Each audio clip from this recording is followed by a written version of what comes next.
Hello, everybody. Thank you for joining us today on the Unhappy Hour.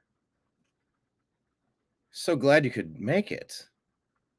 Here, let's get the party started here. Let's get the... how do I get the image off the screen? Hang on, I'm in a different... Where am I? Trying to go to the Unhappy Hour. I don't see what I'm looking for. Give me 1 second. Hold on. It's A2D24. Let's take it off. There we go. Wow, that was complicated. Hi, this is Eric Metcalf, and you're watching Unhappy. Eric Metcalf, one of my favorite Browns draft picks of all time. So hello, everybody. Broadcasting to you live from the Orion spiral arm of the Milky Way galaxy, the solar system, planet Earth, North America, the United States of America, somewhere in between two formerly tariff nations. My name is Brian Engelman. Today is Friday, April 25th, 2025. And this is, of course, the Unhappy Hour sports show here on the New American Media. Thank you so much for joining us. Let me grab a logo. Let's go grab the TNAM logo. There you go. This is the New American Media hosting the Unhappy Hour sports show. All right. Thanks for being here. Upside down flag or right side up flag? We'll go right side up. How about that? We'll go right side up, and we will bring you the NFL draft. Let's put this on the screen. Let's go side. What would we do? Side by side? Up and down? Side by side for now. David Ban. What's up, David Ban? How are you doing, sir? David Ban, ask me anything. We'll do an AMA. Ask me anything. It's one of those kind of days. Ask me anything. We're going to be covering day 2 of the NFL draft. Please type your name. Let me know where you're watching us from and join the conversation. By the way, I pinned the link to the show. So if you want to join, just click the link. It's the Restream app link. Everybody is welcome to join today. Anyone out there? Okay, what do we got? ESPN Browns on the clock. Round 2 has not started. That'll be in about 10 minutes. Do I even have Facebook pulled up here? Let's take a look. So, what do we want to talk about? Do you want to talk about how your favorite team did or how the Browns did? Excuse me.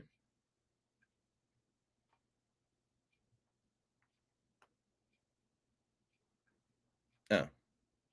Okay. Let's... where do we want to go? I could go to this one.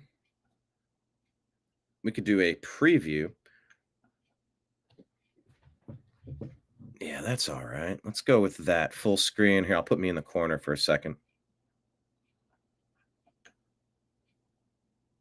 So, yeah, Browns have 2 of the top 4 picks coming up. Let's go.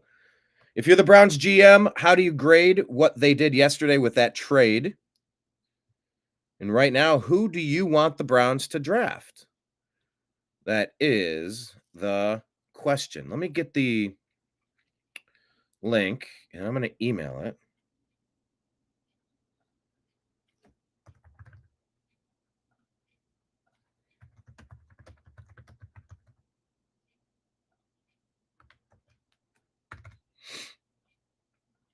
Let's see. I'll BCC it.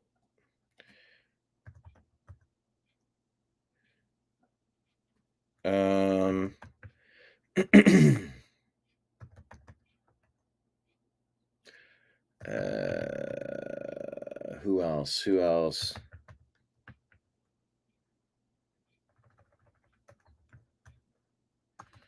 Nope, don't have it. All right. If anyone wants to pop in, we're live for the second round. Copy the link. Copied. Sent. Done. Awesome. Cleveland Browns in the driver's seat, everybody. Let's get some of that music going on. We had that yesterday. That was all right. We did lo-fi yesterday. What's lounge?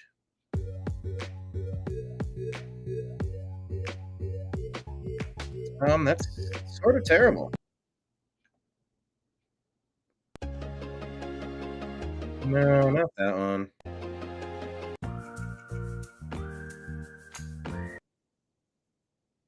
Let's go lo-fi. Lo-fi was good yesterday.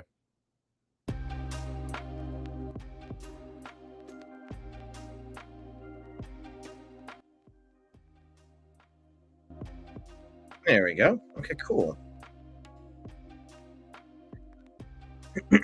Yeah, top players available: Shadur Sanders, Will Johnson, Mike Green. Will Johnson has an injury issue. Mike Green has an arrest issue. Shadur Sanders, is he the number 2 quarterback? No, he's not. Best he can be is number 3, and he might not be number 3. The Cleveland Browns will not have the chance to draft Jackson Dart. Jackson was taken already.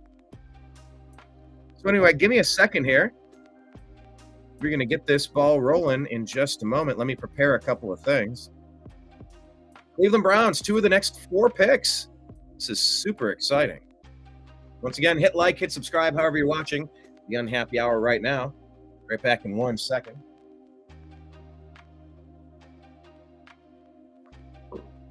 Let me put a crawl at the bottom. Captions, ticker, ad. We'll be right back. Cover day 2 of the 2025 NFL Draft.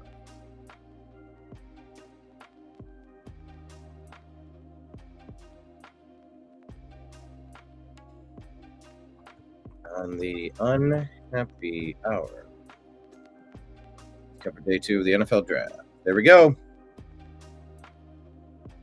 It's Draft 30.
All right, Cleveland Browns. We on the clock yet? Not started yet. What are we at? 7 o'clock. It should be starting right now, huh?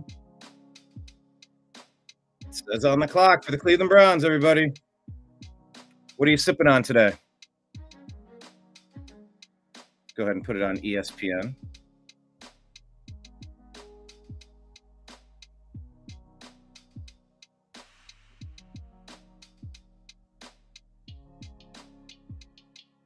All right, Cleveland Browns on the clock. What's the beverage of choice, people?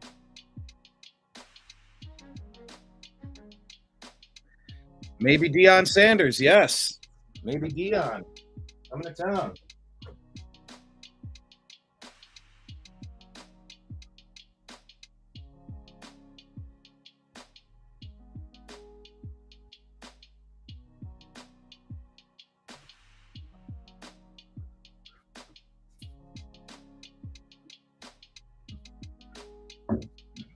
All right.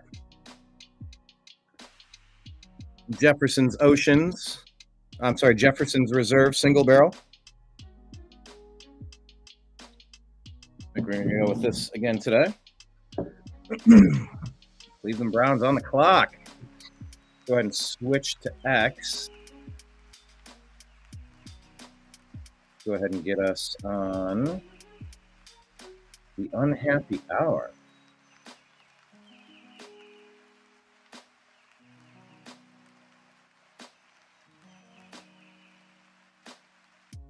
I hope the Browns. Okay, let me share this tab instead. Hope the Browns get our top rated QB and RB in the next 4 picks. We gonna find out.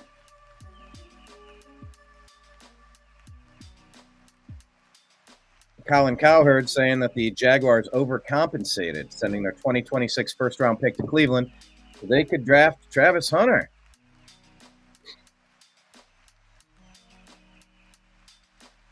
You think I can pull that one off? A little negotiation? I mean, you could definitely talk to him. What's the likelihood of me if you had a percentage? Not high? I wouldn't say high right now, but you could definitely talk to Poe if you would like. He's been with the team now for a few years, so he's a vet in the league. With D-line, you can go 50 through 79 and then 90 through 99. What do you have in the 90s? Currently, we have 94 available. This is Mason Graham, our first-round draft pick. That's it? Yeah. Now, what I can do is you can tell me a number right now, and we can kind of wait and make it temporary, so they won't print any jerseys until we make it official. So it has to be official before week 1. He was hoping for 95. 95? Yeah. I don't know if that one's going to come over. I have a feeling that one will be really tough to get. I guess 94. Okay. Right now, then. So I'll mark you down for 94. Uh-huh. So you're really interested in 55? 55, yeah, and then I'll have to settle for 94. Okay. It's fun watching these players jump in.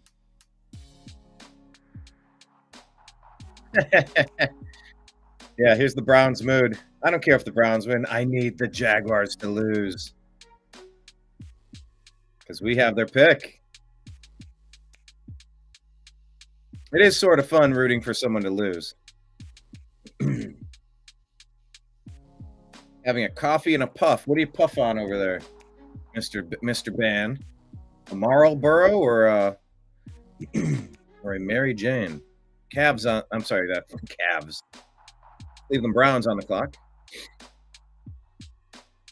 Let's share this instead. See what people are saying.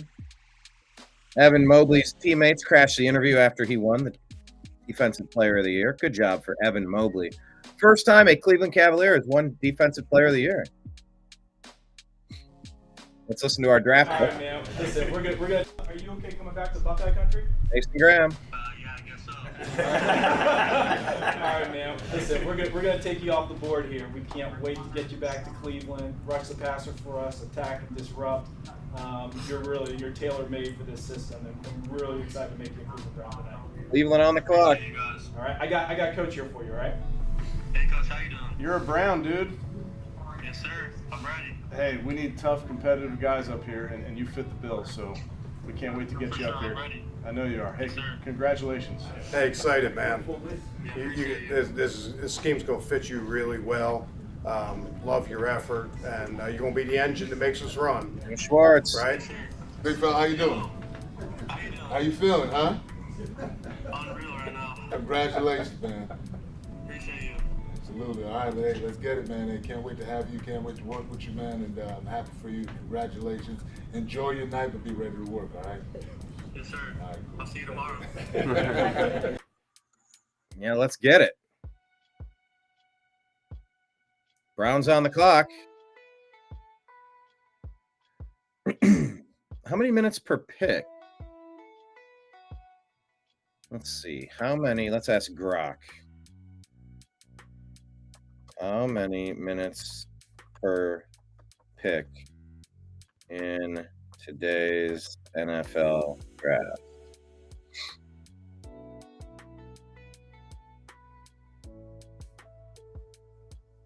Browns on the clock, then the Texans, the Titans, and then the Cleveland Browns. Check that out, man. It's going to be a wild couple of picks here. Shadur Sanders, Will Johnson, Mike Green, Nick Amenwari, Nick Scorton, Donovan Aziraku, Trey Amos, Luther Burden. People keep saying Luther Burden, Luther Burden, Luther Burden. Here we go.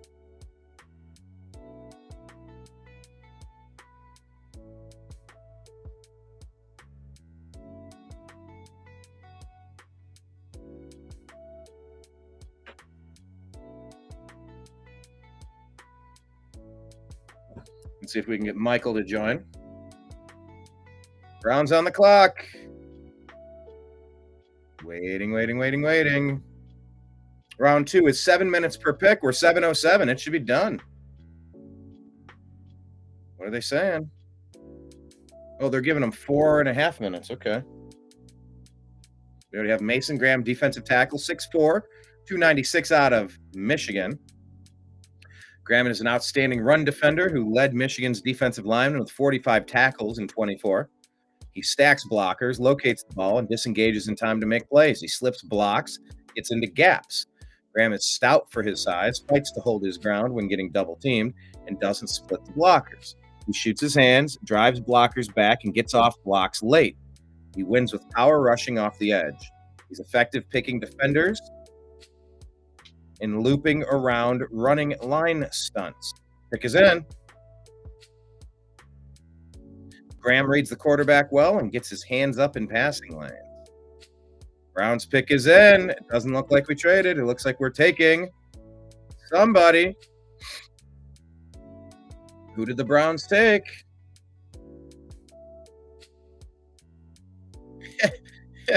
McNeil saying Quinn Ewers is easily the best taxidermist left on the board. I'll give you taxidermy. Yeah, you look like taxidermy. What's up, dude? I said I'll give you some taxidermy. Yeah, man. Howdy. Hola. Yes.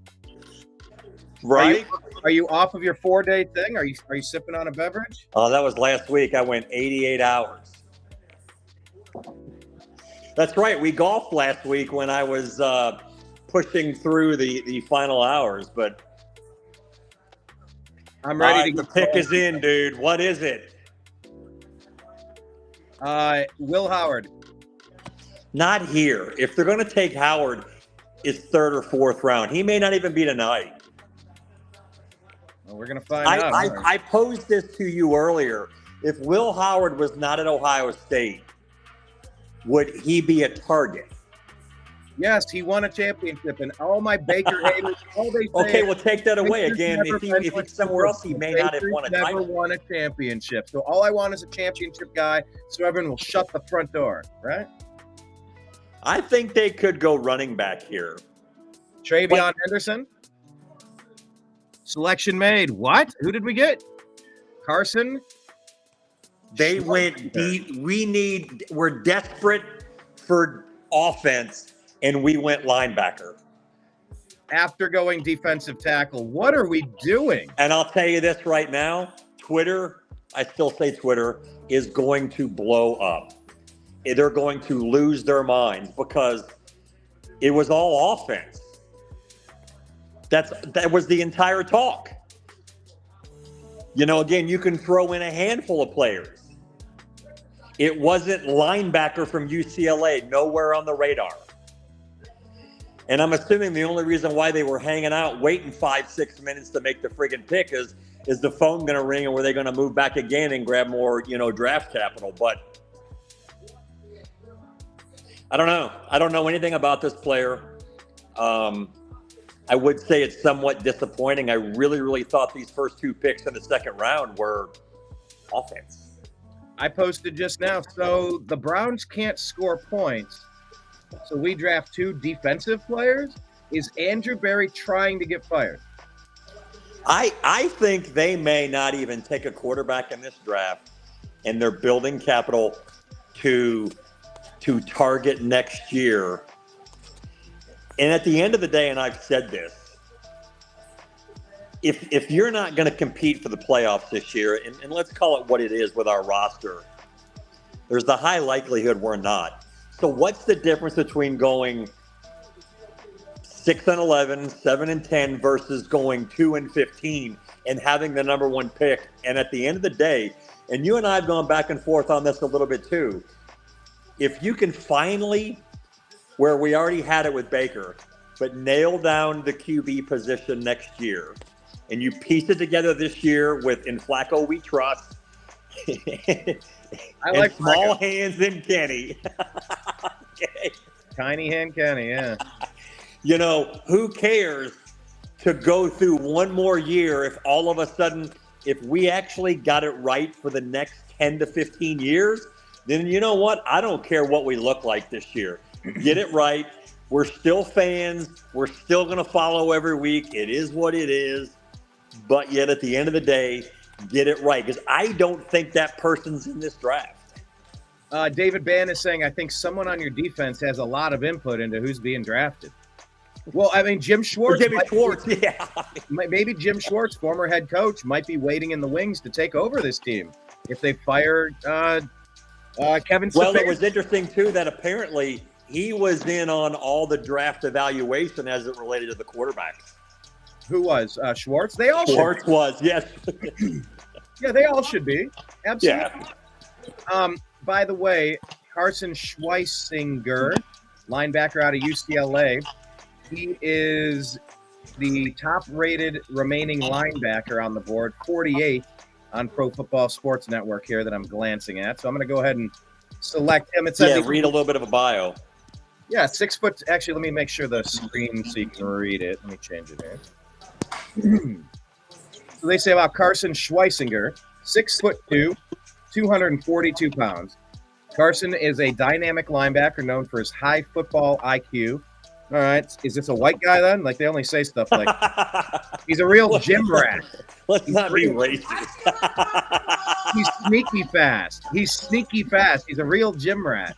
Bob used to say this all the time about sneaky fast means he is a white dude, probably. Yeah, sneaky fast. He's a real gym rat, high IQ guy. It's like you can't just say he's a great football player. You got to right. For a white guy, he's okay. I don't know. Maybe he's really smart. Okay.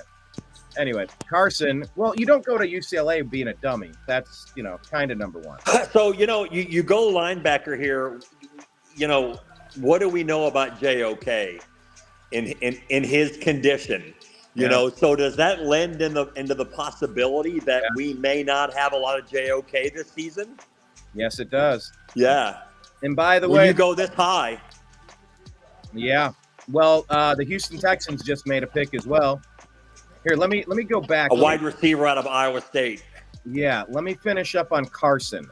So he combines impressive lateral agility with a quick first step, enabling him to navigate through traffic and make plays sideline to sideline effectively.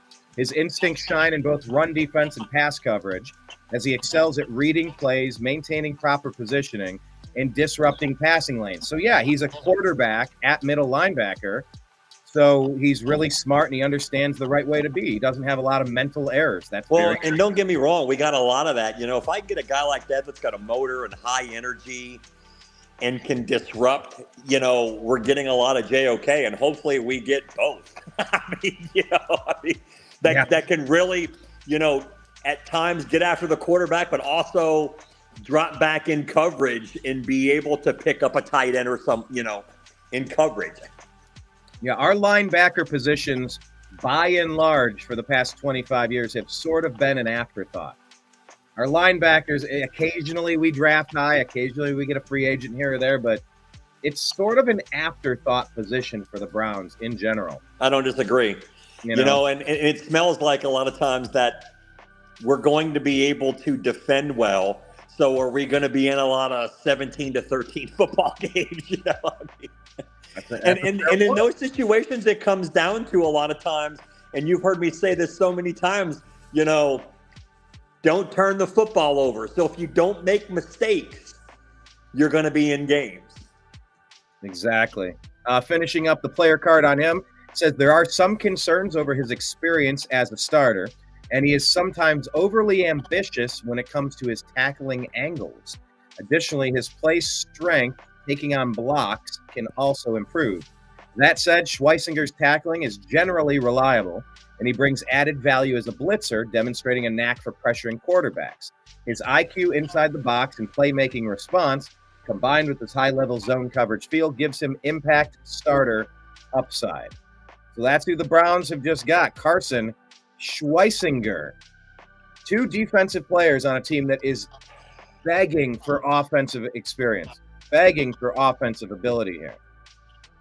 So I don't know. I don't know what to make of it. I strongly believe this is sort of the last hurrah for Stefanski and Barry. If they can't turn it around this year, next year, they have one more chance to turn it around. And I'm just happy because either they're going to put up or shut up. They're going to either improve. But do we have a roster? So let me be more specific. Do we have an offensive roster?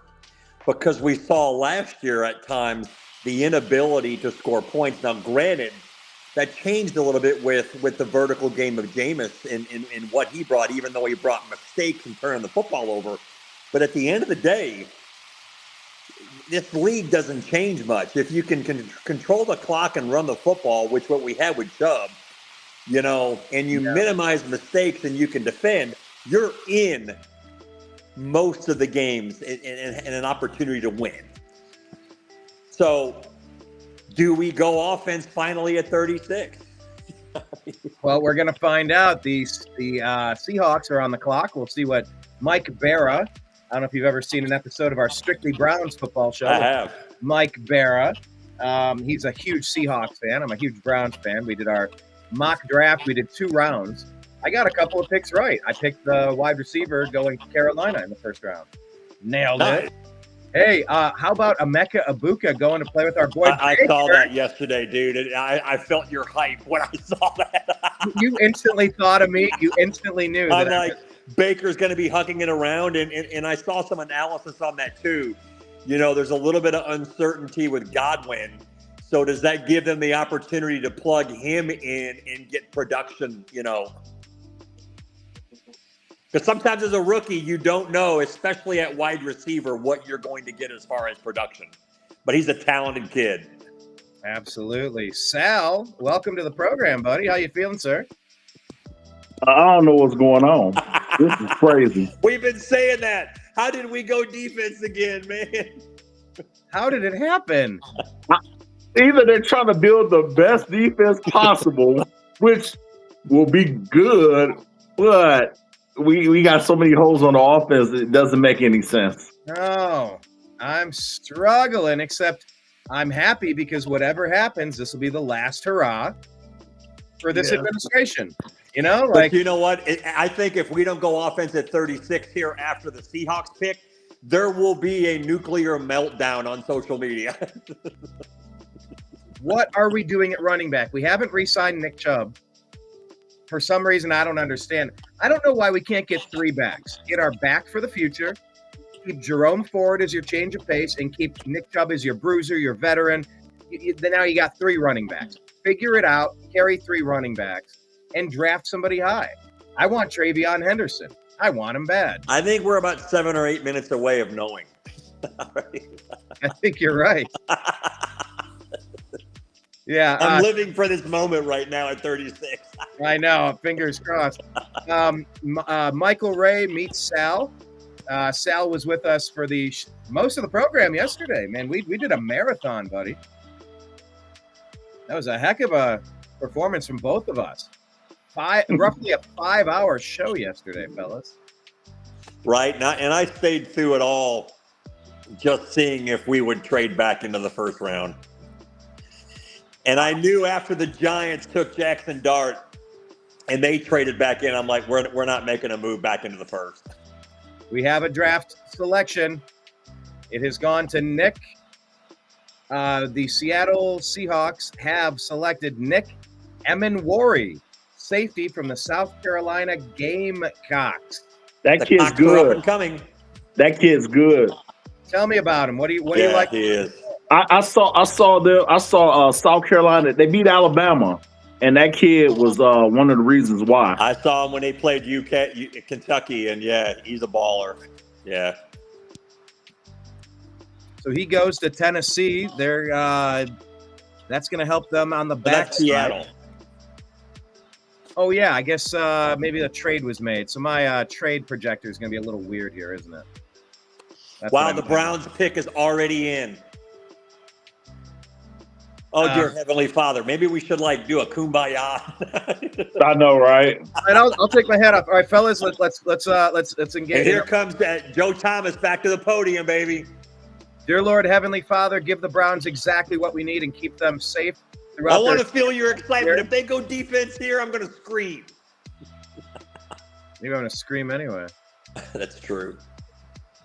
But dear Lord, protect our new player for his entire Pro Bowl Hall of Fame career, en route to winning many. Yeah. Oh my dude, they took Judkins from Ohio State.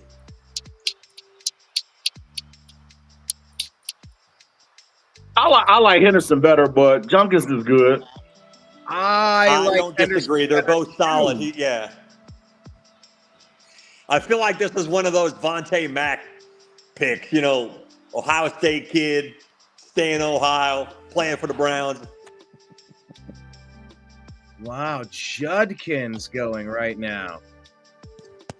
Once again, he was ranked 58 on this list, and he's going 36. We had Travion Henderson ranked 39, which is the highest ranking. I would have thought they would have gone Henderson.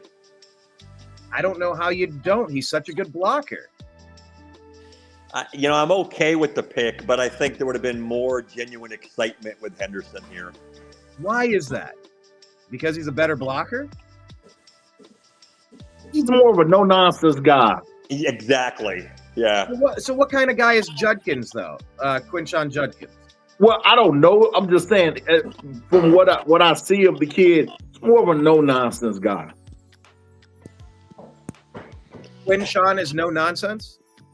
No. This kid, I don't like to judge, but I'm gonna judge anyway. The other kid got dreads in his hair and stuff like that. The other kid is kind of clean. Yeah. You said it. I had to say it. That's what I feel bad, but I had to say it. Yeah. And I don't think that necessarily dictates the level. It doesn't of success dictate anything. Right. Yeah. I mean, we're going to be pulling for him because he's from Ohio State, man. So yeah. They say he's strong work ethic, team-oriented, hardworking, determined, resilient, adaptable, team-oriented, humble, community-minded, unique, and creative. However, some controversy surrounds his Ole Miss exit, with unverified claims on X alleging disruptive behavior, like yelling at teammates, though his high school coach strongly defended his character, calling him a great human being. These claims lack confirmation in contrast with his otherwise positive reputation. Hey, really quick, Brian knows my Molly, the woman in the background, and she immediately goes, hearing your analysis, oh God, is he OBJ? A woman who knows football, she's like, is he OBJ? I'll give the kid a chance. But, Yeah, we don't want headaches. I'll tell you that. We don't want headaches in Berea. I'll tell you about Quinshon Judkins. They say he's 5'11", I'm sorry, 5'11", 220. Yeah. He's one of the trickiest quandaries for talent evaluators in the 25 draft cycle because of the two-headed RB tandem at Ohio State. Judkins comes in as the second best of the two on our board, but he's compelling as an early round option in his own right. Judkins rode the historic production of his to an opportunity with the Buckeyes in 24 and then won a BCS title while sharing touches with Travion. His production dipped, but his projection remains tantalizing for scouts. Now they're listing him at 6 foot. So either 5'11" or 6 foot, 221. He's a hyper-energetic short strider with elite burst and searing speed per gap. Not an adept creator when things go off script, but when things are on schedule, he's a supercharged carving knife with his keen vision and quick pick.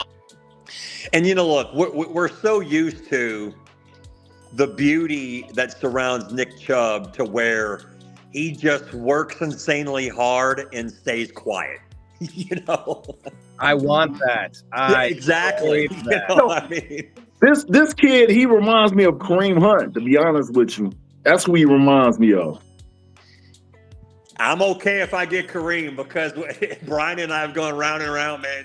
That kid just runs over people. It's like he's looking for a murder on the football field. Oh, yeah. Always running downhill. And I don't know why even last year we didn't re-sign him. Yeah, we got question marks there. But now we have it figured out. Quinshon Judkins is going to be making plays along with Jerome Ford and who knows who else. Is Nick a possibility coming back? Do you think there's I think Chubb may be in the mix, and I think they want him back. A lot of it probably just comes down to the dollars and cents and the cap and how they may make that work. What about you, Sal? You think that's possible? I agree it's possible. I just feel like out of all fairness, I mean, even if they weren't going to keep Chubb, I think he still deserves to get a decent contract. He's done a lot for the team. He's a pillar of the community, from what I hear. I live in Kennesaw. One of the guys that he trained with is at the gym. This gym that I go to. And he had a picture, like a signed picture of Nick Chubb, and a picture of him like lifting like 600 pounds He's or like something. 650 on the squat, man. Yeah, squatting like 600 pounds. It just was crazy. The guy was just chatting it up and talking about him. Like, yeah, that's a good kid. This, that, and other. He saw me more Browns gear. He was like, yeah, Nick Chubb used to come here and train all the time. I used to help him out, blah, blah, blah, blah. Just had nothing but good things to say about the guy. So he's an amazing human being. And look, Brian, you know this. I have a hat that says "Pound It with Chubb." I need to be able to still wear that proudly as a Browns fan. I want to still scream at the TV, "Give it to Chubb, man!"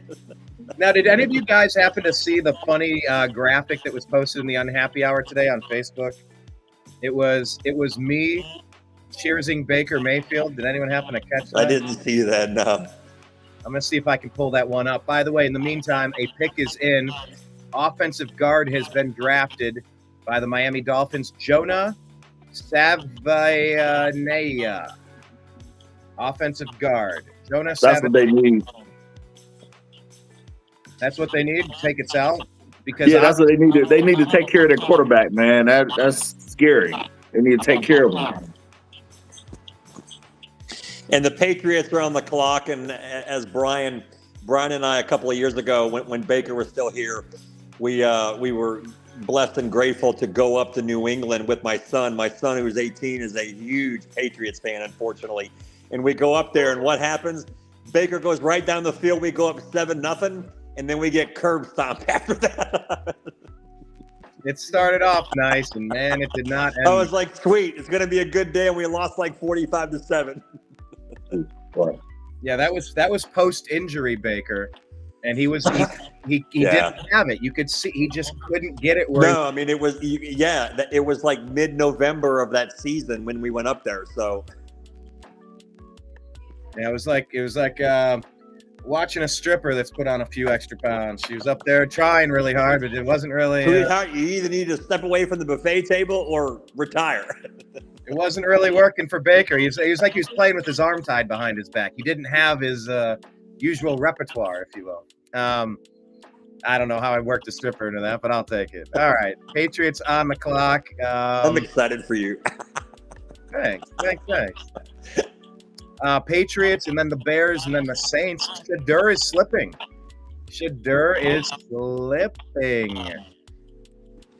Yeah, and I think there was some talk, if he slips past the Raiders and Saints here, could he? And I heard some analysis today from Shefty when he said, we could get into a situation in which someone who wasn't even remotely on the radar because he's dropped enough that just goes, we're going to pull the trigger here, and bring him in. So that's a possible outcome. Well, the Browns have the number 67 overall pick, and we are currently on 38. So that's okay. So let's go back to what you've been singing and screaming. So if we're at 67 and Shedeur's still there, you're still screaming Will Howard. I mean, yeah, I am. And Sal, I asked him, if Will Howard wasn't, an Ohio State Buckeye, and Brian's response was, well, he won a title. Okay, so take that away. What if he played somewhere else? Would we be that high on Will Howard? What say you, Sal? You said if he didn't win a title? If he didn't play at Ohio State, if he didn't play there, would Browns fans be thinking of him in the third or fourth round? Probably not. I would agree. Yeah. Probably not. All I know is the guy bounced back from being 2 yards away and 1 second away from clocking it against Oregon to beat them at number 1. He failed at that. He went up against that team up north, and, man, everything sort of fell apart in the second half. Couldn't get it done. And then they went on a run, and he did almost everything you could have asked for him. Perfection, nearly perfection out of 4 straight games against 4 of the toughest. I don't disagree. You'll ever see. He got it done. But even and I'll kind of segue into Jalen Milroe. Some of that chatter, where he might have come off the board at 33 or 36, is gone too. And I think there's a time and place. We've taken a lot of these guys, in the 4th and 5th round, whether it was, DTR and others, where, man, I want to can't miss now. And I still go back to, I would trade this season for a top 3 pick next year in locking down somebody that's generational, that look, really in our, I can't say lifetime, but since the Browns have come back from the expansion, we have not solidified that position for 10, 12 years, barring injury. And I think that's where a lot of the stigma comes with this organization, is the dysfunction at quarterback, and where, look, the fractured fan base where half really wanted Baker and the other half wanted him gone. That definitely blew our fan base into pieces. Quinshon Judkins here. Adam King shares. Quinshon Judkins tweeted out his commitment to Ohio State minutes after Michigan won the national title. He said he was coming to Ohio State to win a title, and then he scored 3 touchdowns in the title game. Now he balled out, yeah. Cleveland Browns. Ohio legend Quinshon Judkins. Where is he originally from? He was playing Florida, right? At Florida. Okay. Right? Florida. Which we know Florida's a factory down there, man. We have a draft pick in. Dun, dun, dun, dun, dun, dun. Oh, dear Heavenly Father. The Patriots took Henderson. I knew that. Travion. Wow, my boy's going to be excited. Yeah, you got to text him right now.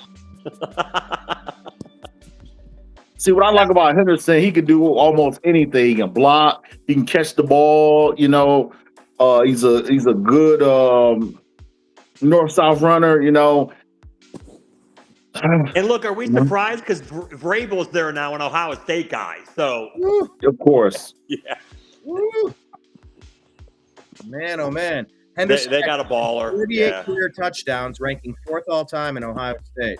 He finished his career on top, winning a national championship. He averaged 7.6 yards a touch. Sorry, 7.06 yards per rush.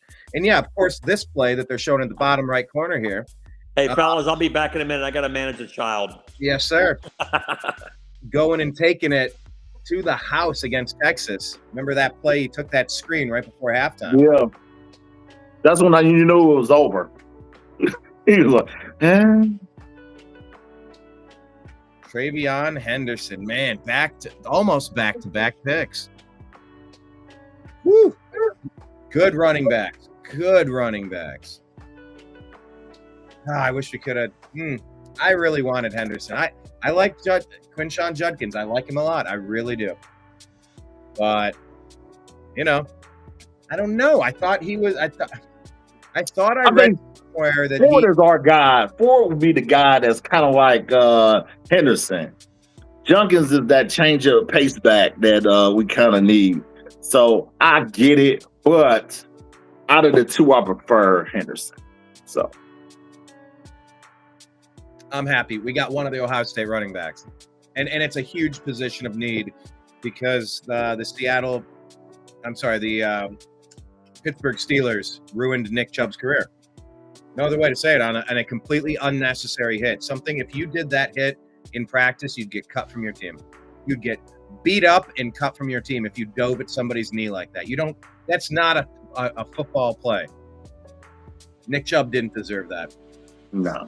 Damn shame. No. Which are the Browns have been your favorite team forever, right, Sal? Yes. Yes. How young are you again? I'm 45. Yeah. All right. So I guess, was Bernie the first quarterback you cared about? Mm-hmm. So that's our era. Out of the years that you've been a Browns fan, who would you say had an injury that derailed a career more so than Nick Chubb? You said LaCharles Bentley yesterday. I think we briefly talked. Set LaCharles on the side. Who's second best? Let's think of another player that had a great potential career cut short with injury. Zeus. Who? Zeus. Oh, Landry.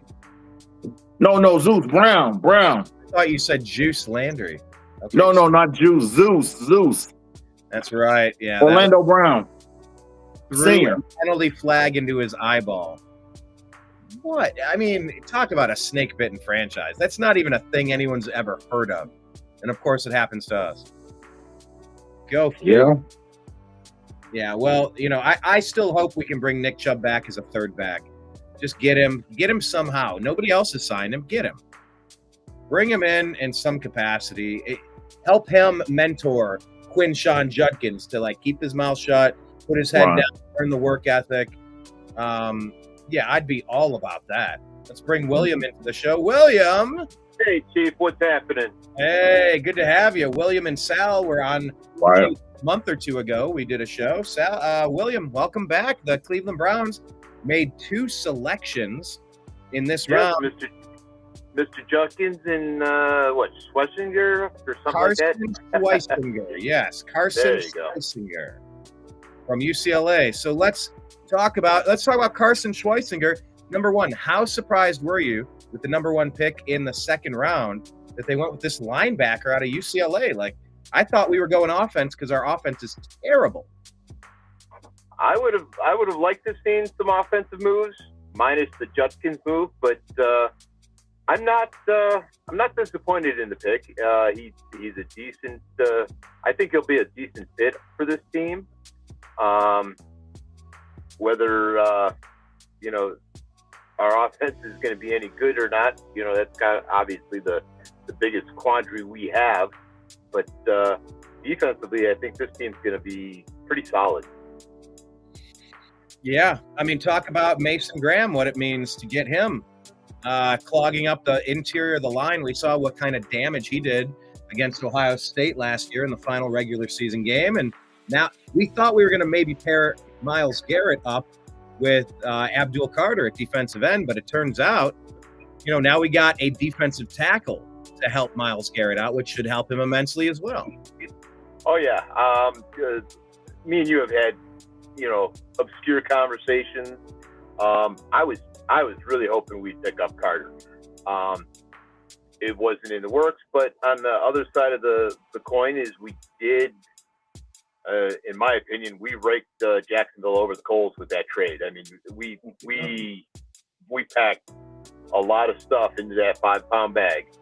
So I think we got the better end of the deal. And to me, what my perspective of it is I do believe the Browns are not, I wouldn't say the Browns are competing this year. I mean, they're going to win a few games, but I think they're truly going to be in that position where next year they're going to take those 2 first-round picks, get something of extreme value, and actually next year I think is going to be that year for the big push. Okay, we're going to make the playoffs. We're going to try to advance in the playoffs, opposed to this year where it's kind of a, it's going to be a hit or miss. I mean, do we win 6, 7, maybe 8 games? That's kind of how I'm looking at it, but that's about the extent of it for me, man. Let me go to you, Sal. What do you make of the trade that happened yesterday? You know, obviously we talked about it in the moment, but you know, did they get raked over the coals, as William was saying? Is that what they did? Were they able to just absolutely fleece the Jacksonville Jaguars? And look, they were a top 5 picking team, right? Maybe they will be again next year. Like, that could be a very valuable pick. Or, you know, the addition of this player, the Heisman winner, Hunter, that could give them several more wins. And now you're talking a number 18 pick. So it's not nearly as valuable, and we kind of screwed the pooch. How do you come out of it? I think I don't really believe in the picks like that. I believe it depends on what you pick in general. Because you could if you pick Barcadia's Mango, you're not going to go anywhere. So I look at it from that standpoint. But as far as you get a number 1 draft pick for just taking for going 3 steps back and getting the 3rd, the 4th pick in the 2nd round, I think that we got over. But it depends on what we do with the picks. It doesn't matter how everything breaks down. It's what they do with the pick. It's just like with the Houston Texans. They got a good we took it for that pick. But if they don't win a Super Bowl, what does it matter? If they don't win a Super Bowl, it doesn't matter. Yeah, well, I mean, look at it this way. We got Quinshawn Judkins for free. Okay, plus we get a 1st-round pick next year for free. Okay, what did it cost us? It cost us Hunter. What does that mean in the big term, or in the long term, the grand scheme of things? I don't know. We're going to find out. I mean, Hunter has some injury issues. He could get injured and he could be a bust. Who knows? I love this time of year because I try to remain hopeful. I think that there's a chance to turn our franchise around every single draft. I know we haven't been able to, but past performance does not predict future success. That's what they say in spiritual. Yes, exactly.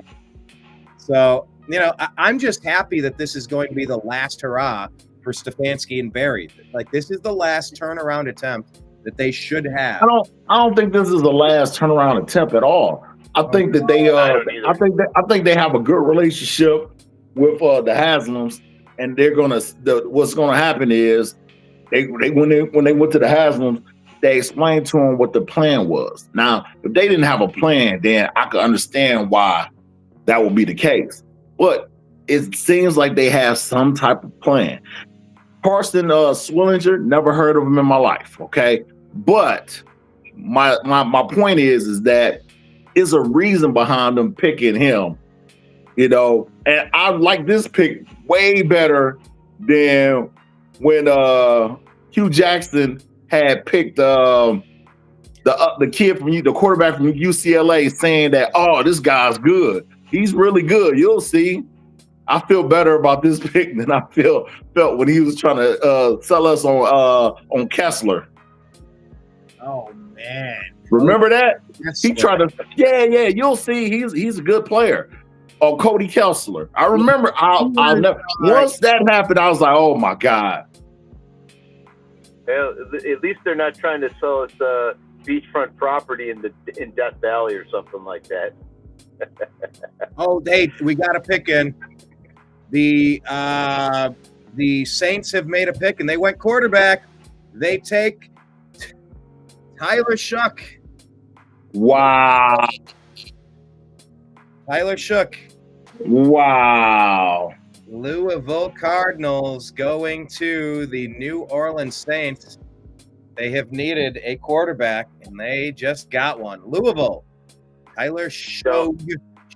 Shook. Is it Shook? Wow. It's shuck, like corn, like Yeah, you it's shuck shuck. corn. Now here, I've got a question because like right now I'm kind of in draft limbo because I'm out working. I drive part-time Uber, so I kind of have a little bit of an ear to the grindstone. Did anybody take Will Howard yet? No. Maybe we'll get him in the third. Man, if he's sitting there, when we got our third pick. If the Browns don't take him, man, there's problems around, man. Because they have us taking Go ahead. Shador. Sure. On the mock, they got us taking Shador, and they got us taking a tight end from LSU. No, they got us taking. I heard the LSU pick as a potential, but man, I'd rather see them take Howard over Shador. I just don't think Shador's got it. I just have this gut feeling he's going to be one. I'm not saying he's going to be a Jamarcus Russell, but man, I think it's Shador, and that's the picture I get is Jamarcus Russell. I don't know why. I just don't. I don't feel it. It's not. I don't feel that pick, man. Jamarcus Russell was a drug addict. He got addicted to lean while he was a drug addict. He was addicted to lean, promethazine, cough syrup. Yeah, that's what he did. So when he was off, let me not say off. When he wasn't playing and he was holding out, he was drinking lean, cough syrup. That's what he was addicted to. He was addicted to codeine, cough syrup. So that's the reason why he wasn't good, because he got addicted to drugs. By the way, I had codeine cough syrup when I went to the student union. I got sick my freshman year at Bowling Green. Bowling Green, where they hired Eddie George as the head coach, by the way. So that's super cool. But yeah, I went to the health center. I was sick. I had this cough. I couldn't shake it. They gave me codeine cough syrup, and I was having a particularly rough morning during finals. And instead of taking 1 spoonful, I took 2 spoonfuls or whatever it was. I did double. I was like, well, I don't want to be coughing during my exam. I went in. It was a big lecture hall. It was one of those where it's like the stadium seating goes up and it wraps all the way around like you're watching a theater play or something. And I went in, went all the way sort of to the top. I sat down, situated myself, got my pen ready. They passed the test around. I grabbed the test, took a copy, passed it to the person next to me, wrote my name, and then I looked up and I was floating. I was in a spaceship. I was in a cylindrical, I was like a circular spaceship, and I was floating. I was going to ask you how, but I did well on it, and I improved my grade because I must have aced it. But I was going to ask you, how big of a drool stain did you have on the test when you got it? Was it raining in here, Mr. Engelman? It looks. I remember that. I've had that cough syrup a couple of times, but I mean, back in my day, I used to get some severe, like upper respiratory infection. Here, we'll give you this the codeine laced, cough syrup. I mean, I won't deny it helped immensely. It killed some of that pain in the chest from coughing and stuff like that. But I can see how that can be addicting. So, but getting back to the conversation is Shador Sanders. For me, I just don't feel that pick. I'd rather see Will Howard because, man, I'm not even speaking as a homer. But you look what he did in this playoff run for the college championship, and to beat 5 different top 10 ranked players proves that he has the gumption to be a big game quarterback. Does he have all the tools? Yes. Can they be refined? Absolutely. But I look at it this way: is if you take him, you've got Joe Flacco. Joe Flacco, he knows he's not a permanent fixture in the league anymore, and he's going to be a quarterback that's willing to lay down some knowledge on a younger guy. And I'm not saying that Will Howard is what Joe Flacco was coming out of college, but he is a teachable quarterback, and we're in an era where it would be nice to take a couple steps back to say, hey, have a guy learn from the veteran, and then take the reins a year or two after he's drafted and advance. I mean, the expectations of, hey, we're going to draft, like Carolina, they took Cam out of Miami. They're expecting him to be number 1, and he's going to be putting up, X amount of yards, X amount of touchdowns. He's going to lead us to the promised land. I don't think that's ultimately realistic in today's day and age. That first year, second year, man, they're going to be suffering some bumps and bruises for their ego. And, are they going to be able to advance to that third year? I mean, to me, it's hit or miss. Bad example is, a good example, bad example, man, Johnny Manziel for the Browns. I mean, he had other issues, obviously, but it's like, you would have expected something better. Baker Mayfield, he was a guy, to me, I think you should still be on the team. I mean, you talk about growing up in the room type aspect of it. My biggest argument is these guys are adults that are playing a kid's game. They are the best at who they are in every level that they've ever played on. They are going to have some arrogance, some, oh, you silly, immaturity to them, and it's gonna be hit or miss. And if you can deal with it, the quarterback, I mean, he's turned out to be a fine quarterback for Tampa Bay. It's taken him a few years, to kind of get his feet on the ground and, planted somewhere else. But could you imagine if he had spent all that time here in Cleveland, what he would be like now? Yeah. I mean, that's just an example. But I mean, I'm not saying he's the be all end all, but I'm sorry, I don't think it wouldn't have worked. Not with the fantasy system. Sal, you don't think it would have worked with Baker? By the way, on the screen right here, Brian Naftsker, he's in two of my dynasty football leagues. He says, just Brian Engelman and his man crush and a Brokeback Mountain theme, sipping some bourbon before the NFL draft with Baker Mayfield. So he went on some program and made this little design here. Kind of funny.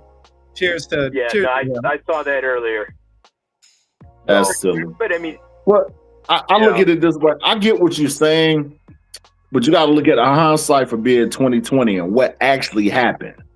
So what happened was we had Odell Beckham Jr. on our team, and he wasn't the type of guy that, well, I won't say him, but his dad wasn't the type of guy that would be quiet. He sent out, the worst thing he could have done was sent out those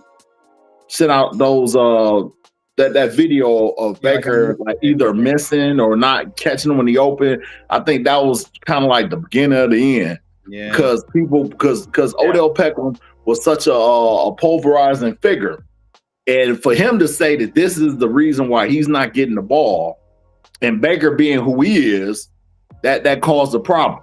And it made it so that Myles Garrett said that he didn't want Baker on the team. So if Myles Garrett didn't like Baker, Odell Beckham didn't like him. My only argument was that Jarvis Landry is his friend, so it wasn't going to work out that well. Then when he went to Carolina, he wasn't being mature, and Carolina there. You get what I'm saying? So if you look at it from that standpoint, is deeper than what you think it is. It's not like we straight up gave up on Baker. It's just the fact that the team. All right. Let me jump in real quick. A couple of things to get to. A pick came in. TJ Sanders, defensive tackle, South Carolina, went to the Bears. Actually, to the Bills, who traded up for this pick. The Bills wanted this help. They've needed defensive help. Let's go to William on his retort on Baker Mayfield, and then we'll get to Mike Berra. William, what say you on points that Sal was making? The only argument that I get what he said with Myles Garrett and so on and so forth. But one of the things I have a friend that works for another NFL organization that has had insight or gave me insight on a couple of things, most of it being Odell Beckham. And one of the biggest things that, grading wise, that coaches get frustrated with him is he opposed to Jarvis Landry, because you brought up Jarvis Landry. Yeah. Landry, and then I'll bring in the name Amari Cooper. Both Landry and Cooper were distinctive pattern. You say, hey, you're going to run a post pattern. They run a post pattern. Yeah. Where Odell Beckham is notorious for not running a prescribed pattern. And it's widely known throughout the NFL that he is a freelance type receiver when it comes to running a pattern. Yes, he will run the pattern, on some plays where he's not considered the primary target, but he's been known to do a little bit of freelancing, and a lot of quarterbacks, Baker Mayfield being one of them. He's one of those guys that, hey, if you're supposed to be running a post, I'm throwing it where the ball's supposed to be, and that's how and where the ball's supposed to be. And some quarterbacks, if they don't have that, they run into issues where, we had the Baker's injury season where he threw a lot of interceptions because he was expecting a player to be in a certain spot, and he didn't have the crew that he thought he was going to have, and I shouldn't say crew. He didn't have the mindset that hey, he's got to check down and go different places with the ball, opposed to just throwing to the spot where a receiver is supposed to be. So, yep. But. That's just a takeaway that I have from, like I said, I got a buddy that, that works in the NFL, and that was one of the things that, the biggest complaints about Odell Beckham. Yeah, and I heard the same exact thing. And look, Baker Mayfield damn near turned Hollywood Higgins into an all-pro receiver because he knew how to run the routes and do exactly as anticipated. Baker is a timing quarterback. He was really great at completion percentage in college, and when he was cooking for the Browns, as soon as Beckham went out, Baker started cooking and took us to the playoffs because he knew where the receivers were supposed to be. But with Beckham there, he didn't know, so he couldn't trust him. I'm open. Well, I don't know where you're at because I how would I know you're open? I'm taking a 3-step drop, 1,000, 2 1,000. I'm going through my progressions.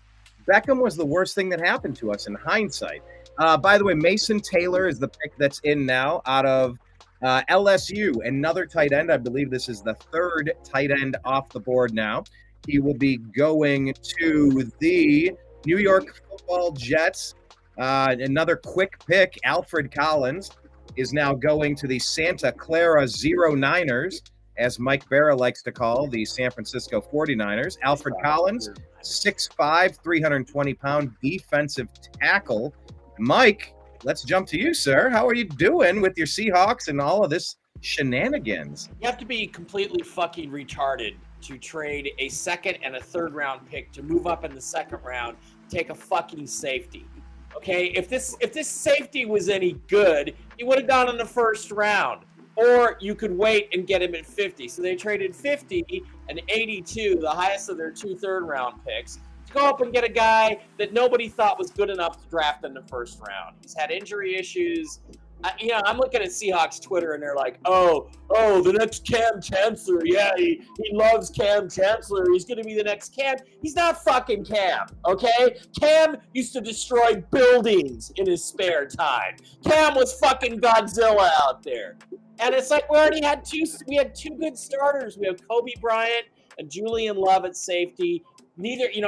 Julian Love went to the Pro Bowl. Kobe Bryant was moved over from corner. He played pretty well there in 8 games. We didn't have a desperate need. We didn't have a need that we couldn't have just waited on filling. I wouldn't have had a problem with the safety in the 3rd round. Or the guy I liked anyway was Xavier Watts out of Notre Dame. I watched that guy play. He makes plays all over the field. And this guy, Emin Worry, may be good. A lot of people thought he was a 1st-round pick, but he wasn't for a reason. And I see no reason why you can't just sit at 50 and know you're either going to get Watts or Emin Worry, because safeties are just not that important. Oh, well, I hear, in Mike McDonald's scheme, they're really important. They play 3 safeties. No, nobody plays 3 safeties. There's only 2 safeties. You play 3 defensive backs deep. That's not the same thing as playing 3 safeties. Safeties have different skill sets in corners, so you have corners playing the safety position in a 3 safety set. God, just when I think I can trust John Schneider again, our GM, he goes and does something this fucking stupid and gives up a 3rd round pick in a draft that only has about 100 really good players. You had 5 picks in the top 100. Now we've got 4 because you traded up for a fucking safety. Now, if we had traded up for a tight end, a wide receiver, even a quarterback, I'd be fine with it. But that's my opinion. And what the fuck are your Browns doing? Who is going to be the quarterback? Yeah, that's what David Bann is saying. He says the Browns need a quarterback big time. Yeah. And he said literally, what are the Browns doing in the comments section over here? Yeah, trying to figure out what the Browns are doing. Clearly you got your replacement for Nick Chubb. Nick Chubb is going to be gone. Carson Schwessinger, I just think he was probably a guy they just felt like he was too good a player to let pass. So, and then linebackers are very thin in this draft, so that's the way it worked out. And Jeremiah Owusu-Koramoah, Joker, he is suffering from an injury from last year, his neck, his head. He may not play again, but he's walking back into the Berea facility. We will see what we get out of Joker. But yeah, we finally thought, great, we got one good linebacker, and then he might be done for his career just a year or 2 in, making the Pro Bowl as well. And you have to. We were playing a game last night at the bar, and we were watching the 1st round at El Dorado Cantina here in Vegas. You have to add the name Njigba at the end of every guy that's got more than 2 names. So what was that guy's name you just told me? The Cleveland Browns linebacker? So you don't know J-O-K? Joker. Jeremiah Owusu-Koramoah. So Jeremiah Owusu-Koramoah and Njigba. Yeah, you have to add the Njigba at the end of it. Mike, I was doing the TNAM AM show on the New American Media this morning where we unpack all the news. And I was going through, it seems like every week we're going through migrant crime and illegal aliens that are raping or murdering people. Mm-hmm. And I've noticed this trend with the hyphenization. A lot of 4 named people are getting pulled up in these immigrations and custom enforcement. They got the hyphen. It's usually the 3rd name. Once you use somebody's middle name, that's like your mom yelling at you. And you're in trouble when the middle name comes out. Yeah, so you should add 4 names is the standard. So add Mohammed Njigba to the end of it. And Njigba, let's do it. William, what do you think about Joker? Do you think he's done? Do you think he might be coming back? Any faith? I'm kind of on the fence. A lot of us. I would love to have him come back. Mm-hmm. But I'm a realist, and I look at him as a person first, and would rather see him be healthy, live a long, fruitful life, opposed to, is there severe potential for injury in the future, with the type of injury that he had? If they say he can't play anymore, I will, honor his memory and, remember how good of a linebacker he was. He was good. But I will not, what's the word I'm looking for? I will not feel sorry for the Browns if they say he can't play anymore, because I'd rather see him have a long, fruitful life, outside of football, and not have to worry about injury that that could potentially end his a viable life, or a quality of life moving on. Exactly. That's my opinion. Yeah, So, I agree completely. Cowboys have selected pass rusher Donovan Ezeraku from Boston College. There we go. Donovan Ezeraku, 6'2", 247, out of Boston College. Did they say War Eagle? Who says War Eagle? That's Auburn? Yeah. Auburn. I saw that the Eagles drafted a guy named, what was that guy's name? In the first round? Here, let me scroll back. First round, last pick. Who did? The Falcons? No. The Eagles. He goes by the name Jihad Campbell. Jihad Campbell, Nick Jigba, yeah. So that's why I said War Eagle. It's like Jihad is like a war, so I'm like, all right, War Eagle. He's on the Eagles now. I thought that was a clever play on words. Let me bounce to Mike. Good to have you back, Sal. All right, Mike, you are the non-Browns fan in this group. You are the outsider. Mike and I are the co-hosts of a show that we do called Strictly Football, Kablamo. And we did our mock draft. I had a couple questions. Have you had a chance to look at the first round and see how many we got right? I know that I drafted a wide receiver. I think it's not necessarily to the right team, but first-round players. We got 23, I think, which is a pretty high number, and that's pretty solid. But that's just going off what other people's evaluations were. Mm-hmm. There were a couple, like who was the defensive back? Yeah, maybe I can Anthony had going.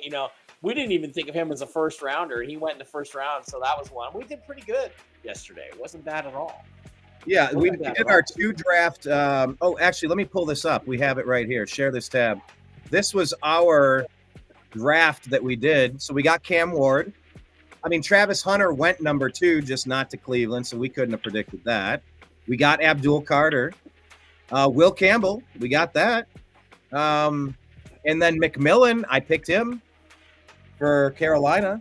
Yeah. The door is still slipping. Yeah, you nailed that Tetroya McMillan pick. So, Heck yeah, because when you have a talented quarterback, you got to give them weapons, and you got to keep reloading the barrels. You can't just let them go out there with nothing to shoot, Okay, we got JT Tuimoloalu. JT Tuimoloalu Njigba going to the Indianapolis Colts. That is an incredible player right there. Well, JT, yes, JT Tuimoloau. Yeah, he'll do them great for a couple of years for the Ohio State Buckeyes. I think it's a solid value in the second round. That some of my guys seem to like him there.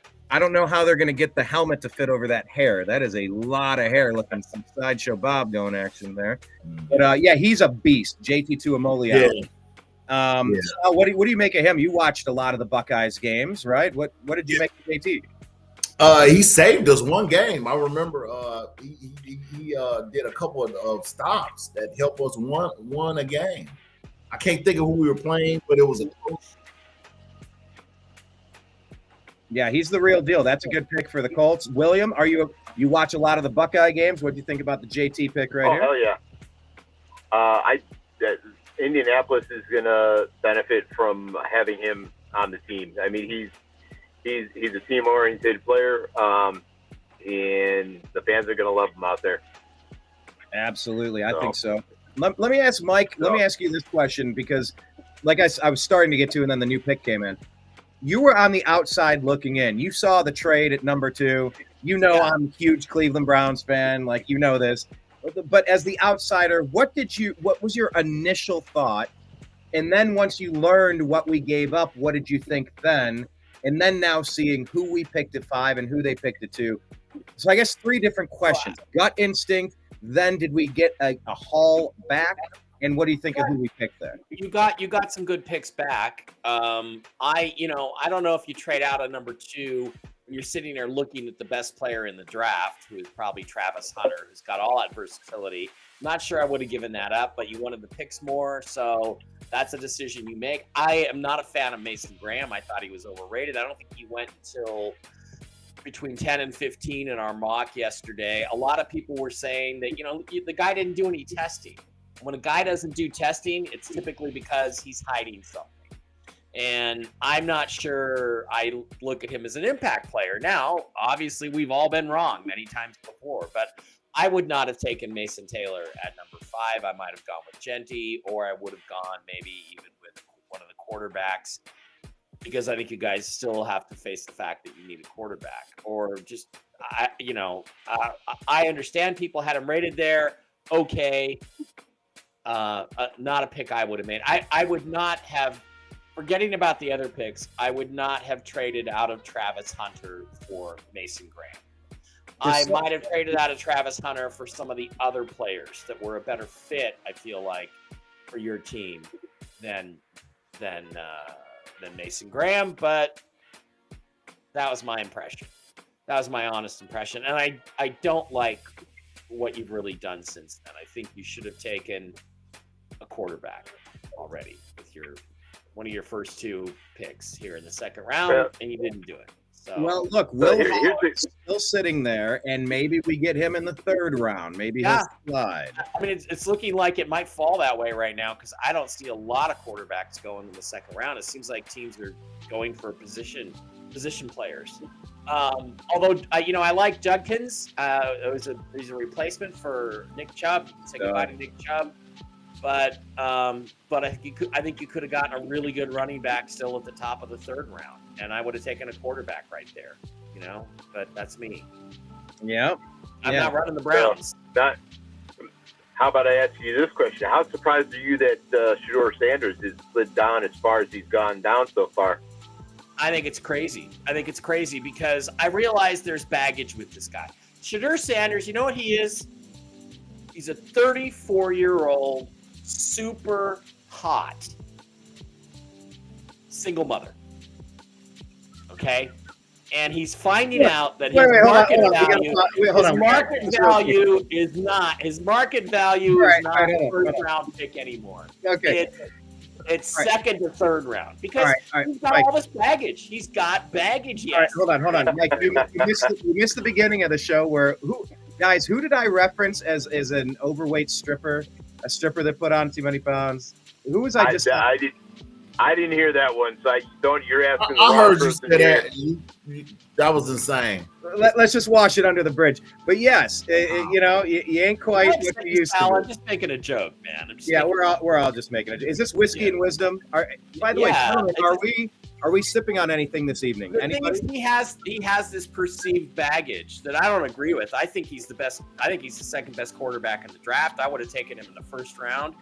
And I think people are crazy to pass on him. I realize he comes with that baggage. You have to deal with Dion.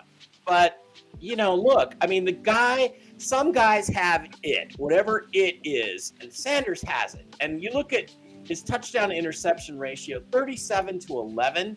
I don't care what level of competition you're on. That shows elite judgment, okay? Elite judgment. And I think that's the most important stat for quarterbacks. And somebody's going to get him, and they're going to have to deal with a lot of the crap, but they're going to get a real gem in this guy, because I think he's a terrific player, but he's a terrific player with a bad reputation. And let me add one point real quick.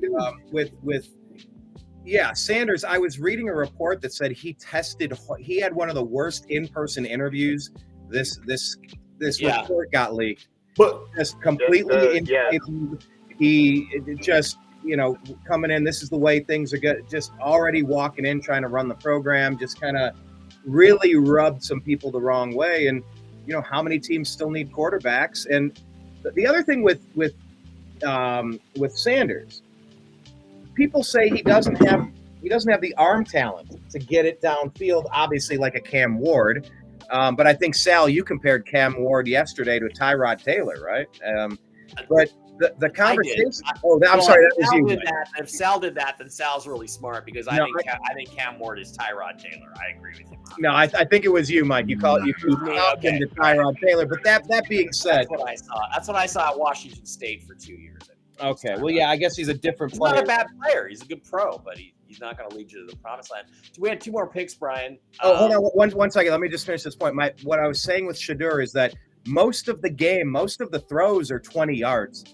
And, okay, he doesn't have super big arm strength. Okay, so maybe your deep ball won't be – but most of the plays you're running are 20, 30 yards in the same area. Can you keep moving the sticks? And if you make smart decisions, can you get points? Can you run the clock down and keep the other team off the field? There's a lot of ways to win. You don't have to be the biggest and flashiest, to make an impact. All right, you said some draft picks. You know what? I look at his arm, and it looks just as good to me as Tom Brady's arm ever was. So I don't even know what that conversation is all about. Like, oh, that's the thing now? The guy has to be able to throw like Josh Allen 70 yards from his knees through the goalposts. That's crazy. There's lots of successful quarterbacks that you don't have to be elite in any physical trait. It's what's up here and what's in here that makes a quarterback win. It's the allure. I think it's the allure of the Sanders name is what is happening right now. I think that if he wasn't Deion Sanders' son, then he wouldn't have to go through all this. The way I look at it, I like to take the eye test. He was in Jackson State. He was successful in Jackson State, right? So everybody will say Jackson State is not a top tier team. He go to Colorado. He does good in Colorado. So that leads me to believe, talent-wise, this kid's very talented.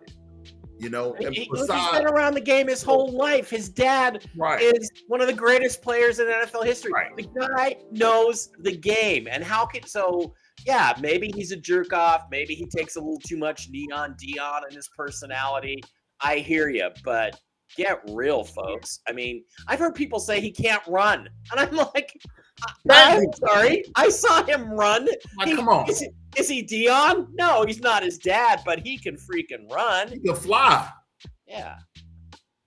Yeah, it's gonna be tough when you're compared to Deion Sanders. Like your whole life, right? And nobody's gonna run that fast. Nobody's capable. That's a sucker move. Whoever reported that he didn't interview well. That's a sucker move. They should have said something about that from the beginning. Now you're gonna do it when it's time for him to get drafted. That's horrible. Why would you do that? Say your name. That was shitty. Yeah. That was like when somebody leaked the Laramie Tunsil pot smoking thing. Oh, that wasn't just pot smoking. That was I'm gonna go an astronaut. I'm gonna go in that deep sea submersible so that I can go see the Titanic. I'm gonna wrap my face around something. That's the point. First of all, he was dumb for taking the video of him doing that. That was dumb. But the person who leaked it is a shitty person. Okay, just like the person who leaked that stuff about Shadur is a shitty person. Now, if he ends up with my Seahawks, I'm not going to complain that happened to him because I'll be happy. I'll be happy. Yeah, but I mean, the big thing is that I saw was everything that was leaked. The person that I saw that reported it was Adam Schechter. So, whether however he interviewed or however it turned out, man, it is what it is. So. But, gentlemen, I have to say goodbye for the night. I will try to catch you guys a little bit later. Can't guarantee anything, but good show so far, and we will check in later. Bill, always right? a blast. Thank you again. Yeah, you and Sal jumping into the shows is always a good time. Go Browns. Be safe driving. All righty.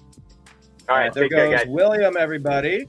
Thank you so much. The 2 picks that came in, let me switch over. Here we go. Terrence Ferguson has been drafted at tight end out of Oregon to the Los Angeles Rams.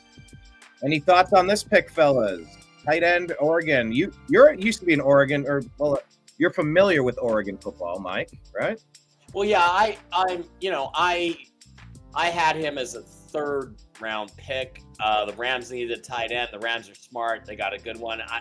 I like Elijah Arroyo, Mason Taylor, even Harold Fannin Jr. better, but Fannin. I'm not smarter than Sean McVay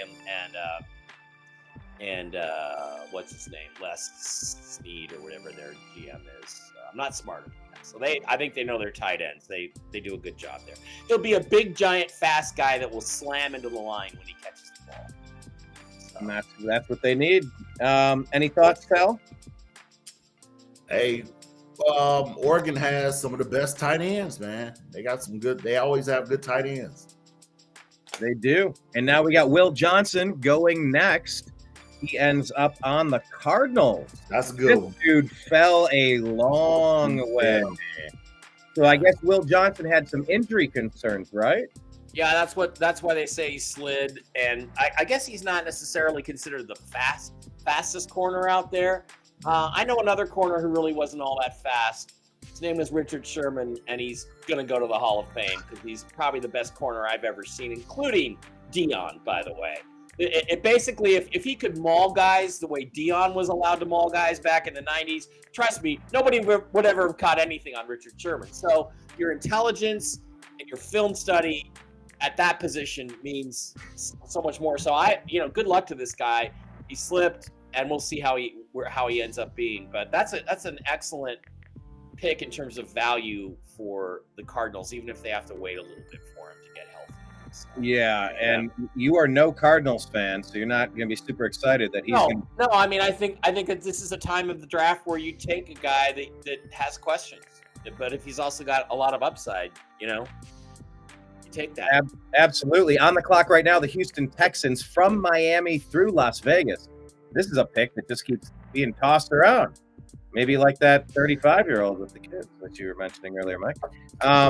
So this pick will eventually get selected. Who do you have right now? Diamonds in the rough, people that are sitting there that you've kind of had your eye on, Mike. I don't know if you're doing a draft tracker. I think Elijah Arroyo, the tight end from Miami, and the other one, honestly, is Shadur Sanders. There's teams that need a quarterback. Why are you not getting this guy? He was projected at number 7 or number. And of course, I love Milroe too. I love Jason Milroe. Jalen. What's his name? Jalen Milroe. Milroe. Yeah, I love what he can do.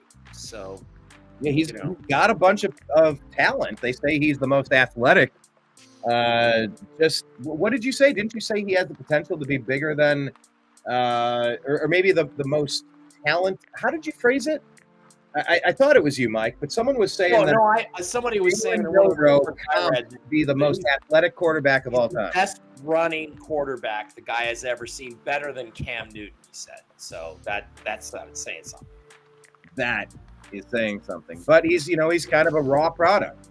But so was Jalen Hurts and so was Lamar when they came out, right? They were raw products that could run better than they could pass. Now look at them.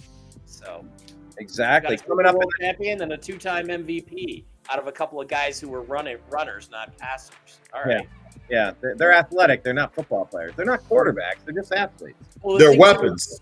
They're weapons. The thing too with Milroe is that on top of that, it's not like he doesn't have an arm. We're not talking about arm questions like we are with Shadur. We're talking about a guy who has a rocket launcher attached to his right shoulder in addition to his ability to run. So if you can harness that, then hell, you really got something going. We have a pick in Ariante Ursary, Minnesota Golden Gophers. Man, maybe we need to send Blake Wally a text.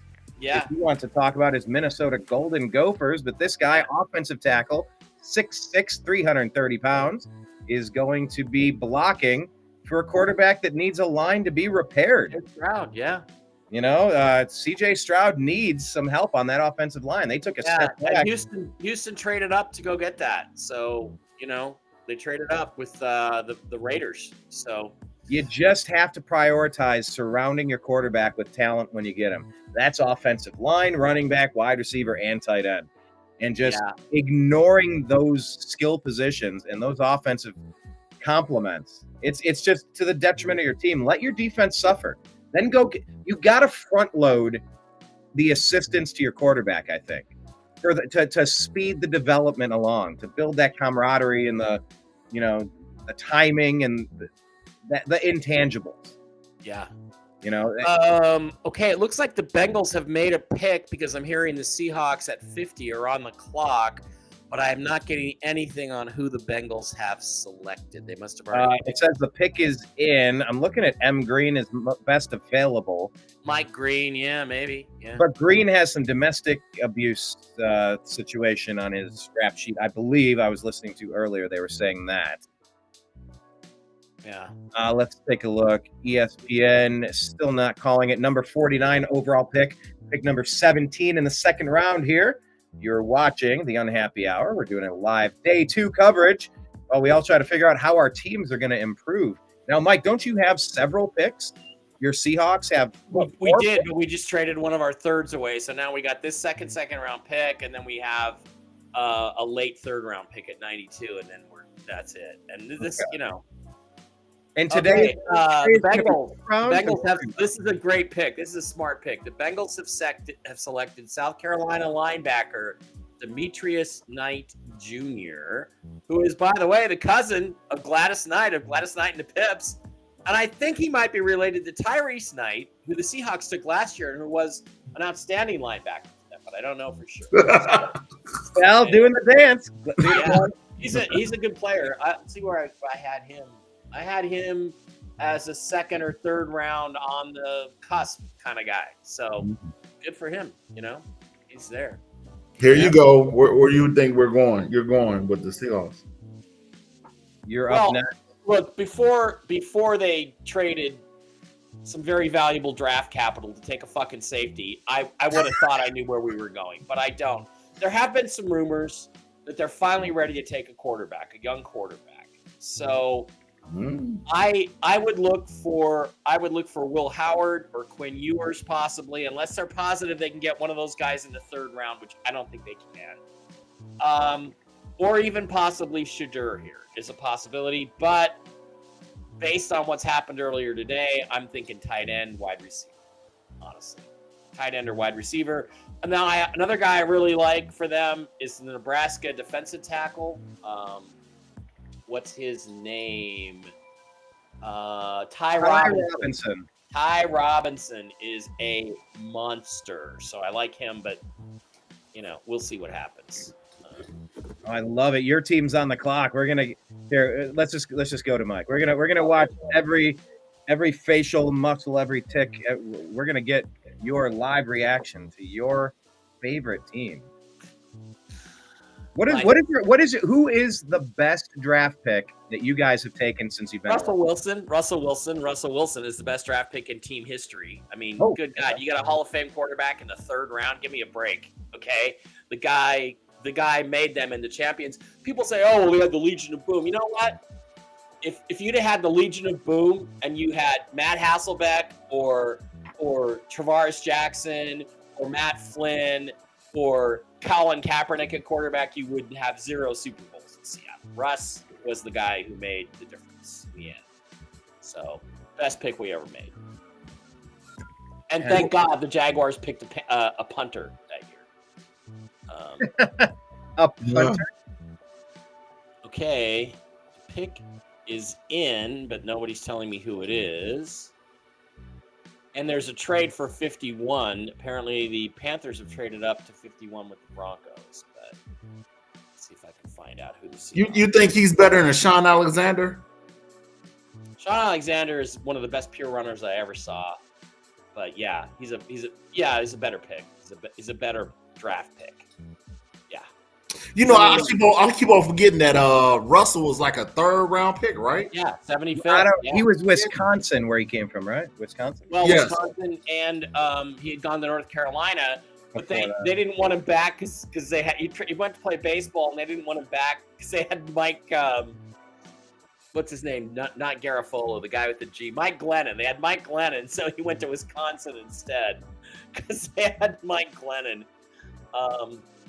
Just such an innovative player, so smart, so magical, and best deep ball thrower I think I may have ever seen. I mean, I've never seen a better deep ball thrower than Russ. I'm just going to tell you that.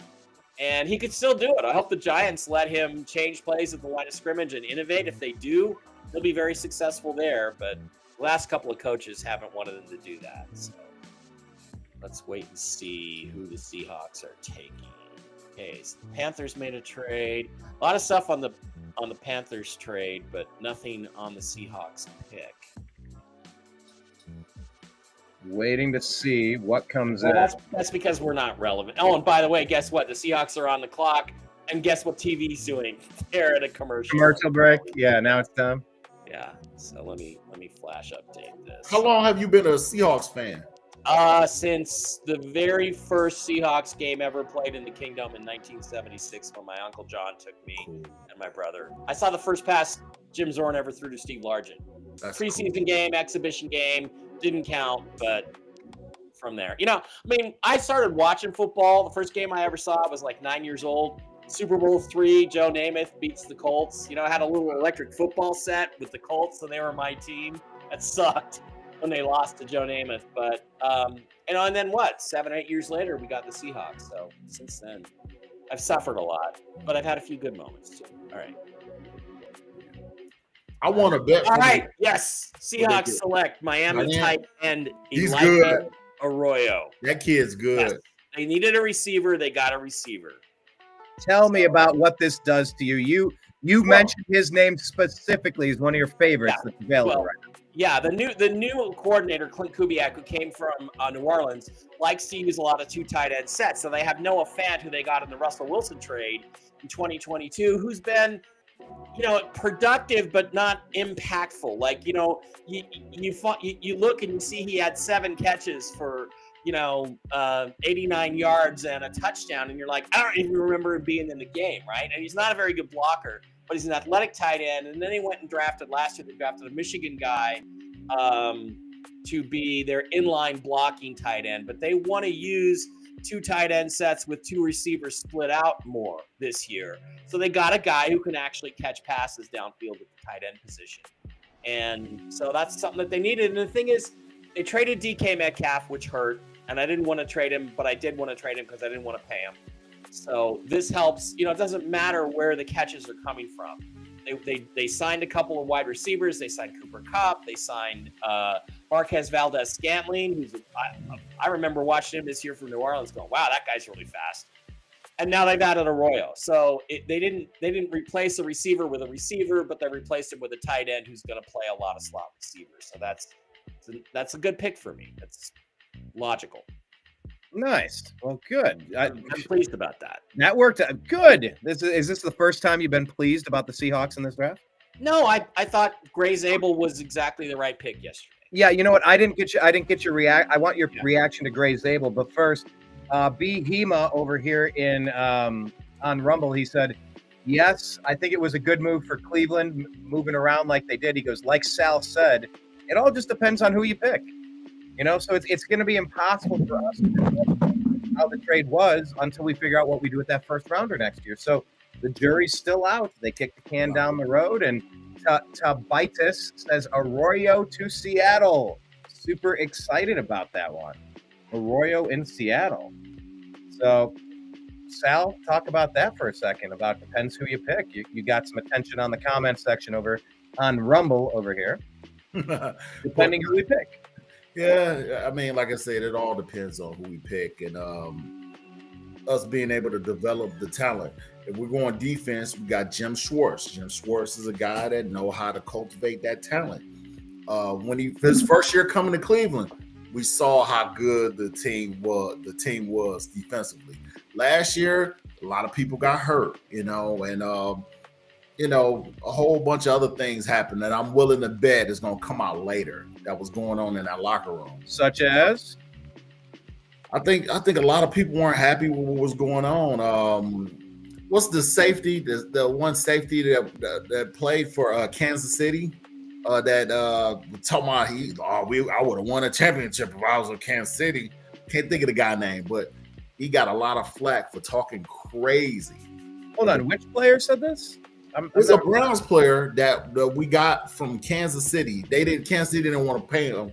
Was it not Kadarius Toney?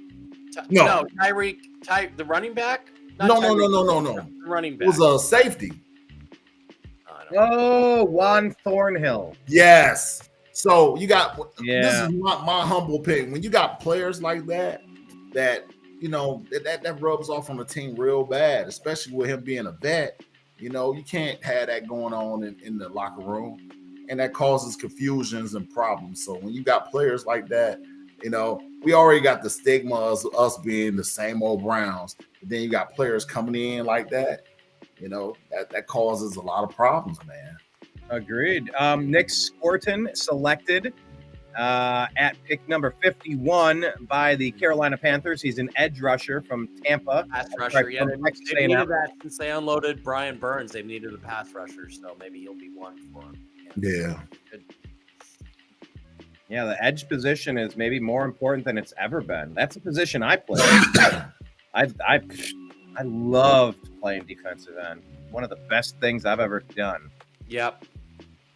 Yeah, So that's 3 of them now in the second round that have gone, and a couple of linebackers.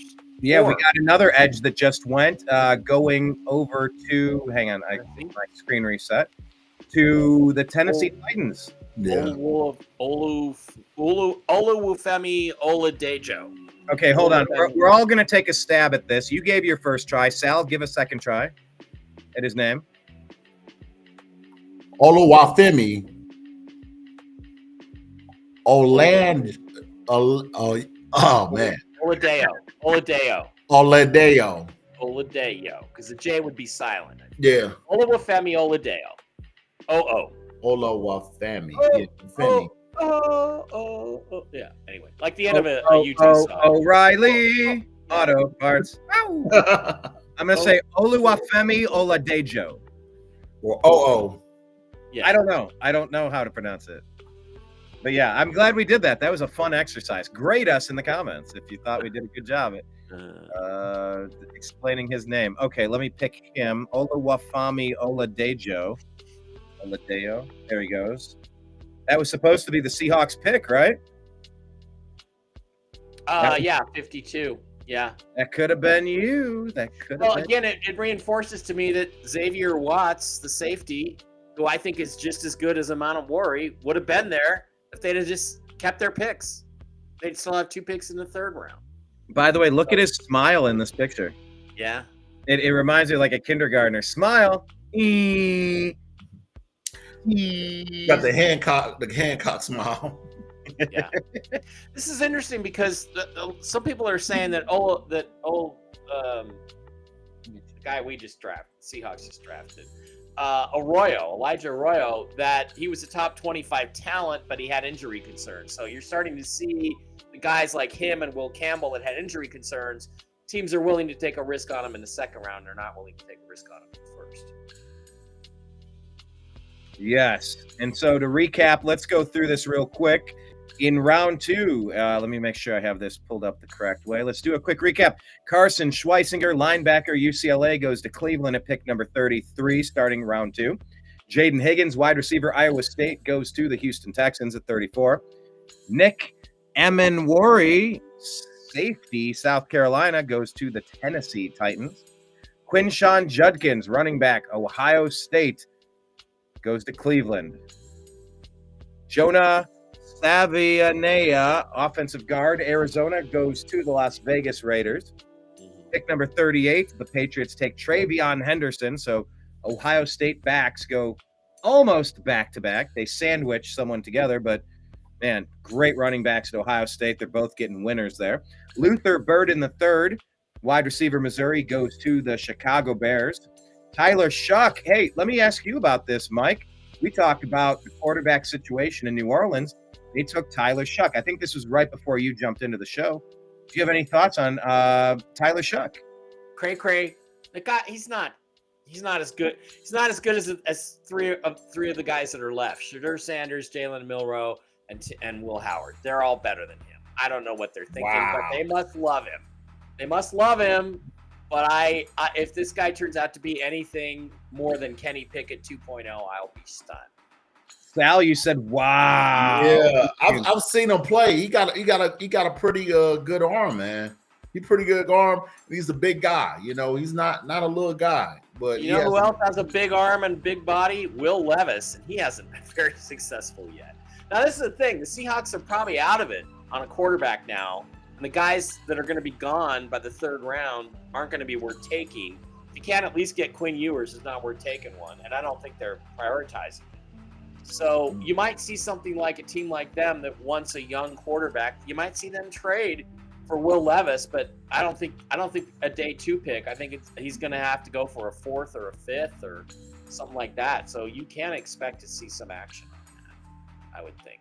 I'm looking around the league. I'm looking around at a lot of the teams that are left. And I'm just kind of like, well, who would want a quarterback? Like, who really... And here's another thing that's interesting, too, Brian, is that the Seahawks, when they traded up, they did trade with Tennessee. So they are talking to Tennessee. So maybe the reason they decided we're going to go for this safety that we really love is because they're already got background talks going on with the Titans about Will Levis or something. That's possible. I hope so. I hope so, because they got, I like Darnold just fine, but we got to get another guy coming up behind. That's a fair point. Continuing the recap of round 2, TJ Sanders, defensive tackle, South Carolina, goes to the Bears. Mason Taylor, tight end, LSU, goes to the Jets. Alfred Collins, pick number 43, defensive tackle out of Texas, goes to the Santa Clara 09ers, as Mike likes to call them. Donovan Eziraku, edge, Boston College, goes to the Dallas Cowboys. Colts get a good one. JT Tuimoloau, edge, Ohio State. He's a really good player. I like him a lot. Terrence Ferguson, another tight end, taken this time from Oregon, goes to Los Angeles Rams. Will Johnson slid and slipped right into pick 47 for the Arizona Cardinals. Ariante Ursary, offensive tackle, Minnesota, goes to the Miami Dolphins. Demetrius Knight Jr., linebacker, South Carolina, goes to the Bengals at pick 49. And Elijah Arroyo, tight end, Miami, goes to your Seattle Seahawks. One of the guys I mocked to the Seahawks this morning with one of those 2 picks, so there we go. The Seahawks? Mm-hmm. The Seahawks. Seattle Seahawks. Yep. Nick Scorton, edge of Texas A&M, goes to 51. Pick 51 to the Denver Broncos. And Oluwafemi Oladejo, or Deho. Yeah. It's like an African first name and then a Spanish last name. Yeah, Oladejo's like Spanish, yeah. Yeah. Deo, me say Deo. So that's where we're at now. And Benjamin Morrison, the corner from Notre Dame, just went to Tampa Bay. So Kablamo, Benjamin Morrison. Tampa Bay needs some defensive help. I love that Tampa Bay took Emeka Egbuka. I don't think we've talked about this, Mike Barra. Yeah. Emeka Egbuka, you've watched enough of him on the Buckeyes just from being in the championship run. He's been a stud for several years. Baker freaking Mayfield gets a weapon as Emeka Egbuka. He's like JSN. He's like Jackson Smith-Njigba. He's going to be a terrific player. He's got everybody loved him that interviewed him. He's professional. He's going to run routes. He's kind of a bigger Tyler Lockett, to make a comparison. A guy who will be professional, who will be a solid professional. He'll run the right route. He'll be in the right place. He'll make the catch when the ball hits him in the hands. And he could even be a little bit better than that. So I think that's a great pickup for Tampa. By the way, we are now pick 54. And remember that the Cleveland Browns were allegedly going to take Shedeur Sanders at number 2. We are at pick 54 on Shedeur Sanders, let it be known. Pick 5-4. We are getting dangerously close to the 3rd round here. How many rounds do they do today? Is it 2 and 3? Just 2, 2nd and 3rd. Yeah, 2nd and 3rd. And the picks start coming at 5 minutes a pop in the 3rd. So okay. Oh, good. I'm liking the pace of this. Yesterday was that was a 5-hour live stream we did. That was awesome. It was now, Mike, did you close down the bar? No, I left about 9. But I had plenty of beer in me. Let's put it that way. What is your drink of choice? What did you sip on yesterday? I was drinking Dos Equis lager with a lime, which is delicious, by the way. Yeah. They also make a fantastic amber. So if you can get a Dos Equis amber, look, I'm the most interesting man in the world drinks it. That's good enough for me, right? You know who I interviewed a couple of times that I called the most interesting man in the world? Me? It was no, not you. Oh, stop. I interviewed myself. No, I'm just kidding. It was Sal. No, I'm just kidding. It was John McAfee. He just has this aura about him. He's just wow. He is a wild man. He is super interesting, intelligent, charming, interesting, weird. He's the most interesting man in the world. And I like not be dead. He might not. I be like dead. to think that he paid somebody to get a stunt corpse and sneak him out and paid him I'll give you $1 million in crypto, but you got to get me the hell out of here. And he's kicking it on an island with Biggie and Tupac. Maybe. Hey, Anthony Belton, the offensive tackle from North Carolina State, just went to the Packers. That is a name I have not heard in the second round. So like they might be reaching here. Anthony Belton, offensive tackle. Page not found. They're still loading it here. There we go. Senior, 6'6", so he's a big boy. 336. Yeah, I mean, he was an early fourth round pick. So I think what's happening is a lot of the second and third round offensive linemen, it's been kind of picked clean. There's not that many guys left to take on the offensive line. So Seahawks were probably pretty smart to fill their biggest need at left guard by taking a left guard at 18 and not messing around with it. I mean, let me see where Belton was rated in here. 135. Holy smokes! I have him more, around 100, around 100. So high 90s, but still, I'm using Rob Staten from Seahawks Draft Blog. He's an excellent scout analysis guy. So I had him as a very early fourth round pick, so right around 100. So a little bit better than 140, but who knows? Chargers on the clock, by the way. Chargers on the clock. This is going to be a very interesting draft as far as seeing where the guys where they've been picked, whether they be a Pro Bowl player or whatever. Either you're going to be a genius or it's going to be like, really? Okay, Chargers just made an excellent pick. 55th overall pick. They take Ole Miss wide receiver Trey Harris. I loved this guy. Big and strong. He doesn't time out that fast, but he plays fast. Very hard to bring down. Catches everything you throw at him. That's a really good pick for the Chargers. So now they've taken a running back and a wide receiver. And what was their other pick earlier in the second round? They made a pick, didn't they, already? Or no, they traded back. Who are we talking about here? We're talking about which Los Angeles Chargers. They took Omarion Harris, 22 Trey Harris from Mississippi. Yeah, that's a really good football player. Trey Harris, really good. I mean, look, Omarion Hampton and Trey Harris, they have redesigned once again. They're starting with a quarterback that hasn't reached his full potential. So now here's a stud wide receiver. Here's a stud running back. That's the way you do it. Now I'm having a little regret on Elijah Arroyo. I didn't realize Harris was still out there. I really liked him.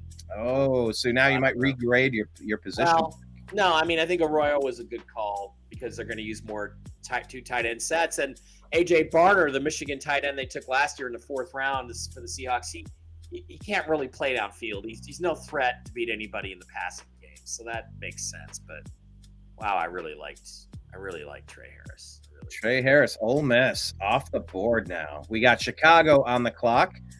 Trade from Minnesota through Houston and Buffalo. Man, Lions have traded up to pick 57. Where are we at? We're at pick 56. The Bears have already picked. We just don't know who it is yet. And the Lions have traded up with the Broncos to the 57th pick. So, all right, action. Trey Harris, Anthony Belton, Benjamin Morrison. Yeah, my list over here. I wish I had a mock draft that like updated in real time with the trade. That's a little challenging here. Show me the Bills have the next pick, but of course they don't. So I'll switch over to this one. Yeah, still no indication on who the Bears took at 56. So let's update that. Now let's go to the NFL draft page. Yeah, pick is in. Just waiting to hear it. Mike Green is still sliding. I mean, if he's got accusations, that's going to be tough. And it's tough. I don't know if he's been convicted of anything, but anybody can be accused of anything. That doesn't mean anything. You know who else was accused? Frank Clark, the Seahawks drafted, and he won a Super Bowl with Kansas City. And he was a really good player and had no trouble at all.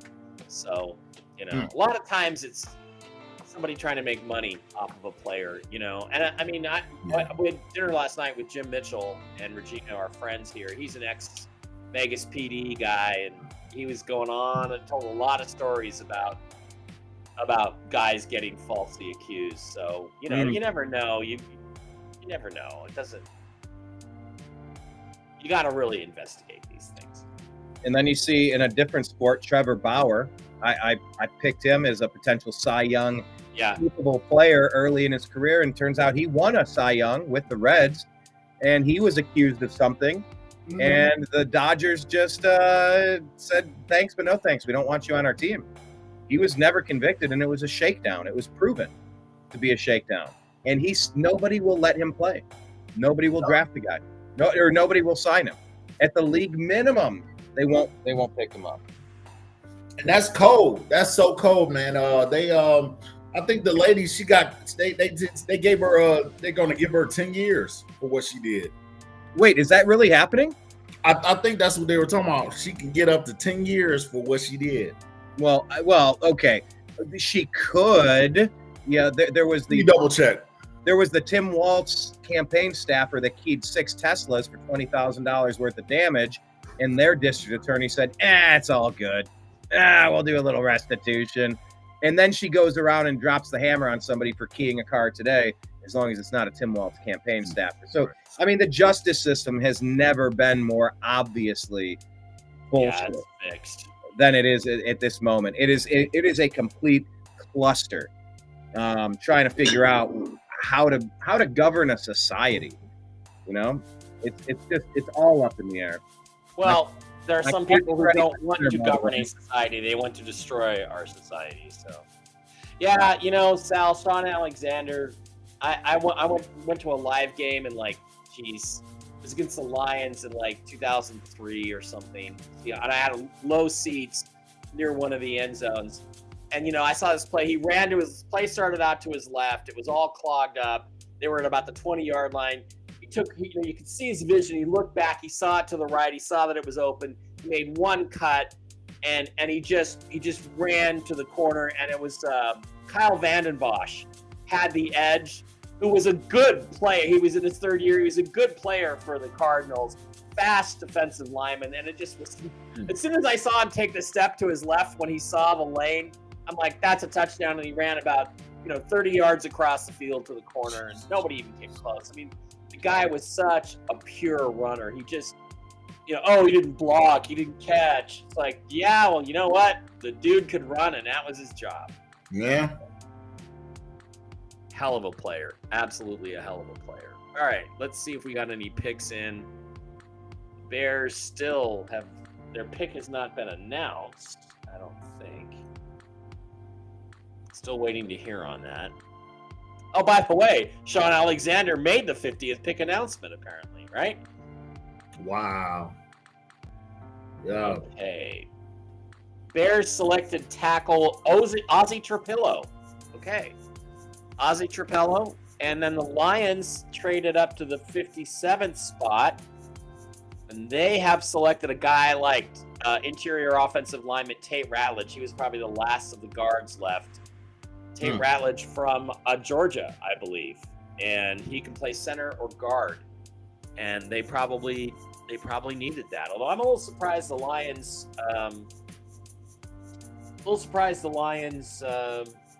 haven't gone defense.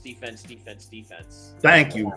Injury-wise last year. Thank you, and that's what makes sense with them. Now I was telling Brian, when you're a team that's set up the way they are. Yeah. You don't need anything. Anything else, you really don't need. You need an offensive. Do you really need an offensive player? No. Go with the defense. Well, the only thing I can say is that when they looked at Ratledge, they must have said to themselves, "This guy's an instant starter for us. He's going to start right away." Otherwise, they would have gone defense. So, good for them. Let's see what other teams. That draft tracker. Okay, let's restart. The draft tracker's not. It doesn't give you who the teams have already picked. Right. That's what I'm gonna look at it on TV. Well, you can use the mock draft simulator that I think Brian had up earlier. It includes the trades and everything. Okay, well, that did something I didn't want it to do. Went all the way through. Okay, round 2, where are we? Yeah, it doesn't have the latest trades. Okay, so that's not.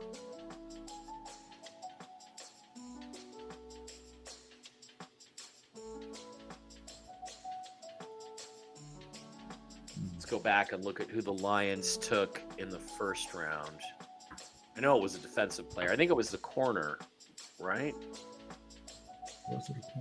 Yeah. Oh no, Tyreek Williams, a defensive tackle. I'm about to say I knew it was a defensive tackle because I was telling yeah. Brian, I was like, yeah, that would how good that would have been. It was a surprise because he went a lot higher than people thought he was gonna go. Where did I have Tate Ratledge on my Rob State board? Guard. Yeah, early second round, so that's a value pick for the Lions, I think. Some guy who's a real douchebag, John Frisella, saying, I'm starting to feel like Shooter Sanders is going to go to the XFL or the Arena League. No, that's not going to happen. Someone's going to pick him up. Okay, the Raiders have selected. Who's next up on the draft? The Raiders. They have selected wide receiver Jack Beck. Pick number 58. Not really a Raiders pick. White guy looks more like a tight end, but he's a wide receiver. Okay, so that we're caught up on that. Ravens are on the clock next. Then all I can say is Don Beebe. Don Beebe, yeah. Don Beebe. Well, there's always those, what was his name? I want to say Jeff Cope, but that wasn't his name. I can't think of the other guy. He played for Atlanta. He was the kickoff return guy. Yeah. Now he was. Oh yeah, Tim. Yeah, what was his name? I don't remember his name. Well, he was good, man. He was so good. Yeah. He played for Purdue, I believe. Yeah. Was he in Purdue? Was he with Purdue? Yep. But I know that guy was fast. Yeah. Tim Biakabatuka? Tim. No, not. That's a horrible name in Ohio State Buckeye lore. Oh yeah. Biakabatuka just ruined our national championship hopes. Okay, so we had the latest draft tracker updates. We have the Raiders pick was Jack. The Raiders pick is Jack Beck. The Lions took Tate Ratledge. That's a solid pick. But all right, so pick 56 was Trapillo or Trapillo? Ozzie Trapillo. Trapillo. I don't know. By the way, Harold Fannin Jr. We might be hearing his name, tight end Bowling Green, coming up soon. He's been rumored to go to the Brown. Keep it posted. They like him a lot. All right, pick 57 was Ratledge. I'm updating my board here. Yeah. I'll be right back, boys. Yes, sir. You make me feel like my TV is slow. They're just now getting the Lions pick. Oh, yeah? Yeah, they're just now getting the Lions pick. All right, Tate Ratledge, Georgia. He's there. Yeah, pick Georgia. 58 went to... Oh, see, yeah, mine is not showing. You have the Raiders pick is in? No. They just did the Lions pick on my TV. Oh, okay, gotcha. So here we got Raiders, Ravens, Broncos, Commanders, Bears, Chiefs, Eagles. That's the end of the second round. Then we're going to move into the third. Mm-hmm. Where are the Browns in round 3? Let's see. I got you. Pick number 3. The third. And pick number 94. That's the 30th pick in round 3. So we have 2 picks in the third round. Yeah. How do you grade the Browns draft so far? It's hard to with that first round being such a. It is. Whenever you trade back, it's hard. It's hard. Once you trade back, it's hard to grade. But it's going to be easy to grade if if Travis Hunter turns out to be a Hall of Famer, then we're just going to hate the pick. We're just going to hate, what were we doing? Why are we so dumb? But just like you say that, it's been picks that we didn't take where I was like, you know what? Wow. But it's been players that just didn't want to play for it. Like, I think we should have got Julio Jones. I think if Julio Jones played for Cleveland, that's the player you pick up. But for some reason, I think he didn't want to come to Cleveland. He told them, hey, I don't whatever y'all do not pick me. And we end up trading that pick to Atlanta. Atlanta did better with that trade than you guys did. Well, everybody. Well, you figure. Look at what quarterback that we had. The Eagles pick when we didn't take Carson Wentz. We were supposed to take Wentz. Yeah, we didn't take him. Look what happened. Well, that was Hugh Jackson. You know, Hugh Jackson passed on so many quarterbacks. He passed on Mahomes. He passed on Josh Allen. You know, it just. Well, he had to pass on Mahomes to get the number one pick was Myles Garrett, so I can understand that. Rumor is in 2018 that you guys were going to give us 2 firsts, 2 seconds, and a third for Russ, and we turned it down. I would have done that deal now that I think about it. So Jack, how do you say his name? Beck or Besh? Beck. I think it's Beck. Wide receiver, TCU. Yeah. Wow. Hold on. Yeah. The Texans have taken Jack Besh. No, that's the Raiders. That went to the Raiders. Oh, my bad. I'm looking at the weird one here. That's right. Yeah, and the Ravens pick is in. Hey, Mike, it's Tim Dwight. That's who it was. Tim Dwight. Tim Dwight, right. Tim Oh, shit. Okay.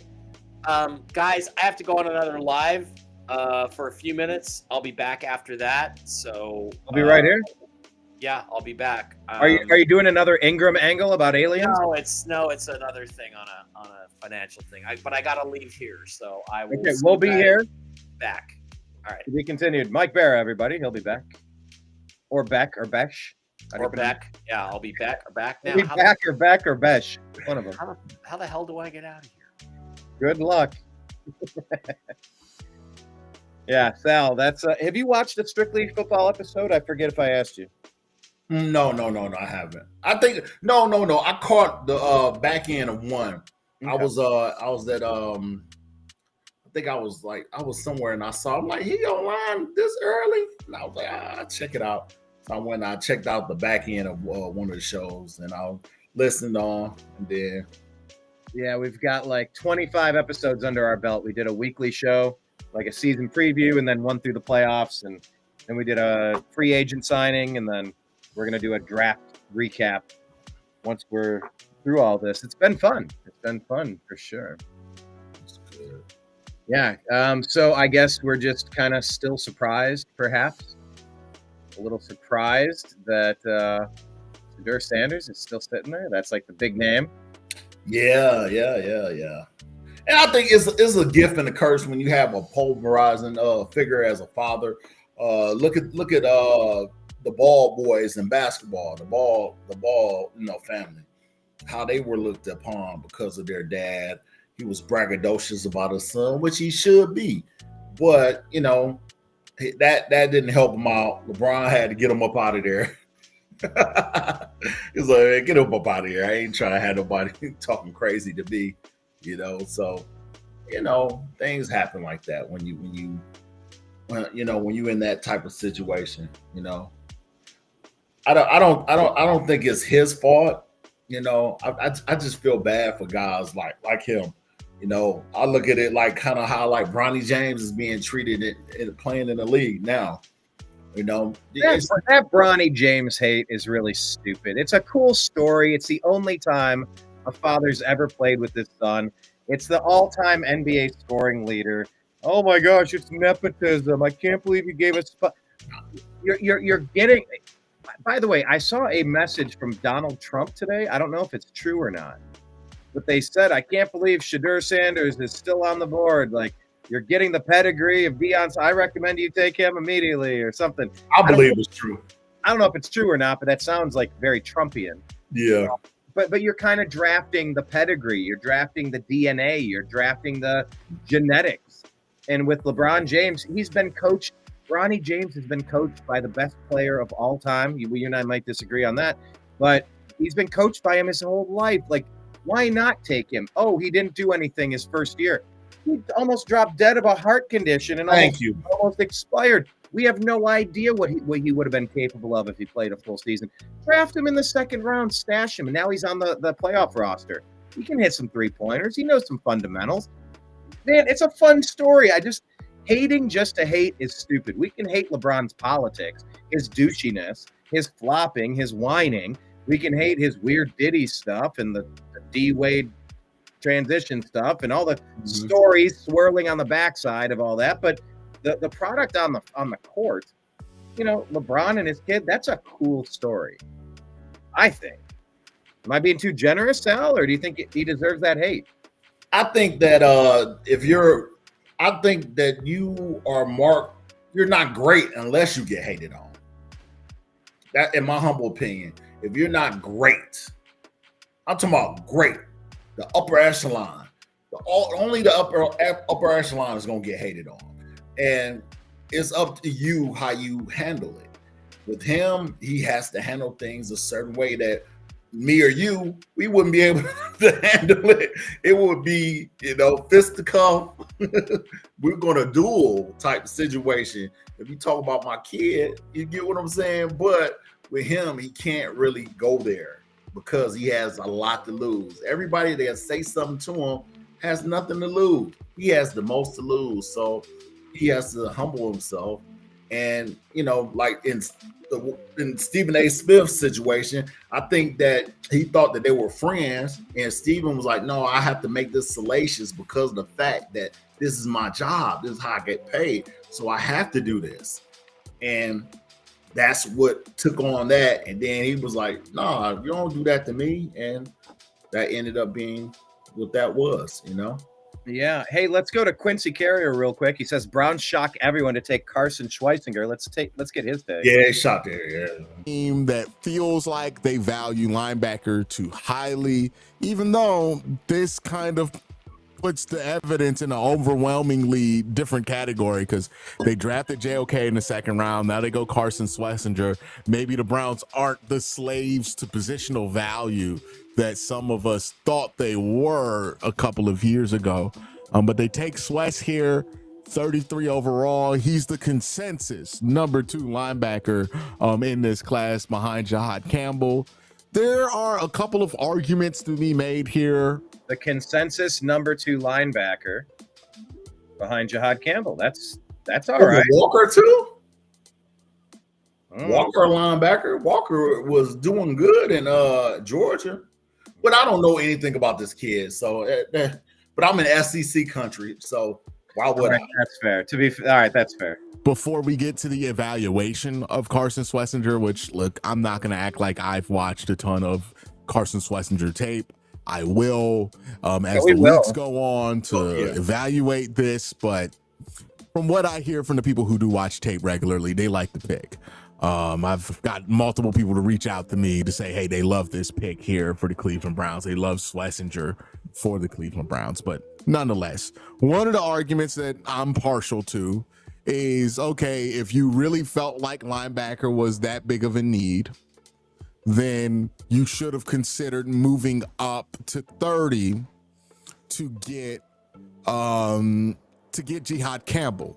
Because even if Swess is number 2, and I think a lot of people consensus Swess second round grade, number 2 linebacker, I think Jihad probably had a higher grade than most on that board, and a lot of people like him a lot more, including myself.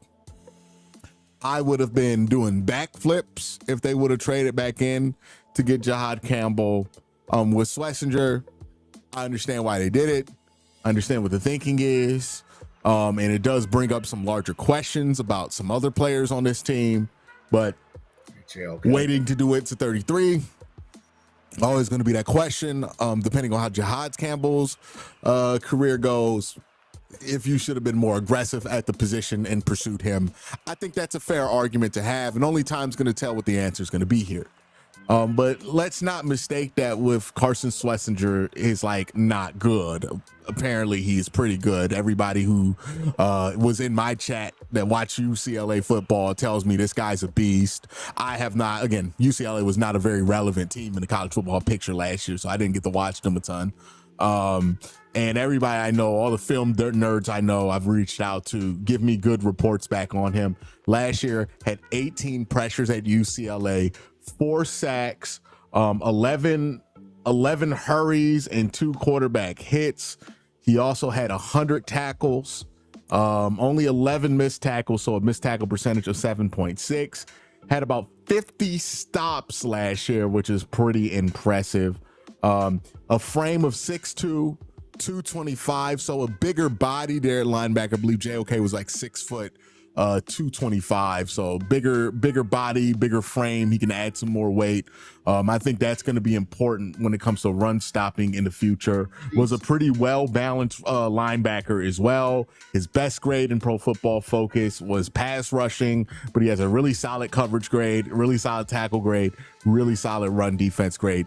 So from everything that I can gather about Carson Schlesinger, he is not a reach at 33, a second round grade, and undoubtedly the second best linebacker prospect in this class, according to most people.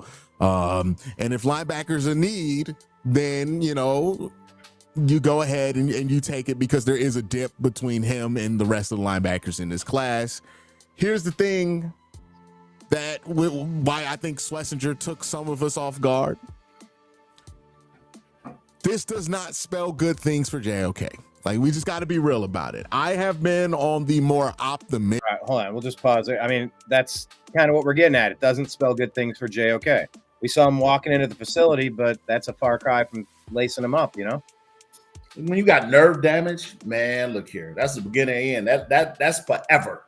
That's forever. So he could be fine 1 minute, but the next minute it'll be horrible. The rich get richer. Mike Green. That kid's good. Yeah. He is good. He just has some problems, right? That's He has I don't know what he did. He did something. I heard it was a domestic situation. Yeah, he put hands on somebody. Yeah. Put hands on a young lady. Yeah. Is that, do you know, has that all been adjudicated, or is that still like clogging up, like it's still not decided and figured out just yet? It still don't matter. Once that happened, man, it's hard for you to cut that loose. You know what I'm saying? Yeah, but if it's resolved, that is different. No, it's still no. Once they say you did it, you put yourself in that position. Because you put yourself in that position, that's what make it bad. You know, just like Uncle Shay Shay, he put himself in that position. That's what make it bad. So even if he didn't do anything, it don't matter. You put yourself in the position to be dealing with a woman that didn't have your best interests at heart. So when you do that, that's the consequences that come with that. When you're a professional athlete, you understand that this is the way you make your money. Your talent is off the field, you can't be out here doing wild stuff. If you do anything wild, or they say that you did anything, you're going down. That's just the way it is. It's not fair. I don't think it's fair, but you know, just don't put yourself in that situation.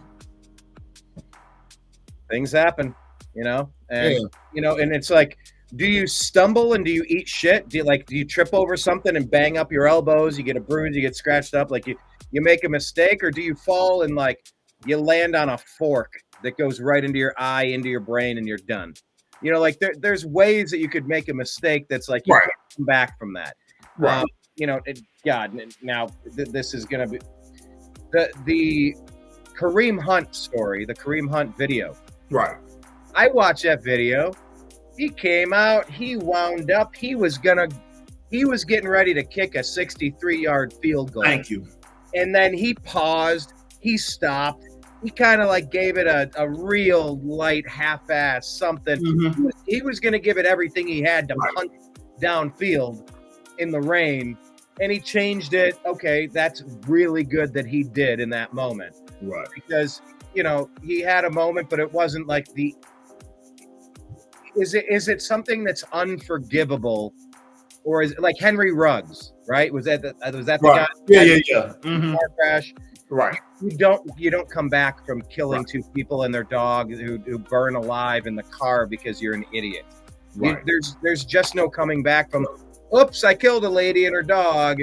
Okay. No, it's like, I don't know. We were arguing and we had this thing occurred and it wasn't the worst thing, but it didn't happen a second time. There was no it was just a bad scene, but it wasn't the worst scene. And it was and there's not a history of it. It's not like this is an ongoing rap sheet situation. I don't know. I don't know the Mike Green situation well enough to know, but I know he's going to be going after Browns quarterbacks now. Right. He's not going to get suspended. But my thing is this. This is my thing, Brian. If I'm hanging out with you, you my guy. You worth $50 million, okay? Me and you hanging out. I'm not going to put you in a position where you have to deal with something like that. If I see something going awry, I'm like, hey, Brian, I understand. I know, man, but we got to go. We have to go. You have to have, someone has to be that friend that don't drink, that's going to be there for you to get you where you need to be. And I don't like saying this, but I'm going to say it.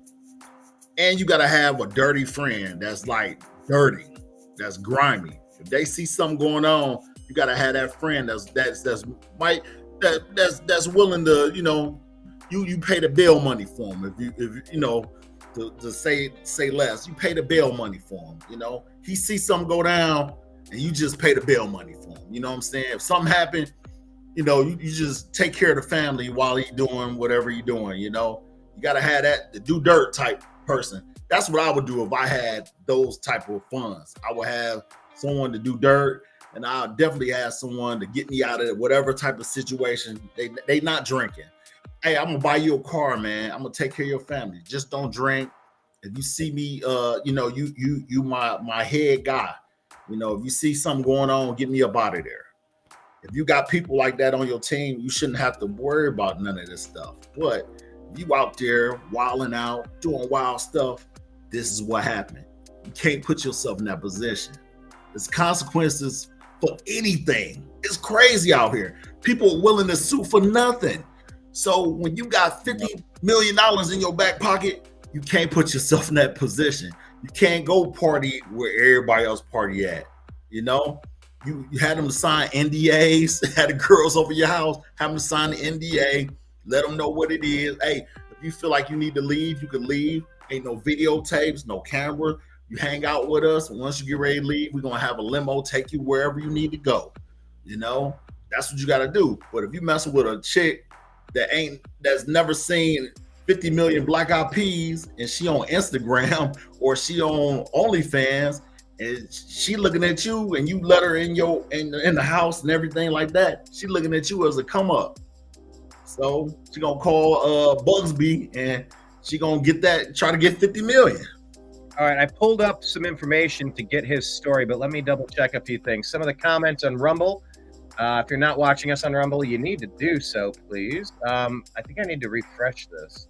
Let me get the comments first.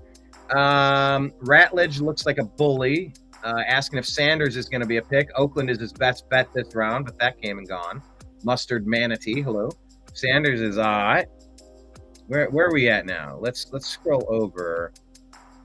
Amos Harvey Green. Yeah, we've had a few picks come in. Okay. So Mike Green, running back Harvey goes to the Broncos out of UCF, and Amos, cornerback out of Ole Miss, to the Commanders. Let me refresh this, and then I want to tell you about Mike Green, where we're at. Refreshing our feed on Rumble, getting that up and going. Thank you to everybody who's watching over there and on Facebook. Thank you. All right, the allegations about Mike Green. Here we go. Former Marshall edge rusher faced 2 sexual assault allegations. One during high school in Williamsburg, Virginia, and another while at the University of Virginia in 22. which led to his suspension and eventual transfer to Marshall. So he went from Virginia to Marshall. Green has denied both allegations, stating he was never questioned or charged and insists that he did nothing wrong. The Charlottesville Police Department confirmed a report of an alleged sexual assault involving Green, August 29, 2022, but no further details on charges or outcomes were provided. Maybe he had somebody grimy that made a payment there. Who knows? Green claimed he could have stayed at Virginia, but chose to transfer for a fresh start. Despite these allegations, he led the nation with 17 sacks in 2024 and remains a top prospect, though some sources suggest the allegations and poor combine interviews may cause him to slip in the draft. So he had poor combine interviews. Well, your interview gonna be poor if they ask you, did you rape somebody? So of course, Hey, so what happened? 2 times? 2 times? Yeah, that's enough to make an interview poor. I'll give you that. No. All right, let's talk about some of these players. PJ Harvey, Broncos running back. They moved on from Javonte Williams, which is too bad because I drafted him in my dynasty league, hoping he was going to be somebody. I forget where he landed up, Javonte Williams. But the Broncos taking another running back. What do you expect to see out of the Broncos this year? They have Bo Nix. They have Sean Payton. They're retooling with a running back that they think fits their system. He's 5'9", 208. What do you make of this pick for the Broncos? I think Sean Payton, he's trying to create that lightning in a bottle that he had when he was in New Orleans. I mean, it's pretty much that same type of team. Oh man, yeah, that's a good Pretty point. much that same type of team, This guy's a speedster. I'm not saying that he's the same as what's the running back name? Oh my God. Scatterbo? Oh, you silly. No, I'm not saying that PJ Harvey is the same. The same as not Deuce McAllister. No, not Deuce McAllister. White. Not White. What's his name? He won the Heisman with LSU, not LSU, but USC. Not Ricky Williams. He was with a Kardashian. I can't think. I can tell you all the Bush. Reggie Bush. Yeah. There we go. Reggie Bush. Yikes. Right. So I don't think Deuce McAllister. But yeah, I know, right? That's deep cuts. Wow. But yeah, you know what? He's setting it up like that. Probably without the bounty hunting, You need to get Williams to be the defensive coordinator so he could do that. Greg Williams, yeah. Good old Greg. All right, Trey Amos, cornerback with the Commanders now, out of Ole Miss. A lot of Ole Miss players going 6'1", 190. Going to help out that defense. Trey Amos. Let me update the. I'll share this tab. So pick 61. Double checking. Yeah, Trey Amos. Trey Amos. Let me add him. Wow. He was the number 34 projection, and this is 61 pick. Good value. The 62 pick, and of course, it just depends how you're ranking them. There's so many different versions of those. And it depends on what you're looking for. And I think that's ultimately what it is. If you value something more than that position, then it'll be different, Defensive tackle Shamar Turner from Texas A&M, 6'4", 300, goes to the Chicago Bears. That feels like a decent pick. Shamar Turner. All right, let's pull him up. Maybe he's the only Shamar in the draft. No, Shamar Stewart. 2 Shamars or 3 Shamars. Shamar James and Shamar Turner. There's a lot of Shamars. Have you known a Shamar in your life? Oh, yeah. No way. Is that a common name? Shamar? Yes. No. It's pretty common. Okay. I'll believe you. The Chiefs have selected defensive tackle Omar Norman-Lott in Jigba. Omar Norman Lott, 6'3", 315 out of Tennessee. Defensive tackle. I mean, the Chiefs, what is it, Chris Jones over there? That's what they need. They need it. Goodness gracious. They couldn't stop a nosebleed, boy. Goodness gracious. Woo! Yeah. All right, so he's going. Where's Norman Lott? Almost there. There we go. Defensive tackle, Tennessee. And then the number 64 pick. Hey, we're almost ready for the Browns again. Heck yeah, buddy. Yeah. We are almost there. I love it. It took a while, but we got it. I know. Eagles are on the clock. It always takes a while. Are you sipping on anything this evening, sir? No. Good. Yeah. Good. No sipping. Yeah. Never sipping. I got my water. Am I the only one that takes like a nice pint glass if they put like spaghetti sauce or something in a cool glass like this, like a mason jar kind of vibe? No, I do that. I do that with like my favorite water glass. Yeah. I do that with a Crystal Light. I get the Crystal Light. I put the water and ice in there, put some Crystal Light in there, put the top on, shake it up, put it in the refrigerator. Ooh, not a bad call. Oh yeah. Make a slushy, put it in there, have it for the kids, split it. Yeah, man. Heck yeah. Eagles on the clock. The rich getting richer. Once again.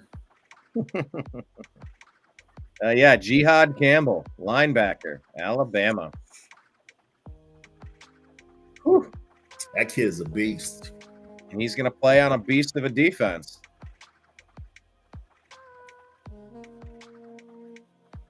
Yeah. Let's see this one. Quinshawn Judkins' mom answers his draft call from the Browns.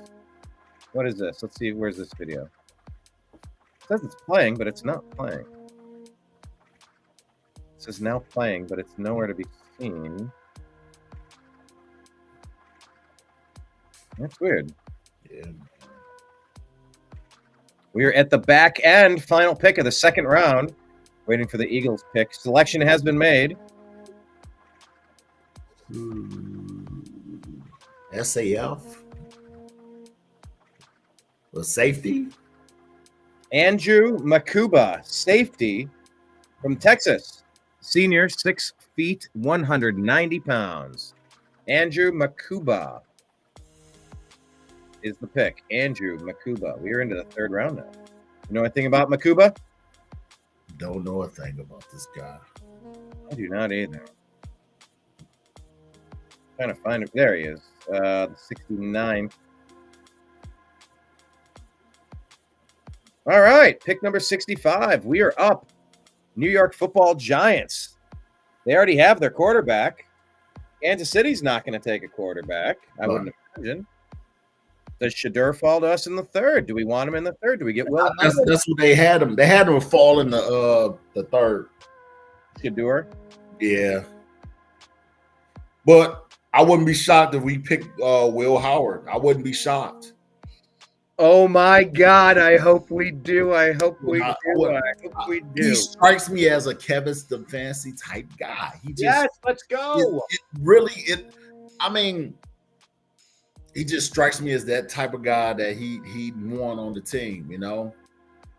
I'm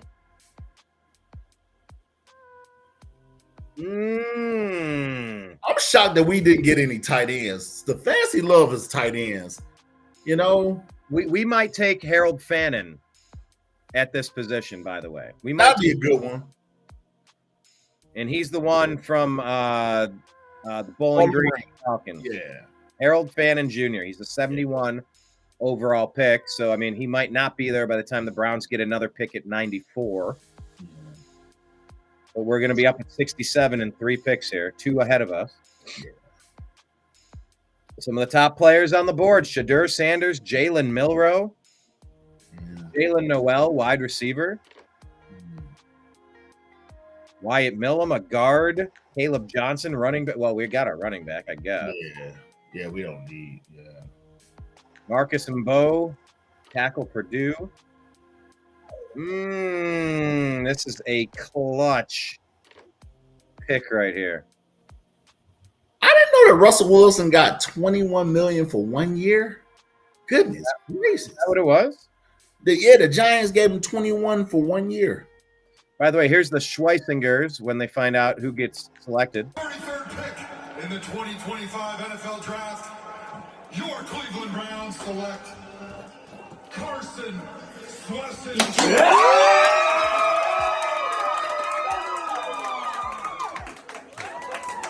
Is that me or he look little? Yeah. No, he'll be fine. He'll be fine. Little bit, but you know.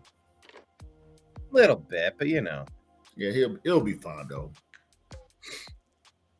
They'll get him right. The Browns and Nick Chubb have had dialogue on a return per rap sheet. Ian Rappaport. I'd love to see, give him a small base with a bunch of incentives. Yeah. Put him on the damn roster. We can afford to do it. We can afford to do it, man. I don't care what it takes. Get this guy on the roster. Let him coach Quinshawn how to be a pro's pro. Hoping that he doesn't need it, of course. New York Football Giants still on the clock. Awaiting the pick here is the first pick in the third round. Pick is in. Waiting for it. Barring a trade, we're going to have our pick of the best available quarterback here in the third round. Yeah. Would you be happier with Jalen Milroe or Shadur Sanders? Look, these are the names we've been talking about for a while. If we wait until the back end of the third round, several of these names could be gone here in the third. Whoa. So, that being said, who would you like out of these three players? Jalen Milroe or Shadur Sanders or Will Howard? These are three big names. I like Will Howard.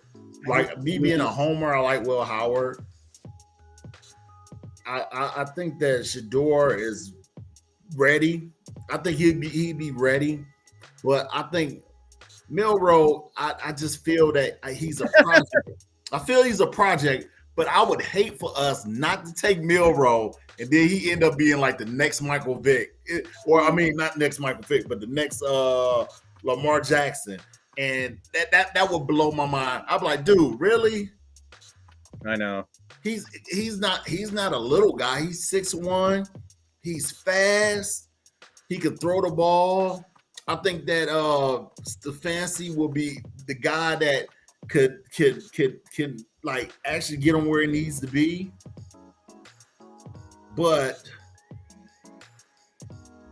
let me tell you about the New York Giants here. If you had more to add to that point, please do. Nah, that's it. Darius Alexander, defensive tackle, Toledo Rockets.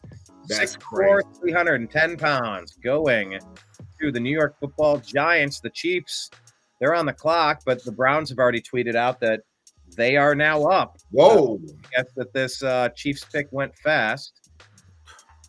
Oh, my gosh. This could shape the rest of our franchise. Oh, one of the pick is in. For who? For the Browns? For the Browns, yes. The pick is in. Oh, they're just now showing Ashton Gillott, edge from Louisville. 6'3", 275 out of Boca Raton, Florida. He is going to be the pick here. Gillott. What are we going to do? Tell me, Will Howard. Oh, we need a quarterback. No, maybe a punter. Maybe a punter. How about that? Browns are on the clock. Oh, good God. By the way, let me show you what happened when we drafted our last guy. It's going to be part of Browns lore forever. Oh, my God. Hey, do you want to feel old? Why not? The Browns just drafted a guy who was born on the same day LeBron made his Cavs debut. Jesus. October 29, 2003. October 29, 2003. Holy. All right, that made me feel old. Thank you. Yeah. Good God, that's a tough one. All right, here we go. Watch this. Quinshawn Judkins missing the call from the Browns because he was in the bathroom. It's now it's now a part of Brown's canon. So let's who is this? Who did we select? That's it. I know, right? That was him. All right, here we go. This is Quinshawn Judkins. His phone rang while he was out of the room. So you see, members of his draft He's not even there. party are there. The Browns are calling to select him, And he's not even there. Mom's but dead. he's not in the room. And so they answer the phone, and they're all yelling for him. Hey, Quinshawn, and then he comes back in. Hey, I'll tell you what. Quinshawn Judkins and David Njoku are going to have some fun going to the barber. Woo. They're going to have some barber chat. Like they have almost the exact identical hairstyle. Yeah, they do. You know, they got the black dreads with the blonde or, sandy blonde streaks in them. Oh, yeah. They got the fancy boy haircut. Both of them. David Njoku's going to recommend a really good barber. I guarantee. I guarantee. He'll be fine though. I think I think that's the funniest thing about Cleveland in general. You can find anything, You just go. You always know a guy. Yeah, I know a guy. My dad is the king of knowing a guy. Sometimes you gotta go to the bathroom, Chris. That's exactly right. He had to go to the bathroom. There's like me. There's Jimmy Haslam. Oh wait, I thought it's Jimmy and D. No, it's Jimmy. That Jimmy and D stuff is so lame. Interesting moment. I would have been out of the room. Man, he looks like David Njoku. He does. Oh my God, he's got the David Njoku thing going on. If you know, you know. So anyway, Quinshawn. Wait, did he just give her the Heisman? I think he just gave her the Heisman. Watch this. He's like, hold on, calm down. So anyway, Quinshawn Judkins. When nature calls, sometimes that beats out when the Browns call. This is Quinshawn Judkins.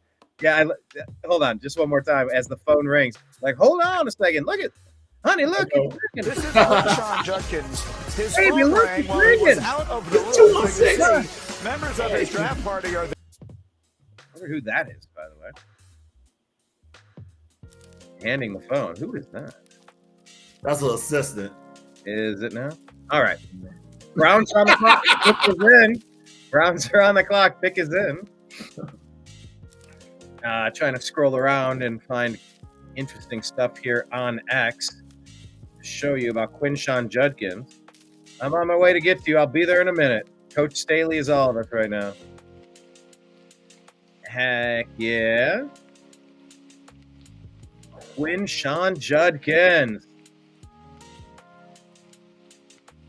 Dude's a baller, man. Who is this? Catherine Hickman, Brown's VP of Football Operations and Assistant GM, telling us what she liked about Carson. I have to start. And I don't think I'm pronouncing his last name right, but we'll see. I have to start with Carson's journey, like off the field, even before going straight to your question, because such an impressive journey, walk on, that mentality, what he's going to bring to our program There from it a is. work ethic and leadership standpoint, I think is invaluable. What did I tell you? Who were we going to? I friggin' you know who I'm texting right now?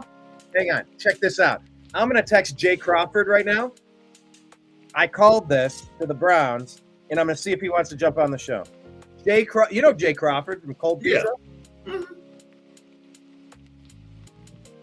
Legend. Yes. He's a Bowling Green guy too, right? That's one of the reasons why I reached out.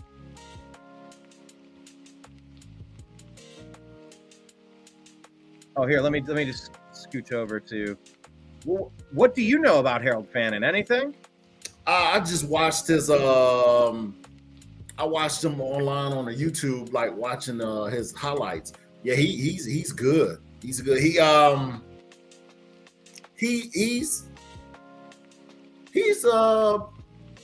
put me in the mind of the Chief and Njoku. Put me in mind of him. And you know, he gets open. He gets open now. All right, I'm texting Jay Crawford. I'm gonna tell him we are live. If you want to jump in with a quick take. Yeah, this guy's good. He's good. Bowling Green on the map, people. How great is this? Here, let me switch the screen over to this one. Yeah, he's not known for his blocking at all, but he can get open. He's more or less a big wide receiver, big target, man. Someone just jumped into the chat room. Mike is back. I can only stay a minute. I just have to ask one question. What the fuck are you guys doing? Really? You pass on a quarterback again? Really? Shador will be there. We'll be fine. No, Shador's going this round. He's not going to be. And I don't know that Shador is the best prospect right now. Is it Jalen Milroe? Is it Shador? Is it Will Howard? Well, okay. Jaguars, Patriots don't need a quarterback. Saints already took a quarterback, right? We'll be fine. They took Shao. Bills don't need a quarterback. Jets take a quarterback. Pittsburgh could take a quarterback. Yes. Oh, no, they're going to take Will Howard. No, I don't want to see him in black and yellow for 20 and years. Rams could take a quarterback, and Seahawks could take a quarterback. Yeah, they could. So, yeah, you're going to miss out here if you don't do something. But we have another pick in the third round. We do have another pick coming up. Yeah, but like I said, there's 4 teams in front of you that are still looking for quarterbacks. So, or theoretically should still be looking for quarterbacks. Yeah, I don't know. Raiders, I mean, you think it's ridiculous, or just the Browns are going with the 2 quarterbacks they have? They're building out the rest, and they're going to try to draft or free agent fix it next year. I don't know, or try to get it with the second. This is like 2022, and you know the best quarterback ended up being the guy that absolutely nobody talked about, which is Brock Purdy. So, yeah. Mr. Irrelevant. Yeah. I don't know.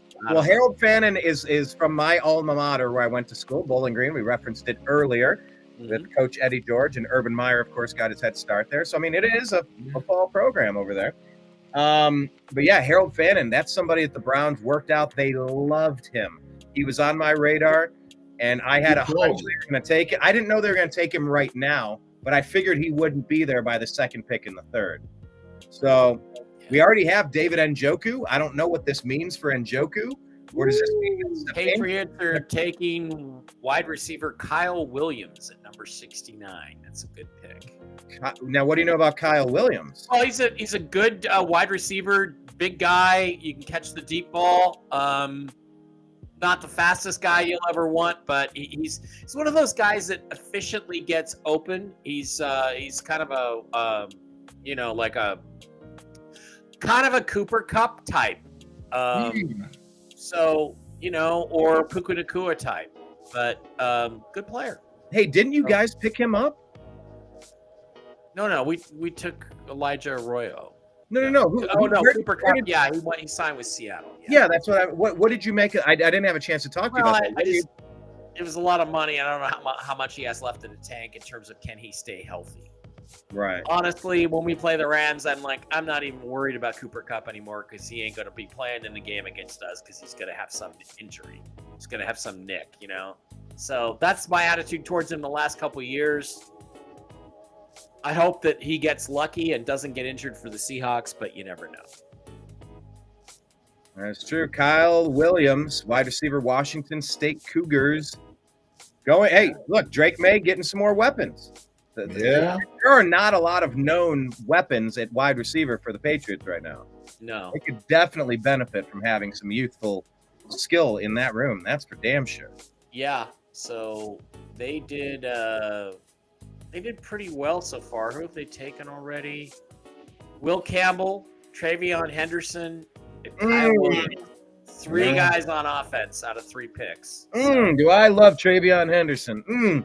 And that's what you do with a young quarterback. But I guess the Browns are looking at it going, we don't have our young quarterback, but they still take a tight end. Right. 4th or 5th best tight end in this class.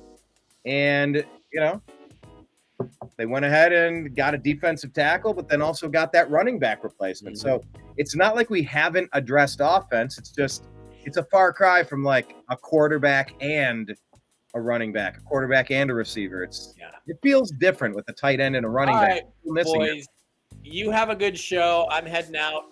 Have a great night. I'm gonna go eat some dinner, and Brian, we'll do a show this week. You know? Yeah. When is good this week? Do you know off the top?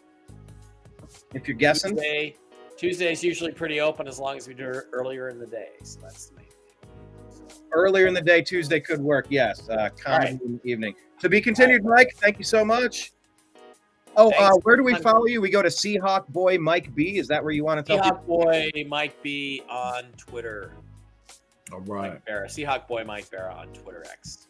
All right, sounds good. Mike, have a great evening, sir. Appreciate you. And of course, we will be on with another episode of Strictly Football coming up next week, maybe Tuesday. We shall see very soon. This is so much fun just talking foot. Like, I'd be paying attention to this stuff anyway, but like talking about it, going through clips and videos and highlights, this is super fun. Wow. Isaac Tesla. The extra A is for ain't a Nazi. The extra A stands for ain't a Nazi. Wide receiver, Arkansas Razorbacks, Isaac Tesla, 6'4", 217. He is going to be going to the Detroit Football Lions. Yeah. Adding more wide receiver talent to the mix. That is a highly potent offense over there with Jared Goff. Oh yeah. Do you think they needed some help here? Do you think is anyone set to take a step back? Didn't Jameson Williams have a problem or something? I don't know, but they think that they're on the verge of they think they are competing for a Super Bowl. Oh yeah, every year they are. It was just a freak occurrence that the Vikings were that good. I didn't see that coming. I didn't see the Vikings being that good. I knew they were going to be a decent team, but not that good. You know, not for nothing. Yeah, man. Go ahead. I mean, not for nothing. The NFC North was probably one of the better divisions, man. Because other than Chicago, they had. I mean, those teams were good, man. Yeah. Hey, let's go back to this because we cut it off when Harold Fannin was selected. This is Catherine Hickman talking about Carson. Carson is our linebacker we took from UCLA. The field, you're thinking of a very versatile, athletic, instinctive player with good feel, and that's something that Jim and Coach Tarf put, premium on when it comes to versatility. It gives them pieces to interchange and attack offensive differently. So I think that's what he's going to bring. Extremely productive in his last year, and also very productive special teams player on his first 2 years as well. So really just extremely excited to bring a young man like Carson into our program. So there you go. 50 stops, 100 tackles, 5 sacks? He's very productive. Look at this video here. This is so funny. Let me reset this. This is Quinshawn Judkins and Mason Graham at Brown's rookie camp. Let's let this reset. Watch this. Ohio State Buckeye Quinshawn Judkins and Michigan Wolverine Mason Graham at Brown's rookie camp. Flicking each other off. They're in a flick fight. No, more to you, buddy. No, that one's for you, pal. Oh, man, that is pretty funny. Here's the Cleveland Browns once they have Travis Hunter fall in their lap. Here's the reaction. Yeah, no thanks. We don't want that. Oh, thank you. Yeah, that can go over there now. We don't want that. In case you were wondering, Quinshawn wasn't in the bathroom when the Browns called. He was getting a lemonade. All right. Says Andrew Siciliano. Let's listen. Quinshawn, just tell the story. Phone rang, and where were you? Man, so I was on my couch in the theater room, just waiting. I seen the Seahawks. They had just picked the kid from South Carolina, And I got up, went and got something to drink, and I came back and my phone was ringing, and there they were. Okay, so we could put the story to bed because ESPN made it sound like that you had run to the bathroom. Yeah. I went and got a drink real quick, and I came back. My phone was ringing, and my mom, she answered my phone, and it was on FaceTime. I was already on there. It was insane. That's great, man. All right, Crenshaw. put that to bed. He was getting a lemonade. Maybe he'll get a lemonade deal now. I don't like the way that worked. If that one of them ladies was his girlfriend, I don't like the way. That's a bad sign. He had to go get his own lemonade. Girl. Oh, okay. You're gonna make him get up and go get his own lemonade? Just saying. Okay, I take your point now. I get what you're saying. Bad sign. The pick is in here. It's 71. Vernon Broughton. This is a defensive tackle, 6'4", 305, out of the Texas Longhorns. He will be playing on the New Orleans Saints now. The Bills are on the clock. So next few picks, Bills. Ooh, Jets are going to take a quarterback. You think? They could. Jets could. What is going on with Brock Purdy? Is he signed yet, or is he not going to sign? What are they? I think they're trying to set him up where he's going to get he's going to get the big contract. So, maybe he will. All right, let's go ahead and do a new search on the Browns and get some info on this. There we go. Look at how sharp these helmets are, by the way. Let me full screen this. Is this helmet sick or what, dude? Oh, yeah. I like that Falcons helmet. I'm a fan. I'm a Falcon fan, man. That's my best John Gruden impersonation. I'm a Falcon fan, man. He always adds man to stuff. So, yeah, third round, pick number 67, keeping it in Ohio. Oh, he played at Canton McKinley and then Bowling Green and now Cleveland. Wow. This dude is living the dream. Ohio. That's what I wanted to do. However, I wasn't 6'6" and I wasn't 200. But I was a hell of a good defensive end, boy, on 2 undefeated teams. I was a good defensive end on a great team. So Harold Fannin, the tight end here, Bowling Green. Good for him. Do you see what Babylon B put out? Let me make this bigger. Hold on. Let's go full screen. Babylon B says player drafted by Cleveland Browns decides to just retire instead. Yeah, gotta love it.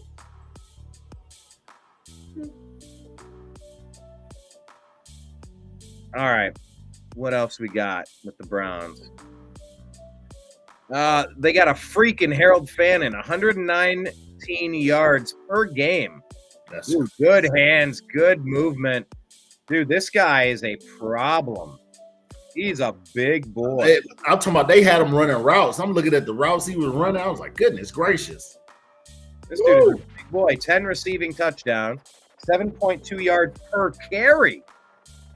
He's carrying the ball and a rushing touchdown. David Njoku has a protege. Welcome to Cleveland. Harold Fannin Jr. Yoink. Good body control, good footwork, good burst, good stiff arm. Nice.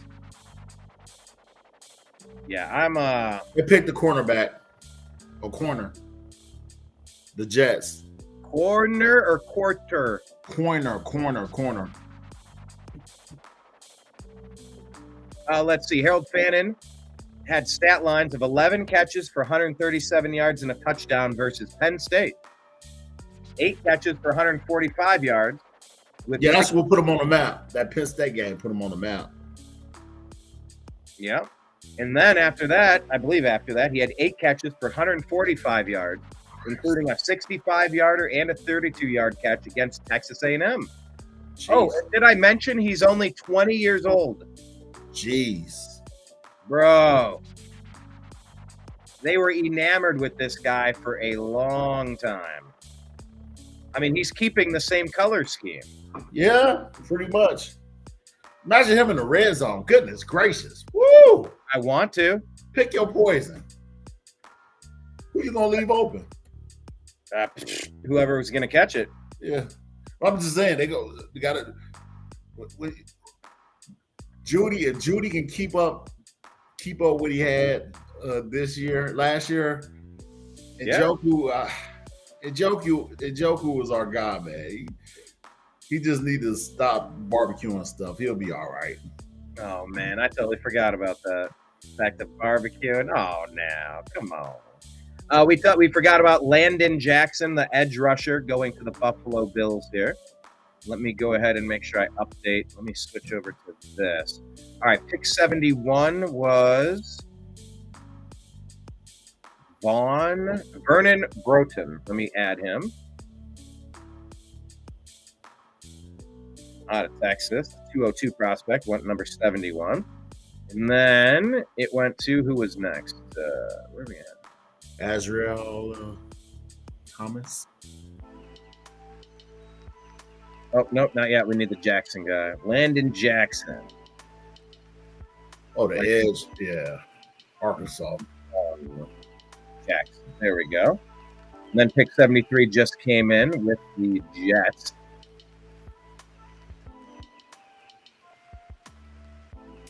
Azariah Thomas. I think I'm pronouncing that properly. A-Z-A-R-A. Azariah. Good luck. Your guess is better than mine. They named him after the cat from the Smurfs. Azariah is the cat from the Smurfs? Yeah. Or Azrael. Is it Azrael? Well, that sounds more familiar. Yeah. Azrael is the cat from the Smurfs. I'm aging myself. Goodness gracious. Hey, let me tell you something interesting. How about this for a fun fact about Bowling Green and the Browns, since we're talking about it? Where's that? There we go. Paul Brown, the Browns' first head coach and co-founder. Right. Okay. In 1946, when he was searching for a training camp site for the newly formed Cleveland Browns, Paul Brown visited Bowling Green State University in Bowling Green, Ohio. During this visit, he noticed a framed BGSU football jersey displaying the school's distinctive orange and brown color scheme, which had been adopted by the university in 1914. Impressed by the combination, Brown decided to adopt these colors, orange, brown, and white, for the Browns, who were set to begin play in the All-America Football Conference, the AAFC. The Browns held their training camp at Bowling Green from 1946 to 1951, further solidifying the connection. This period coincided with the Browns' early success, including winning all 4 AAFC championships. The choice of colors was not only aesthetic, but also practical, as BGSU's facilities provided a suitable environment for the team's preparation, being far enough from Cleveland to avoid distractions, but close enough for accessibility. And my God, that's exactly why I went to Bowling Green. It was half a tank of gas away, both in a good way and in, it's close enough if you have to, but it's far enough where you're not going to go back for nothing. Wow, that's great, because that's exactly what it was, like a nice 2-hour drive. BGSU's orange and brown colors, reportedly inspired by a faculty member's observation of a woman's hat in 1914, and thus became the iconic palette of the Cleveland Browns, a legacy that persists in the team's branding today. Wow. Did you know that, Sal? I didn't know that. All right, I brought some wisdom to the show. I'll take it. Usually I'm just running my yap. And it's also known as the home of the Corvette. No, not Bowling Green, Kentucky. I know, I'm teasing. You're doing this again from yesterday. Didn't I just discuss? I'm teasing. We're the home of corn. That's about it. Corn and farmers' daughters. Corn and farmers' daughters. A lot of teachers at the school, by the way. But that's how all this. It's so funny how like almost all those schools like look almost the same. You go down there. Wow. Yeah, man. Cleveland Browns. Canton to BG to Cleveland. Maybe back to Canton for Harold Fannin Jr. They love this kid. Oh yeah. See, that's the thing that kind of scares me. Like when the kids are too close to home, and you know, people are just weird, man. People are weird. I hope he has a good support system at home that won't let nothing bad happen, or he don't run into, because people it's so sad, man. People are horrible, man. They see that you're successful, they want to take part in it, but they can't take part in it, and you know, it's always foolishness, you know. So hopefully you got good people to take care of them and don't let them get out there and put them in bad situations, you know. Well, look, a support system can be super important too. Yeah. And he's been in Canton. He's been in Bowling Green. Yeah. Now he's going to Cleveland. Whatever's been working for him has been working for him. Yeah. Now he doesn't have to go to Seattle. He doesn't have to go in the middle of nowhere and be like, okay, I guess I'm in Florida now. And that's when you could end up running with the wrong crew of people very easily. Right. That's true too. You know, it just kind of depends what kind of cat you are. Right. That's a good point. It worked for LeBron James. He's kept that same people around him for better or worse his entire career, and he's done okay for himself. Yeah. Yeah, because you know and it's amazing, even in this day and era where you have social media.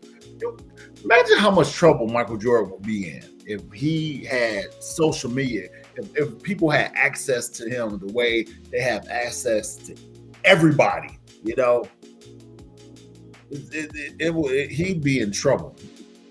Hold on, I got one for you. How about this? What if Michael Jordan have DraftKings on his cell phone? Oh, Lord Jesus. You are hilarious. Lord Jesus. Whoa. Come on now. Like, that hurts the brain to think about. He'd be just like he'd be like I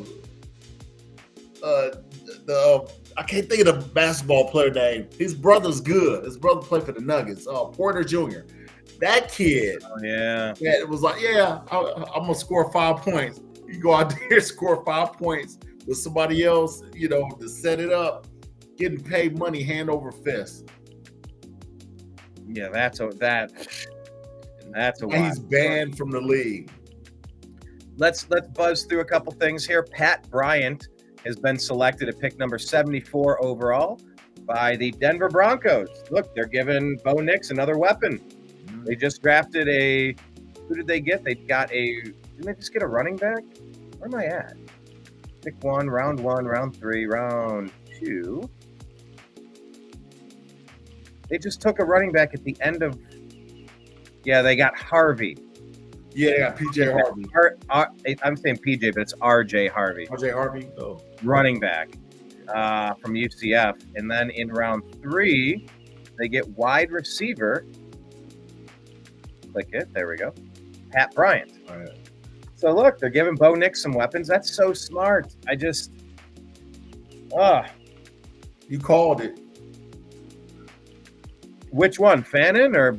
No. Like what you said, that's what you're supposed to do when you got your quarterback. When you got your quarterback, you put offensive weapons around them, and you know that's how you help out with making your quarterback better. You know, Siobhan Revel has now been drafted as well. Siobhan Revel Jr., cornerback, East Carolina Pirates. They are going to welcome him in Dallas. 2024 season stats: 2 interceptions, 2 passes defensed, and 4 solo tackles. That's not a season. I wonder what his story is. He did not really play last year. So, actually, I could just click it on this, right? Yeah. Yep, there we go. That couldn't be it. That don't Rebel sound. wasn't always tested to the highest degree by his competition in college, and he's also coming off of a torn ACL. Okay. So those two factors muddy his projection. That said, Rebel is reported to be on track for a full recovery, and he's one of the highest ceiling cornerback prospects in the class.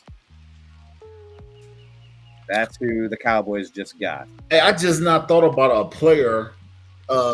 Remember you made a comment. You was like, think of a player that played for the Browns that didn't get a chance, a fair shake because they got injured. Yeah. Remember we picked up that cornerback from Oregon, and he got hurt. Yeah. I do. And he got hurt in the first preseason game. He got hurt. He tore his. No. It was that he had a bad injury and we took a flyer on him. Oh, okay. Because he wasn't because he was supposed to be picked up, but we didn't pick him up. We picked him up like undrafted. We picked him up. Hold on. I typed in Browns cornerback from Oregon. Right. And they said in 2015, we took in the 7th round Ifo Ekpreolomu. Yeah. That's him. We did pick him up in the 7th round. You're right. A knee injury significantly impacted his draft stock and professional career. Who's the one I'm thinking of? But he was supposed to be really good. This guy was supposed to be like a 2nd round draft pick, and he dropped to the 7th. And we put him through training camp. I think he got hurt in training camp, or something happened, and I think that he had like an insurance policy for like $2 million. So it was some type of way that he got the $2 million off the injury. Really? But that was a player that I remember that they said he was good, but he got injured, and we went on. We picked the guy, and he didn't work out for us. Okay, I'm typing in something different. That I don't remember his name. I remember another guy, but they're just showing Ifo Ekpreolomu. That's the only one. That's the guy. There was somebody with a name that I remembered though. Can't think of it now. Nimbus round 2. All right, Nimbus wants round 2. Let's see where we're at now. Round 3. We have another pick in. It picks 77 here. If it will work. Princely Umanmielen.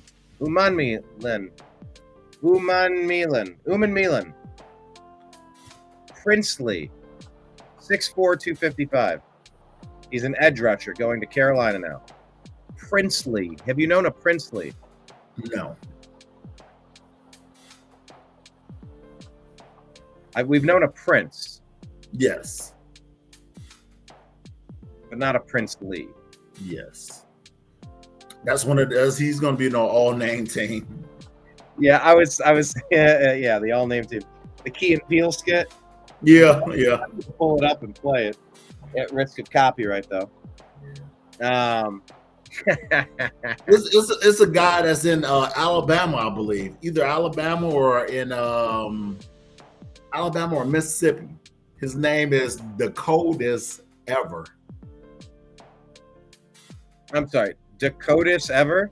The coldest ever. The coldest ever. Yeah. Okay, that's a real thing. Yes. When I saw that, I was like, stop it. Oh, come on now. I mean, that's something stupid I would do. Which I'm kind of okay with also. His last name is Crawford. DeColdest Crawford. But his middle name is Ever. Oh my gosh, that is absolutely wild. He played for Texas Tech. You're a wide receiver for Texas Tech. Dynasty Cleveland here. Look at this. He's saying he wants Will Howard on the Browns team so badly. Oh my God, can we get Will Howard? How many picks before we're up? I am all in on Will Howard. I mean, I'm in on whoever we pick as quarterback. I know. I will be too. But I want it to be Will Howard. I know, right? I think Will Howard. Well, we halfway. We're the 30th pick, I believe. Oh my gosh, I'm so excited that maybe we could do this. How many picks before? Yeah, 30th pick. Yeah, 15 more. Yeah, we're the 30th pick. Princely, una mother. La. Oh, doesn't that look nice though? Sal. Oh, come on. You can see this, right? Yeah. Fingers crossed. All right. And I like how cocky he is. I love that. I love cockiness. I don't like it to be too cocky, but I like cockiness. He was on Gruden. He was talking this talk, man. It was so funny. I like him. I like how Nick Chubb is all business, but like you gotta have fun out there. And it's a competition. You're trying to arm wrestle somebody else. Of course you gotta have a little fire in your belly. I'm okay with a little fire in your belly. Yeah. Jordan Birch, edge rusher, Oregon, has been selected. 6'6", 295. He's going to be playing in Arizona with the Cardinals. On the clock, the Titans from Miami through Philadelphia and Washington. A well-traveled pick. Oh, my God, though. Pick number 19 is sitting there. Pick number 19 in this draft. Pittsburgh Steelers might have a chance at Will Howard in the third. I don't like this. I think they might pick Shador.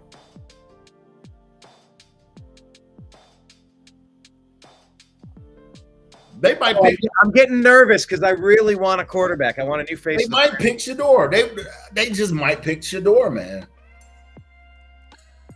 I think it makes sense for them to pick Shador over Will Howard. 6'4", 230. Josh Allen, big boy, prototype. They had Big Ben.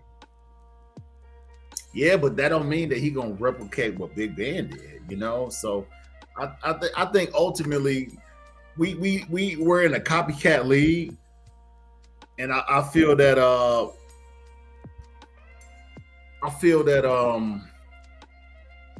Sanders he's that type of guy that I think that he'll be a good personality for them to have. Let me say hello to Mike Murray. Mike and I have probably thrown.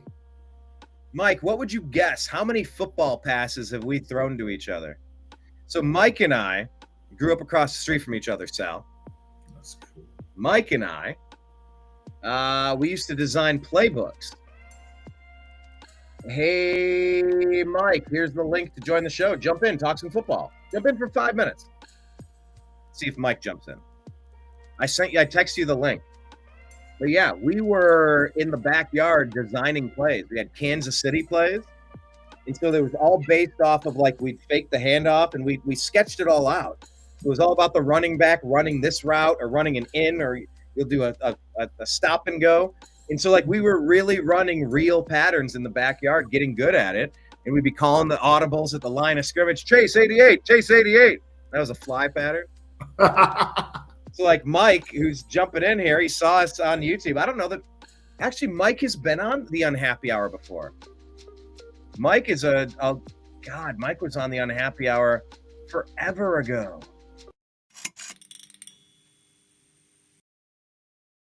Hi, this is Eric Metcalf, and you're watching Unhappy. Yeah, buddy, the Unhappy Hour. Mike Murray, I want you to join the program and tell me about what you think the Green Bay Packers did. They drafted a wide receiver. First time in like a super long time.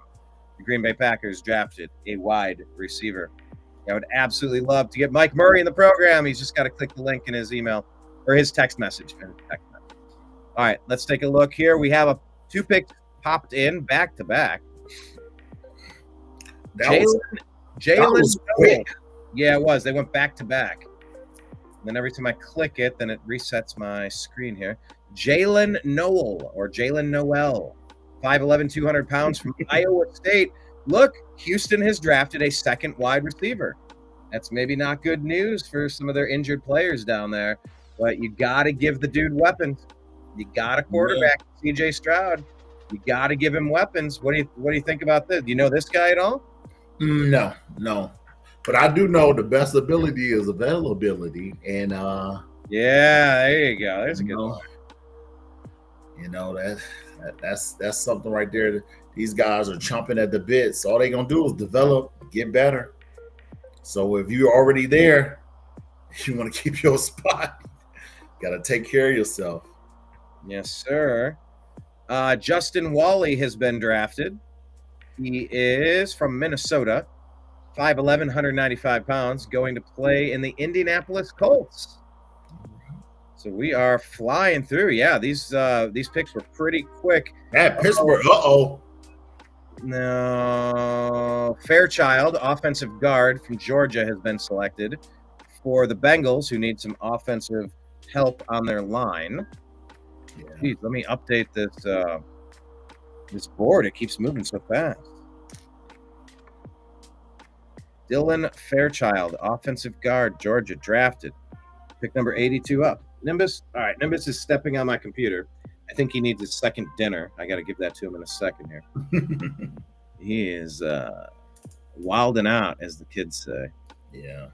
All right, so who is this? This is the Titans on the clock. Pick is in.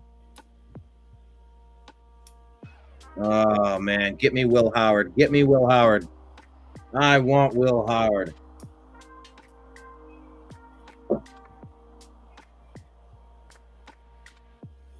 Come on, as a homer's dream, if we took Harold Fannin from Bowling Green.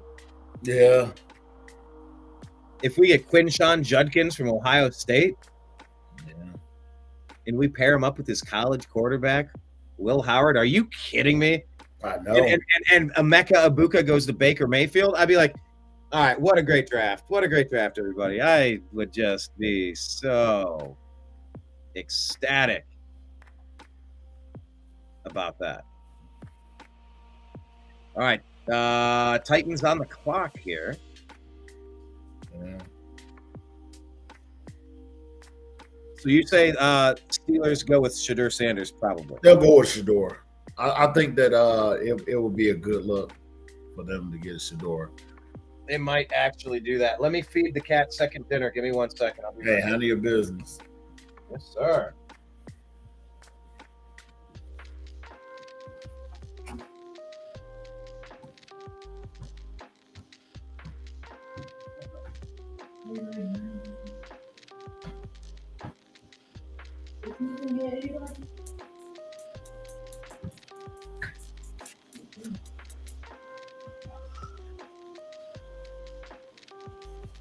Is this a break?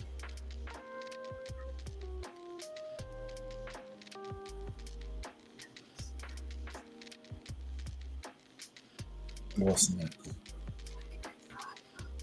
No, because you should have got snacks when you were.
Okay. The pick is in. Let's see what Pittsburgh's going to do. I think it's going to be Shedeur Sanders. I don't know why. Oh, man. I don't know why I think it's going to be Shedeur. You got Jalen Milroe sitting there, Will Howard sitting there. They're one of the most quarterback-needy teams. They got to take a flyer on one of them. Yeah. Just don't let it be Will Howard. I do not want to see him for 15 years. No. Shedeur Sanders. We'll speak Shedeur Sanders into existence. How about that? Yeah. The Titans, they picked Kevin Winston Jr., safety.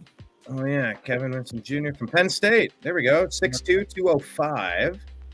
Winston. Let me update my board. That was pick 82. Is that correct? Yes, that is correct.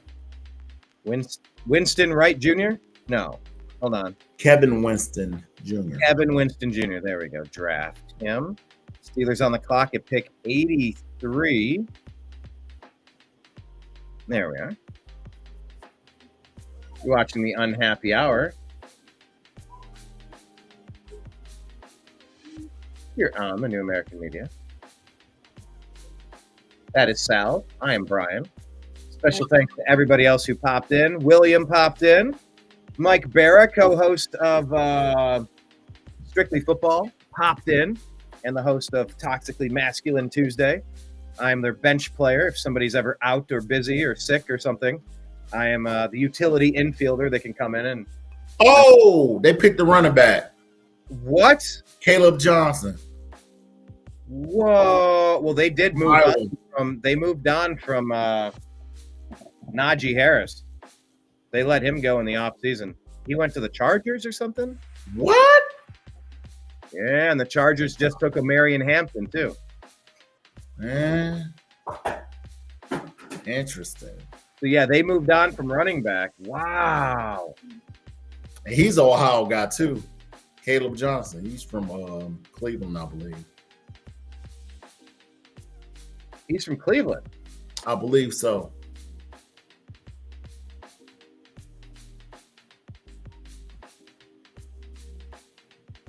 Okay, I did not know that. Wow, these quarterbacks are dropping. So maybe that's the Browns' plan. Just don't overdo it. Let them fall to you.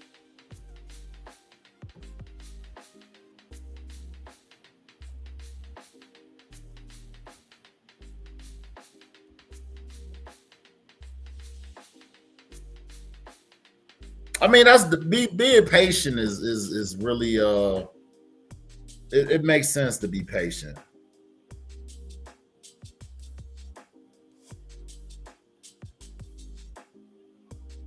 I know. I would have taken Will Howard in the first. I would have, because you get that extra year of controllability on him.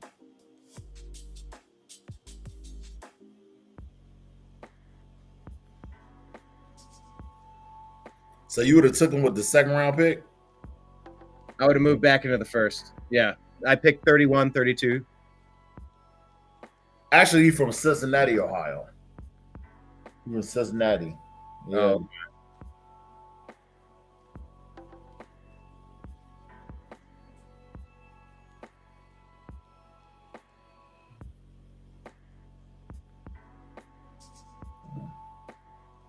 All right. Wow. I didn't see him going running back, but I guess that does make sense. Yeah, it's a need. They moved on. Najee wasn't doing it. And once again, Najee's one of the players I drafted in my fantasy football dynasty league. Oh boy. I've been rooting for him this whole time, but like he hasn't really ever reached his potential. Jalen Warren started cutting into his snaps last year, and they just said, all right, yeah, we're gonna move on, you know.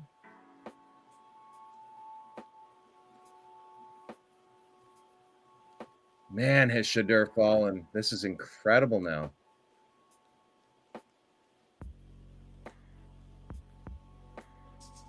Go figure.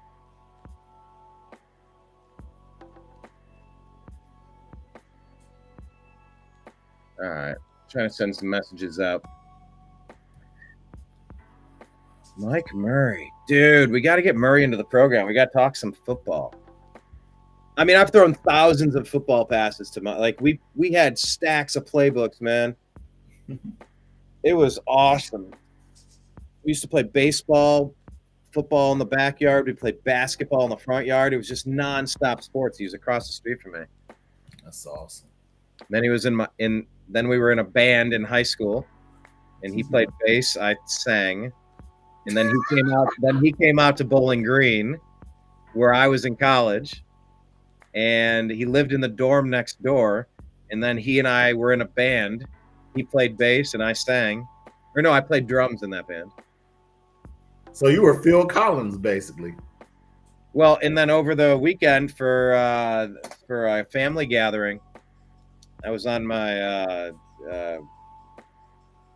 my niece's side of the family, my brother's widow, and in the basement, it's all music instruments. They're all musicians. So yeah, we were playing. I was playing drums and singing, and I was actually more comfortable playing drums and singing than I've ever been playing drums and singing before.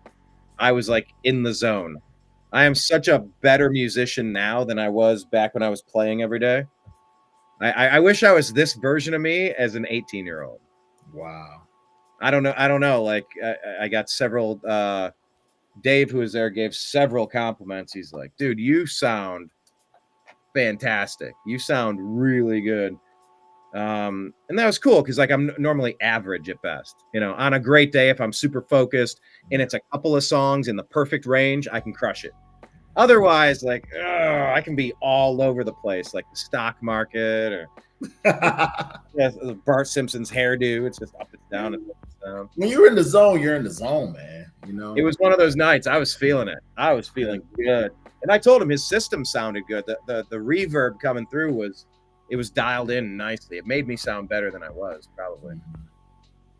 All right, let's kind of hit reset here. Refreshing comments. How refreshing.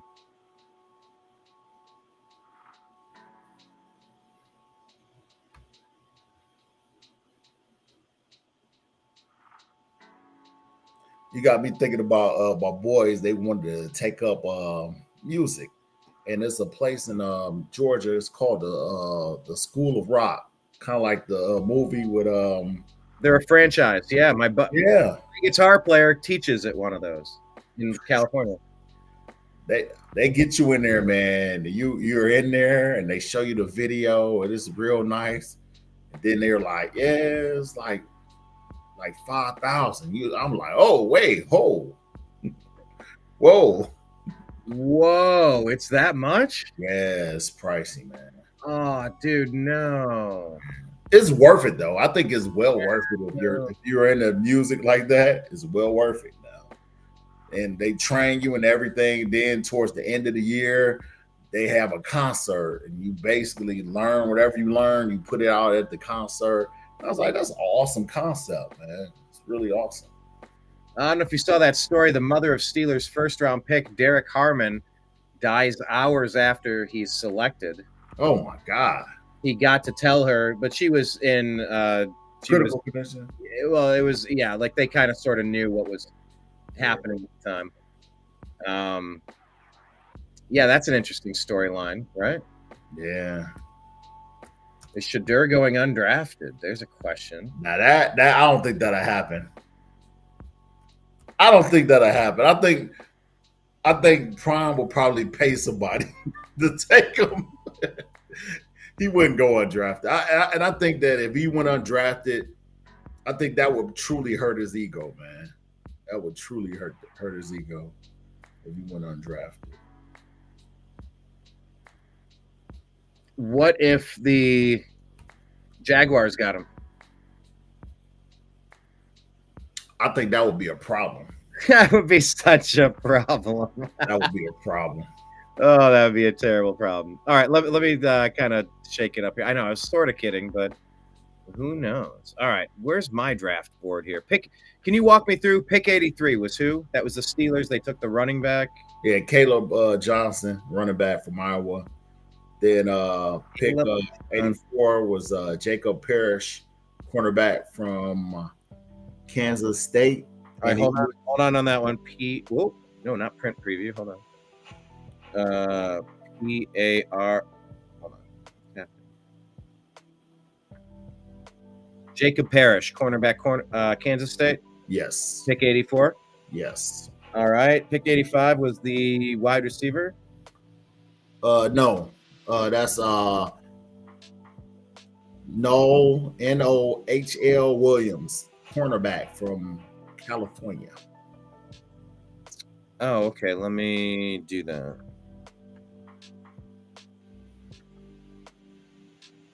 No, not Cameron Williams. Joshua Aiden, John Williams, Jordan Williams, Mac. What's the guy's name? N-O-H-L. No. There it is. Noel Williams, cornerback, California. That's correct. Okay, drafted. What's the next one? 86. That's Jamari Caldwell. He's a defensive tackle for Oregon. Found him. Drafted. Pick 87. They're on the clock. All right, we are caught up. Now I can. Yep, we were updating this in real time. Fun watching it, huh? Yeah. All right, Green Bay. Green Bay. Who did they take in the second round? Anthony Belton, offensive tackle, North Carolina State. So look, they're giving their young quarterback Jordan Love, Matthew Golden, one of the top receivers out of Texas. They're giving him an offensive tackle, trying to protect better, Anthony Belton. And now they're on the clock. Did they go offense again and just say, like, you've got to be our guy and we got to make sure that it's the closest? Or do you know, like, it's so interesting when you just take the best available player versus we've got to give our dude some help. Like, we got to just build out and blow out this room. Right. Otherwise, like, we're going to shortchange, the leader of our franchise. That's not going to do anybody any good. I mean, when you know he's the guy and you see where he can take the team, then that's what you do, you know? That's exactly what you do. But everybody want to be smart. Everybody want to outthink. That's the only thing I don't like about analytics. That's the only thing I don't like about it. You know, everybody just trying to be super smart. Oh, well, you know, instead of us getting this, we need to get this because of this. You know, no. If you got your guy at quarterback, take care of him. You put weapons, you give him weapons. The defense, you make sure that you can get the other quarterback out the game, you know, get him out, get our guy in. So when you're able to do that, you win.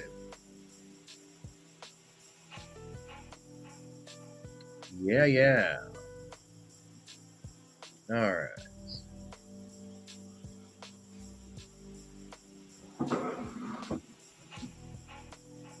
Trying to get this display up here. 1 second. There we go, Rumble. Let's get it back up on there. You're watching the Unhappy Hour. We are just watching the draft together, talking about it. If you are watching out there, hit like, hit subscribe, and be sure to leave a comment. Like, we put the link. It's pinned in the top of the comment section, the chat section. If you want to join the show today, you can join the show, jump in, talk some football. Tell me about your team. I don't care who you're watching, what team you're rooting for. If you found this broadcast and you're watching us on X at American_media_, or if you're watching us on Rumble at The New American Media, well, there you have it. Oh, this is hilarious. This is a a Seinfeld. Oh, this is so good. Hold on, how do I rewind it?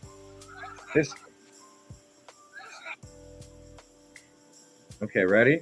Watch this. This is Shadur Sanders wondering why Jackson Dart was drafted.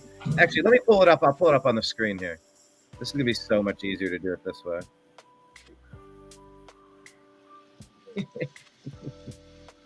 There it is. Can I turn the volume down? I can't turn it down, so it's going to be loud. Here we go. I'm going to share the screen. Any action? No draft picks? Savon Williams, another Savion Williams. Or Savion. Wow. 2 wide receivers. What was I just telling you? That you got to give your dude some love in the first couple of rounds. Yeah. Wow. Oh, I bet Murray wants to talk now. That his team, he bailed on the Browns. He adopted the Green Bay Packers many years ago during the Don Majkowski years. Let me send Mike a message.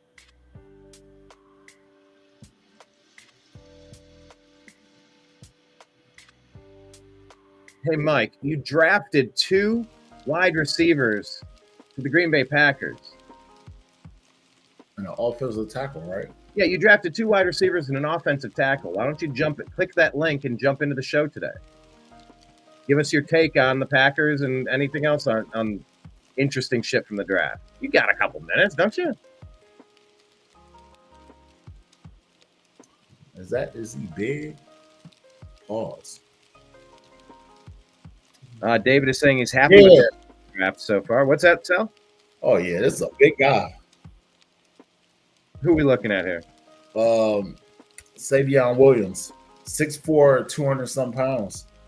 Goodness gracious. They say he's one of the most polarizing wide receiver prospects in the 2025 NFL draft. At times, he functioned as a wide receiver running back hybrid. At TCU in 24, stacking 51 carries for 322 yards and 6 touchdowns, along with 60 catches for 611 yards and 6 touchdowns through the air. So 6 on the ground and 6 through the air. He has elite size and athleticism combination at 6'4", 222, with a 4.48 speed and lightning quick lateral agility. That said, Williams' route running needs major refinement, and he'll contrast jaw-dropping acrobatic catches with head-scratching drops in open space. Consistency is a major issue for Williams, and that can be a tough bug to kick in the NFL. But he ultimately has the high-end tools and offensive versatility worth investing in for the creative coordinator. How about that? It's an interesting player, running back, wide receiver combo. Running back, wide receiver. Shador is a cornerback and wide receiver. That's interesting, playing 2 positions on offense. Who was the guy that he played for Atlanta, I believe. He was like that type of guy. Deion Sanders. No, not him. It was him too. Yeah, him. It was him, but not at that time. He played running back and he played wide receiver. I can't think of the guy's name right now. Here, let me give you a second to think of it. Let me talk to David for a second. He said, and by the way, run a quick search. Like if you're on Grok, do you use Grok on X? It's the best search option out there, Sal. If you're not using Grok to do your searches, whoever you're looking for, type in a couple keywords. It'll put the pieces together. 9 out of 10 times, it knows where we're going. It on X? Yeah, on X. You use their AI tool. It's called Grok, Grok, and it's totally replaced Google for me. I don't even search any other way, because I'll get a couple paragraphs that give me a good job with a basic overview that's usually pretty spot on, and that's way different than Google, like pushing their agendas in the top 5 searches, burying what I'm actually looking for, putting a slant on things. Like I just want to know what's up. Give me a couple paragraphs of just unbiased. What are we talking? But anyway, as you search for it, David says he's happy with the Bills draft so far. They took Landon Jackson here. I put it up on the screen. The edge rusher from Arkansas, 6'7". Holy shit. 6'7", 280. This guy, Landon Jackson, this is a guy that I created in a game of Madden that I named Brian Engelman to play defensive end for the Cleveland Browns. Dynasty League. It's like, boop, boop, boop, boop, boop. I maxed out his height. Oh, I guess he's 6'7", since 5'10" on a good day, Brian. Wasn't quite going to get me into the NFL. I made Brian Engelman 6'7", 285, or as big as they let me. Landon Jackson is a big boy. I don't know much. Do you know anything about this guy from Arkansas? No. Yeah, well, you got a big boy right there. David Bann talking about his Bills. Let me pick on the Bills, or click on the Bills to see their picks. Yeah, Maxwell Hairston. They call him Mad Max. They said he had the fastest 40-yard dash in the entire draft, 4.28. All positions, all players, the fastest 40-yard dash. Jeez. Mad Max Hairston, cornerback out of Kentucky. And then you took Landon Jackson. So you didn't have a first rounder, but you took these. Oh, I'm sorry. That was your first rounder. TJ Sanders, also defensive tackle from South Carolina, 6'4", 300. So, yeah, Buffalo Bills getting better. Good for you. Yeah, cornerback, defensive tackle, and then edge rusher. Yeah, you went defense, defense, defense. You know why? Because they went offense, offense, offense to get a couple of weapons for, Josh over there. You can catch up on the defense later, but you gotta give him some weapons. Anyway, I'm big on weapons. I'm big on making it work. And if your team is not fully loaded at those prime positions,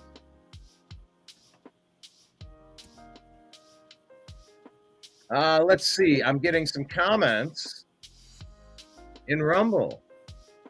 Wow. That's interesting.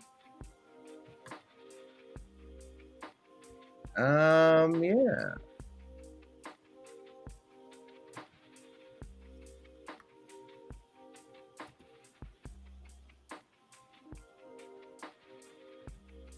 Cool. Just blocked somebody on Rumble. Just spamming the comment section. That was weird. All right, so anyway, David's happy with the Buffalo Bills draft.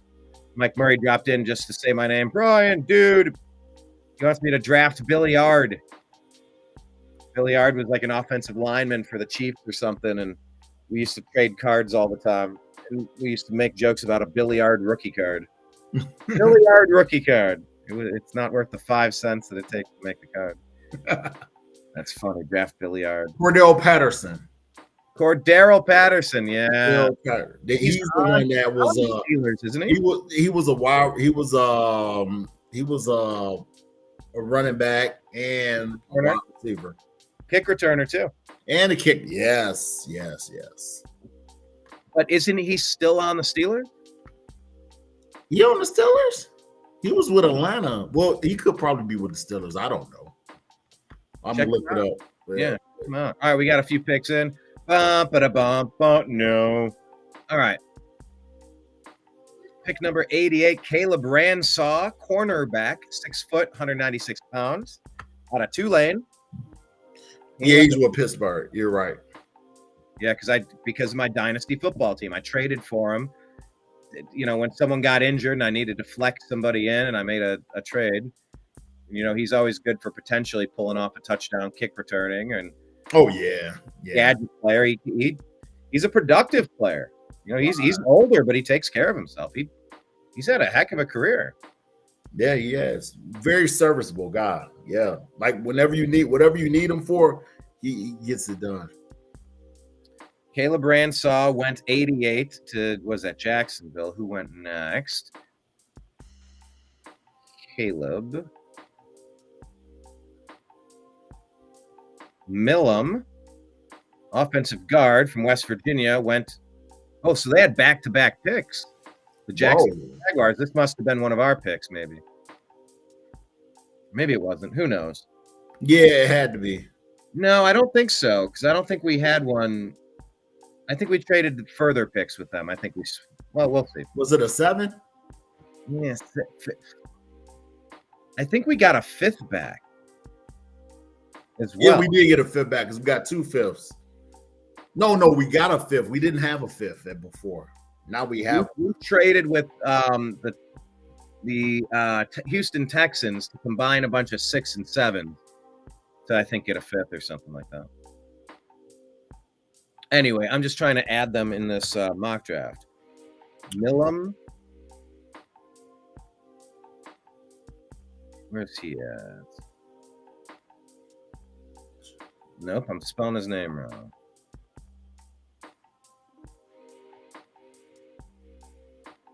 Wyatt, Milum. There you go. I did spell wrong.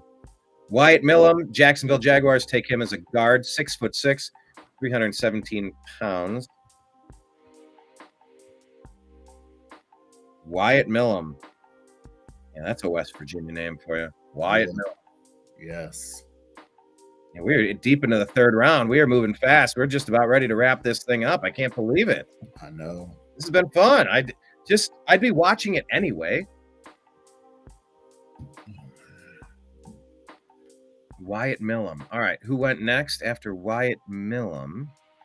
And my page refreshes every time I go over here, and I got to keep clicking.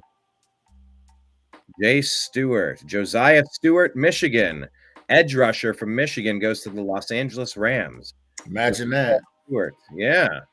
6'1", 245. Michigan's had a lot of draft picks. Yeah, that's one of Harbaugh's guys. Oh. Gotcha. Josiah Stewart, bam. And who's up after Josiah? Click. Who did they take? Emory Jones Jr. Emory Jones Jr. to the Baltimore Ravens. LSU. Offensive tackle, 6'6", 315 pounds. Yeah. Rich getting richer, man. Yeah. Yeah. Oh, these are all players we could have taken. Oh, we're almost up. Oh my gosh, we're almost up. That's what I said. We're up. Oh my gosh. I'm so behind. Oh! The Seahawks took Jalen Milroe. Jalen Milroe. Oh no! Right ahead of the Browns. He called it. He was like, "Yeah, we're gonna get a quarterback." Right ahead of the Browns. He called it. Oh man. Well, hey, the Saints aren't going to take a quarterback. Don't say that. No, they already took one. I know, but don't say that. Oh, stop. Don't say that. Sal. Because they pull it. I'm trying to tell you, they pull a Washington, we're gonna look crazy. You're not going to stop.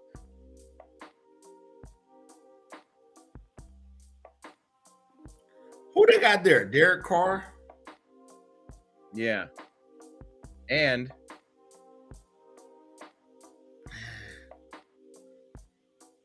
they have who they have. Yeah. Oh, man. Do you think Milroe would have been a good fit in Cleveland? I think so. Damn. Should we be upset that we missed out on him? I think so. Well, look, Tyler Shuck already went there to New Orleans in the second round, the eighth pick in the second round. But do you think he just has bad luck, or you think he's injury prone? Who are we talking about? Shuck. He's never had a big injury, but things tend to always happen to him, you know? Well, look, Zadrunas Ilgauskas famously had massive foot problems. Right. The first couple seasons of his career. Right. And it was like, what a bust. And then he went on to be one of the most reliable, consistent, all-star performers in Cleveland big man history. You know, maybe even more solid than Brad Doherty for more years, maybe. Yeah, no, he definitely played more years than Brad Doherty. Brad Doherty didn't have the longevity, but he was always good. He just didn't have the longevity. And that's my point. That's what I'm saying is like Z was made of glass for the first couple of years until he wasn't. Then he was like an Iron Man. You know, he was always Z speed. There was always like, yeah, you know, like animatronic walking, like you get a Tesla robot walk. May I do your dishes? I keep walking into the wall like a Roomba. Not like Z was the most athletic, but he was durable.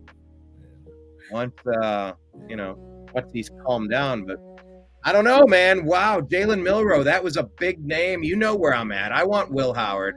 You know it's designed for Will Howard. You know that this is what I'm manifesting for Will Howard. Are we going to turn this into the greatest night ever where we turn around the franchise and this MFer right here is the one to do it? We're going to do Prime. I'm trying to tell you, Prime. Here it comes. Wait, what? Prime? Shador Sanders. Wait, well, no, hold on. Hold on. Wait, no. Are you Shador? I think they're going to pick Shador. I don't know why. I hope not, but I think they're going to pick Shador. I can't be mad if they do. I can't be mad at either of these guys because they're decent guys. You know what I'm saying? At this value pick at the back end of the third round, yes, we're finding some value now. We've addressed tight end that's going to be a dynamic.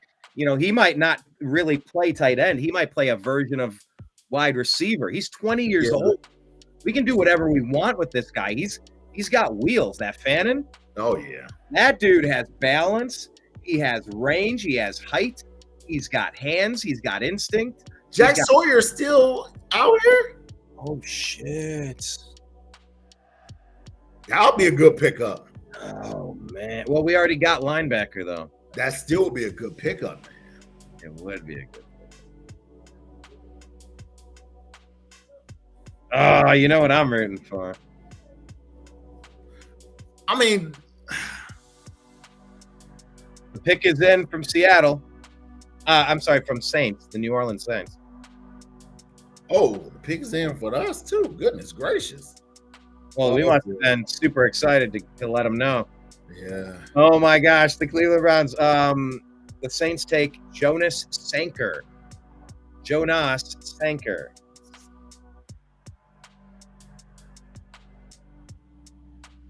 Safety out of Virginia.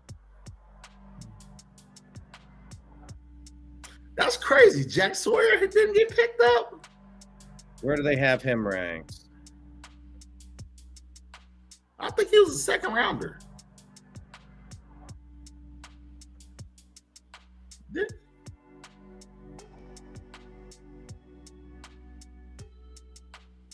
Looking. How do you spell his last name? Oh, it's searching on offense. Oh, that's why. All right, that was weird. They have him listed as the 131st prospect. What? We're pick 94 now.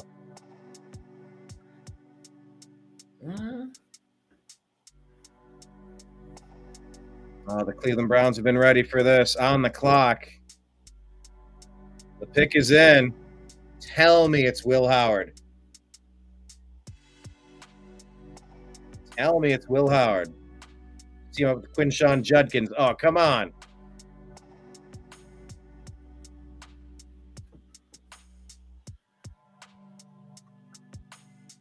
You think it's Shador?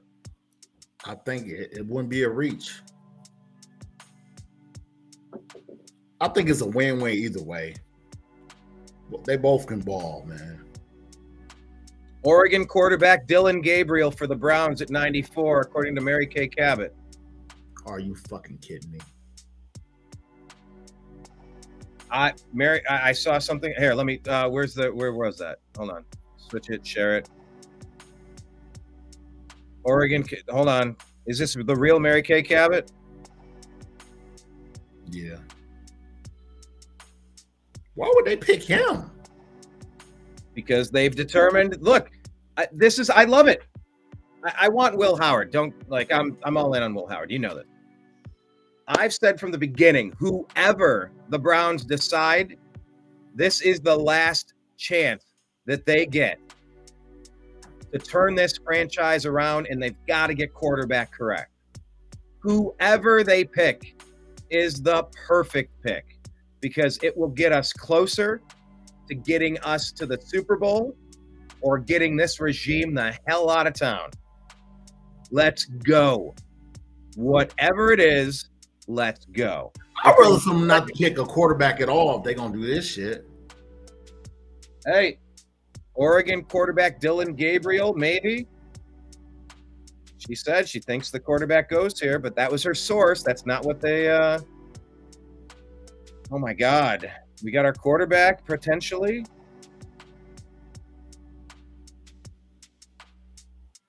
What's it showing on your screen? Who's got the latest?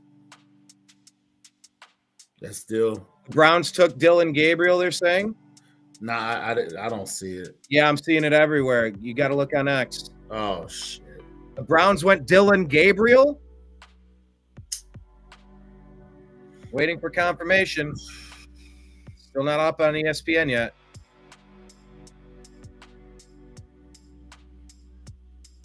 Hey. I don't mind going left, but shit, you're going all the way left. Who is the really?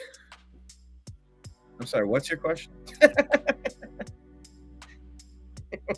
What about going left? Who's going left? What are we doing? I don't mind going left when it comes to picking a player, but I guess he's all right. Dylan Gabriel at 94, maybe? It's being reported. No, that's who it is then. I'm about to look up on him. He's just a guy. He didn't strike me as someone. The way Ohio State whooped them, man. We lost to him in that first. We lost to him in that first game. Yeah, it was a perfect storm, man. Like before they blinked, they were down by 24. It was like, right? Whoa. Yeah. I mean, I don't know. I mean, they were the number one team the whole season. Yeah. Until they weren't. And that was when Will Howard stepped the F up and superseded Dylan Gabriel. Because he dominated for all. Oh, well, yeah, I mean, Will Howard had all those targets. Jeremiah Smith. I'm like, someone had to throw it to him. But like, that's only that's not a one-sided component. Yeah. That's because Will Howard stepped up. But Dylan Gabriel, I did not. He's from Hawaii, man. Man, he's gonna freeze to death out here, man. This is crazy. I did not have this on my bingo board, people. But Dylan Gabriel. We had to take somebody. I wished it was going to be Will Howard. You're taller than him. No, really? Yeah, he's a little guy. No, stop. Why would we do that? Yeah, I want to say he might be 5'11". No, he's 6 foot. 6 foot, 200. Oh. He might be 5'11", man. He's a strange looking, handsome dude. Nah, he ain't sick. They got him down as 5'11". You know how it is when it come to height, Hey, look at his hair. He's got 3 inches of hair. Yeah. And that's the real. That is. And this is who they picked to be the quarterback in the AFC North.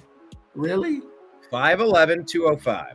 There's a reason why Dylan Gabriel ended his collegiate career with the second most passing yards all time in college football. Did you know that? Didn't know that. Second most passing yards all time in college football history, and a tie for the most passing touchdowns in college football history. Number 1. Can you guess the other person he shares the record with? Sal. College football most passing touchdowns of all time. Dylan Gabriel is number 1. This other individual is also tied at number 1. For most passing touchdown. Is it Tua? Not Tua. I'll keep reading while you think of guesses and just blurt them out as you find them. The 6 foot, 200 pounder, seriously, blurt them at me, also holds the record for the most total touchdowns, 189 in football history. Is this a new guy? Is it a newer guy or older guy? Like Vince Young? Newer than Vince Young, and there's a Browns connection.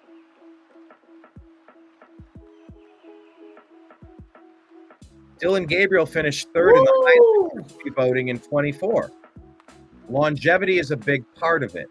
Gabriel was a full-time starter for the majority of a 6-year stay. Wow. Saw him play at UCF, Oklahoma, and Oregon. But he also had a skill set that allowed him to produce quickly and consistently. And it's a skill set that can help him stick in the NFL too. With an average build and an average arm, Gabriel may never become an NFL starter. But with his creation capacity, toughness, and well-rounded operational framework, he has the profile of an ideal backup or QB3. Ah! We might as well have kept Winston. Anybody. DTR, we could have kept him. No, I'm done with him. No, I'm done with him. No, I'm just saying, if this guy's a number 3, are you serious? A number 3 is the best he is. That sucks. And we could have got Shador. We could have got Will Howard. We could have got Herb. Who? The quarterback from Texas. Oh, Quinn Ewers. I mean Ewers, my fault. Ooh, you said like Wyatt Earp. Yeah, Wyatt Earp. Yeah, I'm your Huckleberry. Yeah, we could have got the other Ohio State quarterback that was in Quinn Ewers. Yes, we could have got the other quarterback from Syracuse. Yeah, we could have. He got a better arm than this guy, Kyle Ford. Oh my God, what are we doing? I'd rather have got Jack Sawyer. Anybody made the defense better. I'd rather for us not to have gotten a quarterback. Well, look, let me just compare what I just read to Will Howard. All right, Will Howard, he's not 5'11", he's 6'4". He's not 200, he's 236. Will Howard will immediately win NFL evaluators over in 2 ways. He stayed at Kansas State initially when he could have left after a tumultuous start and resurrected his career over the 22 and 23 seasons. And then, with his final year of eligibility, he reached even greater heights at Ohio State. Howard completed 73% of his passes for 4,010 yards, 35 touchdowns, and only 10 picks, while adding 7 additional scores on the ground last season for the Buckeyes. He quarterbacked the national champions, which gained credibility on the draft circuit. At 6'4", 236, Howard passes the eye test. He's big. He has decent functional mobility, and his arm has juice and angle freedom. He doesn't have any elite traits apart from his size, but he's accurate, efficient, and a good processor. As a backup or spot starter, he fits the bill. A backup or a spot starter, he fits the bill. Let's compare to Shador. Well, first, what did you think about that analysis of Will Howard? Was that fair to you? Was that unfair in any way? Seeing what he did, I couldn't see a spot starter do what he did. Okay? I can't see that. It doesn't even make any sense. Yeah, Sanders is going to the CFL. That's what it looked like. No. He can. They have the XFL now. The Rock is over that, so he'll definitely be there. Yeah. Well, there's plenty of rounds. Someone's gonna take him somewhere. I mean, whatever. Even if he's undrafted, I think somebody will take a chance. Hey, you can't say this is nepotism. Yeah. All right. Yeah. So explain. Well, but then again, it's not like Dion is at the top of his game in the playoffs right now either. Yeah. I know, but So we're a little bit more removed with Neon Dion because LeBron is still somehow in year 23 in his prime. I know, right? He's had 23 years of prime. I don't even know. Speaking of Dion prime time, Yeah. Prime. How about LeBron's 23 years in a prime? I know. And it's that longevity, that ability makes him the #1 greatest of all time basketball player. He's always been available, and he's always been consistently 26 points, 9 rebounds, 8 assists, or something along a configuration of that, plus or minus 5 here or there. It's just like I've never seen anybody this consistently good for this consistently long. Shit, even Tiger Woods. Remember, we crowned his ass? Yeah. He was going to be the best of all time, and then yeah. I mean, when Father Time comes at you, it comes at you fast.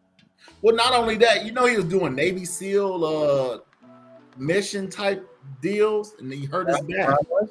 Yeah, he hurt his back. He was doing some type of Navy SEAL stuff. And he hurt his back, man. Wait, recently? No, when he was in his prime, he was doing some type of Navy SEAL type training, and he hurt his back. Yes. LeBron James did that. No, Tiger Woods. Thank you. Sorry, I was still cross path. I'm like, hold on, wait. yeah, Tiger Woods. Yeah, Tiger Woods hurt his back doing Navy SEAL stuff. Yeah, some type of he was doing some type of life comes at you fast. You're at the top of your game. You're Nick Chubb, and then all of a sudden, one play, you're Baker Mayfield taking over a team that's gone 1-31. You are winless. You opened the Bud Light fridge when Bud Light was okay to drink. Like it was a big deal doing the Cleveland special, catching a touchdown in your opening game. Yeah. Didn't they come back and win that game even?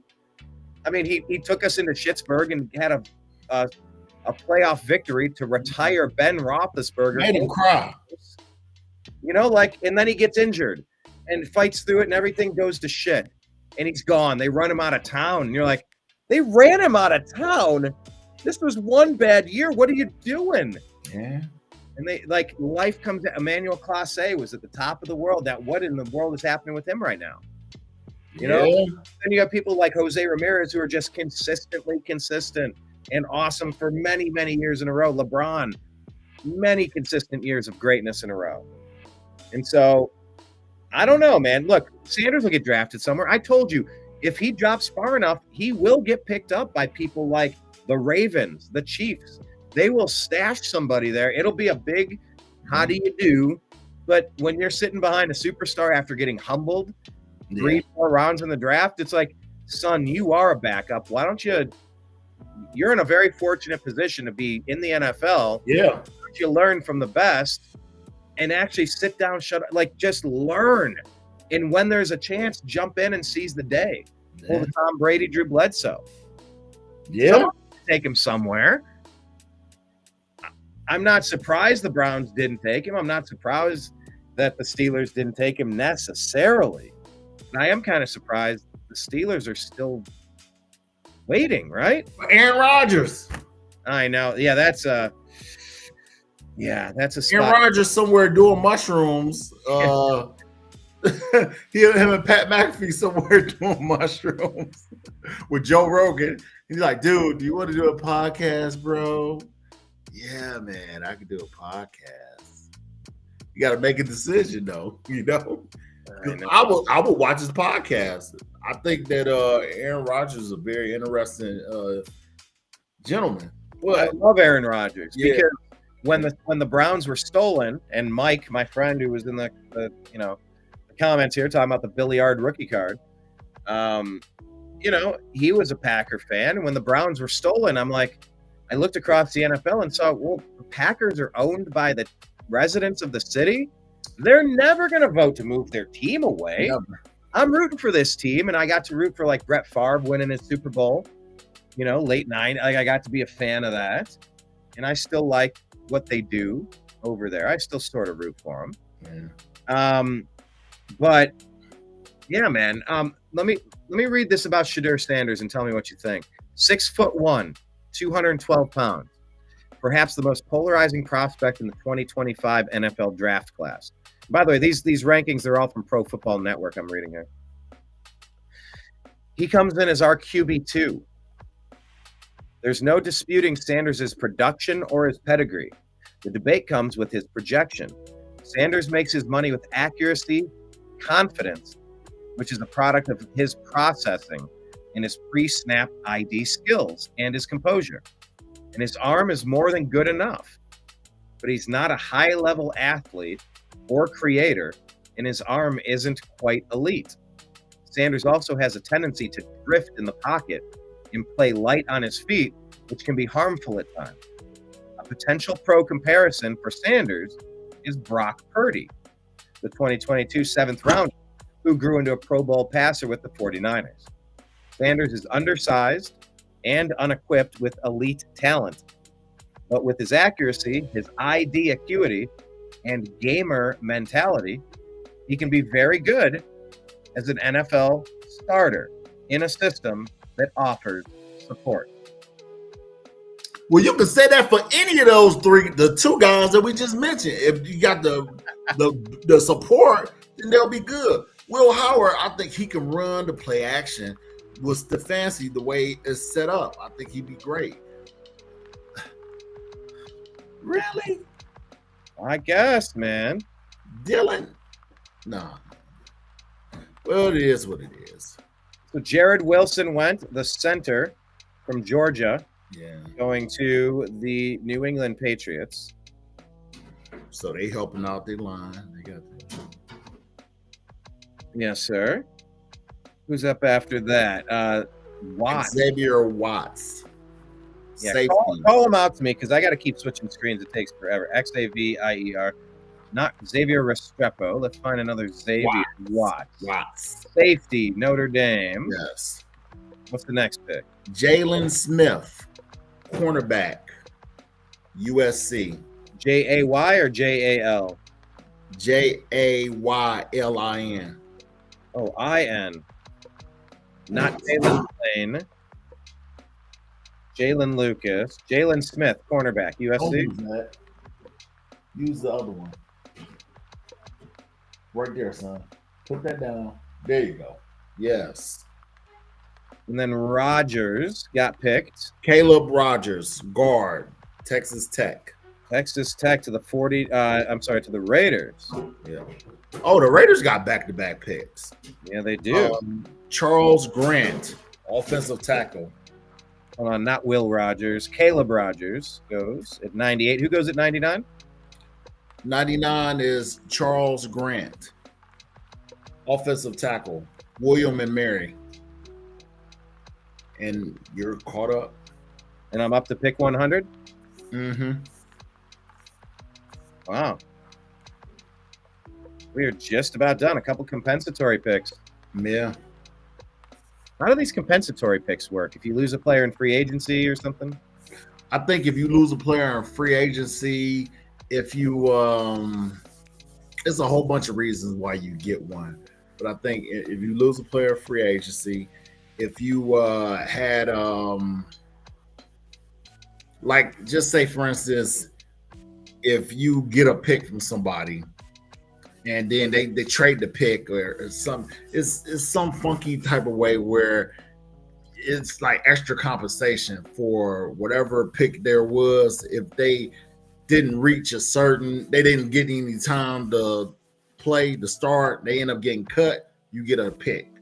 All right, let me put I pulled this up. Let's see how close to your answer and my understanding and Grok's answer. NFL teams receive compensatory picks in the draft. See, this is, by the way, this is what I'm saying, Sal. When I typed in just to get an answer, it gave me a paragraph. Like, it's not links to other things and it's not slanted. I have all the, just sum it up. I'm just looking for a brief summary, you know? And it's just such a better search result, I think. But anyway, NFL teams receive compensatory picks in the draft to balance the loss of free agents. Okay, so that was my first thing that I said, and that was what you understood it to be as well. When a team loses more or better qualifying free agents than it signs in a given offseason, the league awards compensatory picks based on a formula that considers the departed players' salaries, playing time, and postseason honors. These picks, typically allocated in rounds 3 through 7, aim to restore competitive balance by giving teams additional draft selections to replace lost talent. The exact number and placement of picks are determined by the NFL's proprietary formula, with a maximum of 4 per team and 32 total compensatory picks league-wide each year. So we don't really fully know how they count them. Mm-hmm. Like just get. I thought it was like you get rid of a player, either you cut him or he get injured or whatever, and then they give you that pick to replace that. Yeah. Well, that brief summary, whether it's accurate or not, that's just saying they weigh the value of the people who left versus the people you signed, and if there's a deficiency, they calculate it, and the teams that have the biggest deficiencies get a few extra picks, and the bigger the deficiencies, the higher the picks. 32 total throughout the That year. means all the shitty teams should get compensatory picks. Well, I mean, then again, think about it. If you're the Eagles, you're drafting good players. And if you're drafting good players, you're going to eventually reach the point where high-paid players are going to seek a sweetheart deal from a team that didn't have them, versus they'll take a pay cut to stay at home on a great team, right, over the salary cap. So you might. I'm actually very curious. I don't know the answer to that. Are more compensatory picks given to sub 500? That's a great question. I'm going to ask Grok. Here, let's do the tab. We'll share it. We'll ask Grok together. Are more NFL compensatory picks given out to sub 500 teams or teams with winning records? This is a complicated question here. This AI searched 15 web pages. Here we go. Where's the TLDR version? Watch. So I go, I don't want to read that. TLDR version. Do you know what TLDR means? Don't know. Sal? Too long, didn't read. Ah. I say, Grok, I want TLDR version. More NFL compensatory picks tend to get. Do you see how awesome this is working with AI? It's really nice. It's really nice. Anyway, more NFL compensatory picks tend to go to sub 500 teams. Losing teams often lose more free agents due to rebuilding or budget issues, leading to a net loss of compensatory free agents, CFAs, which the NFL formula rewards with picks. Winning teams are more likely to retain or sign free agents, reducing their picks. So winning teams are more likely to keep their players. See, I guess I'm thinking baseball where you have the Cleveland Indians and it's like, man, you're trying like hell to hold on to Steven Kwan. Jose Ramirez is only here because he took $100 million discount. We always lose Albert Bell, Albert Bell, Manny Ramirez, Jim Thome. You know, the big boppers always sign elsewhere because they have the big dollars. Yeah, so we're so used to baseball where you would probably have the best teams losing the best players because they have the best systems. Maybe it's different in the NFL then, at least based on that initial analysis by Grok, which may or may not be accurate. Data from recent years shows that sub 500 teams like the Commanders, Cardinals, and Lions frequently receive multiple picks, while winning teams like the Chiefs or the Eagles get fewer or none. That makes sense. Yes, sir. Couple of teams here. Stout. Upton Stout, cornerback, 5'9". That's another name. Wow. Upton Stout. That is a good name. That's the all-name team? Yeah. Upton Stout. The itsy bitsy spider went up to Stout. Hey, it has been raining in Western Kentucky. That's where he's played college ball. He'll be playing in Santa Clara now for the San Francisco 09ers. Yeah. As Mike likes to call them. Who else we got? I got to scroll to the next screen 3 times. Savion Jones. Another Savion? Yeah. Where's it? Salvion? Is it SAL? Man, I don't know. Jones. Edge rusher, 6'6", 280 out of LSU. Oh, they got a horse up here. 6'6", 280 LSU. Jones. Woo. And the last one is Ty Felton, wide receiver, Maryland. Or Tay. Not Daquan Felton from Virginia Tech. Tay Felton. Yeah, Tay. Maryland. Ty. And then one final pick. Or we got one pick? Yeah, that's it. Wow. What round are we? Oh, it's showing me round 2. Sorry, let me see one thing here. Yep, that's 3. Then tomorrow I think it'll be early. It's earlier for the next picks. I don't think I'm gonna look at the other rounds. I don't care anymore. Yeah, I wanted to get to where we got a quarterback, and I'm kind of surprised at Dylan Gabriel. I can't say I you know what I wanted, man. You know what I was rooting for. You know what? I hope this don't happen, but because I don't think he would want if he was undrafted and Cleveland offered him money. You think he'd go to Cleveland? Oh, Will Howard. He's not going undrafted. You don't think he's going undrafted? No. Stop. 4th, 5th, 6th. You get Tom Brady in the 6th, 7th round. Like you get Brock Purdy. No. He's getting drafted. Trust me. He's going soon. He'll be gone in the 4th round. Not looking good, man. It's just not looking good. Even though we got another quarterback, like would that be bad? No. Get 2 of them in our system. Put one of them on the practice squad. I don't care. Redshirt them. That's what I'm saying. You carry an extra quarterback now, right? Like that's part. And we only have 2 signed. Yeah. I don't know. Dylan Gabriel. I don't know. I don't think we'll take another, but we could. But we also have Deshaun Watson. So I mean, I don't know. I know technically. I wanted Will Howard. I get it. I'm a homer, but like, can we just revel and relish in the fact that we have Quinshon Judkins? That guy was an absolute legend for the Ohio State Buckeyes this season. He played like his hair was on fire, and he had a knack for finding the end zone. And now we have him as a massive weapon. Harold Fannin Jr., a badass monster. Like just watching that one play, I saw what I need to see.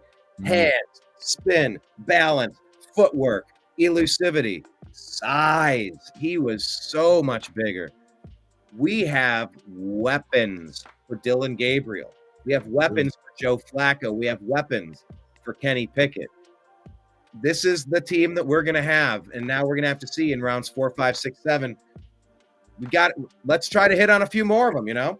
What position would you like to see the Browns go for? And what is your overall take on two separate questions? What's your overall take on the players we got today, Sal? I'm satisfied with everything except for the quarterback. Everything except for the quarterback is fine with me. I just thought that we would have done better. This is once again that Cody Kessler pick, and I'm a hate seeing AB try to make this out to be a good pick. This is that we didn't pick. That they go, oh yeah, you know, this. Don't nobody want to hear that.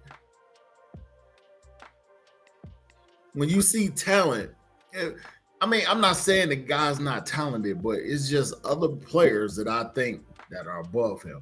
What pick is he? What was he projected to be picked from? I don't know if I have that list in front of me at the moment. That's crazy. I'm willing to bet he wasn't supposed to be projected to be in the 3rd round.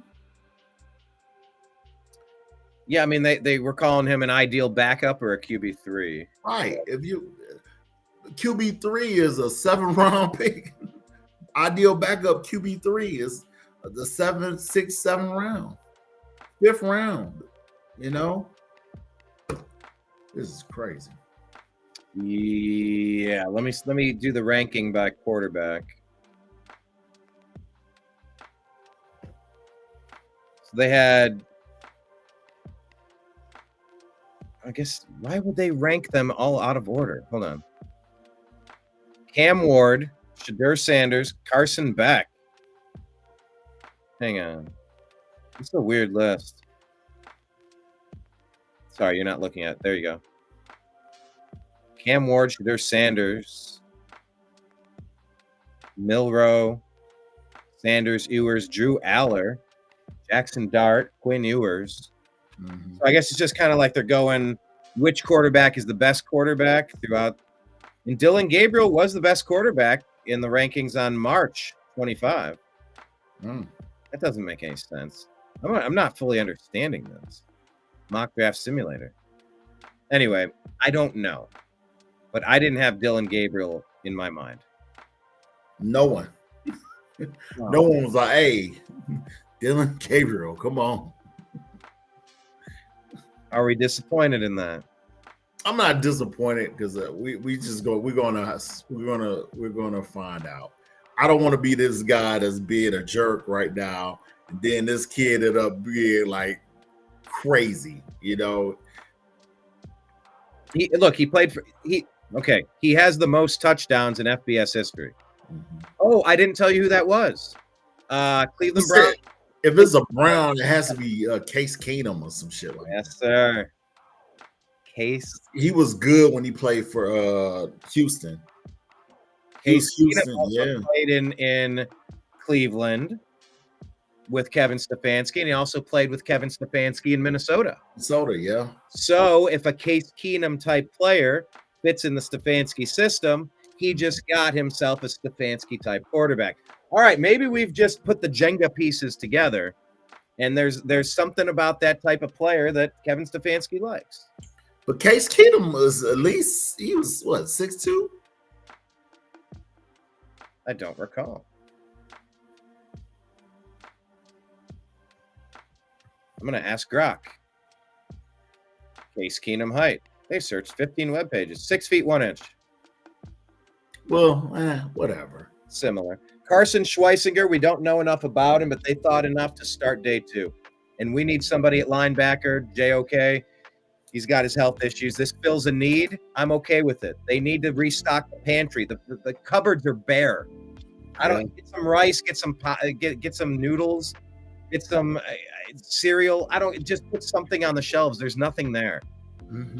So if they feel this strongly, let's wait to see how it plays out. And Quinshawn Judkins, doggone it, we don't need to say a thing. We got our tight end and we got our running back. Harold Fannin, and he might be more than just a tight end. He might end up being like a wide receiver, like a hyphenated player. He's a guy that runs and catches. He's a weapon. He's a weapon, and I'm super excited for it. So, all right, did we talk ourselves into feeling good about the draft again? Yes, we did. Accumulating a first-round pick next year, also. Yeah, we did. You can't.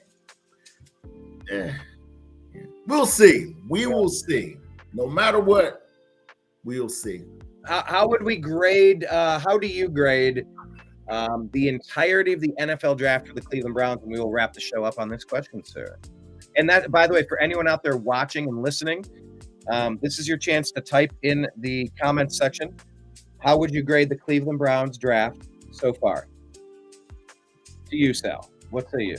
I'll say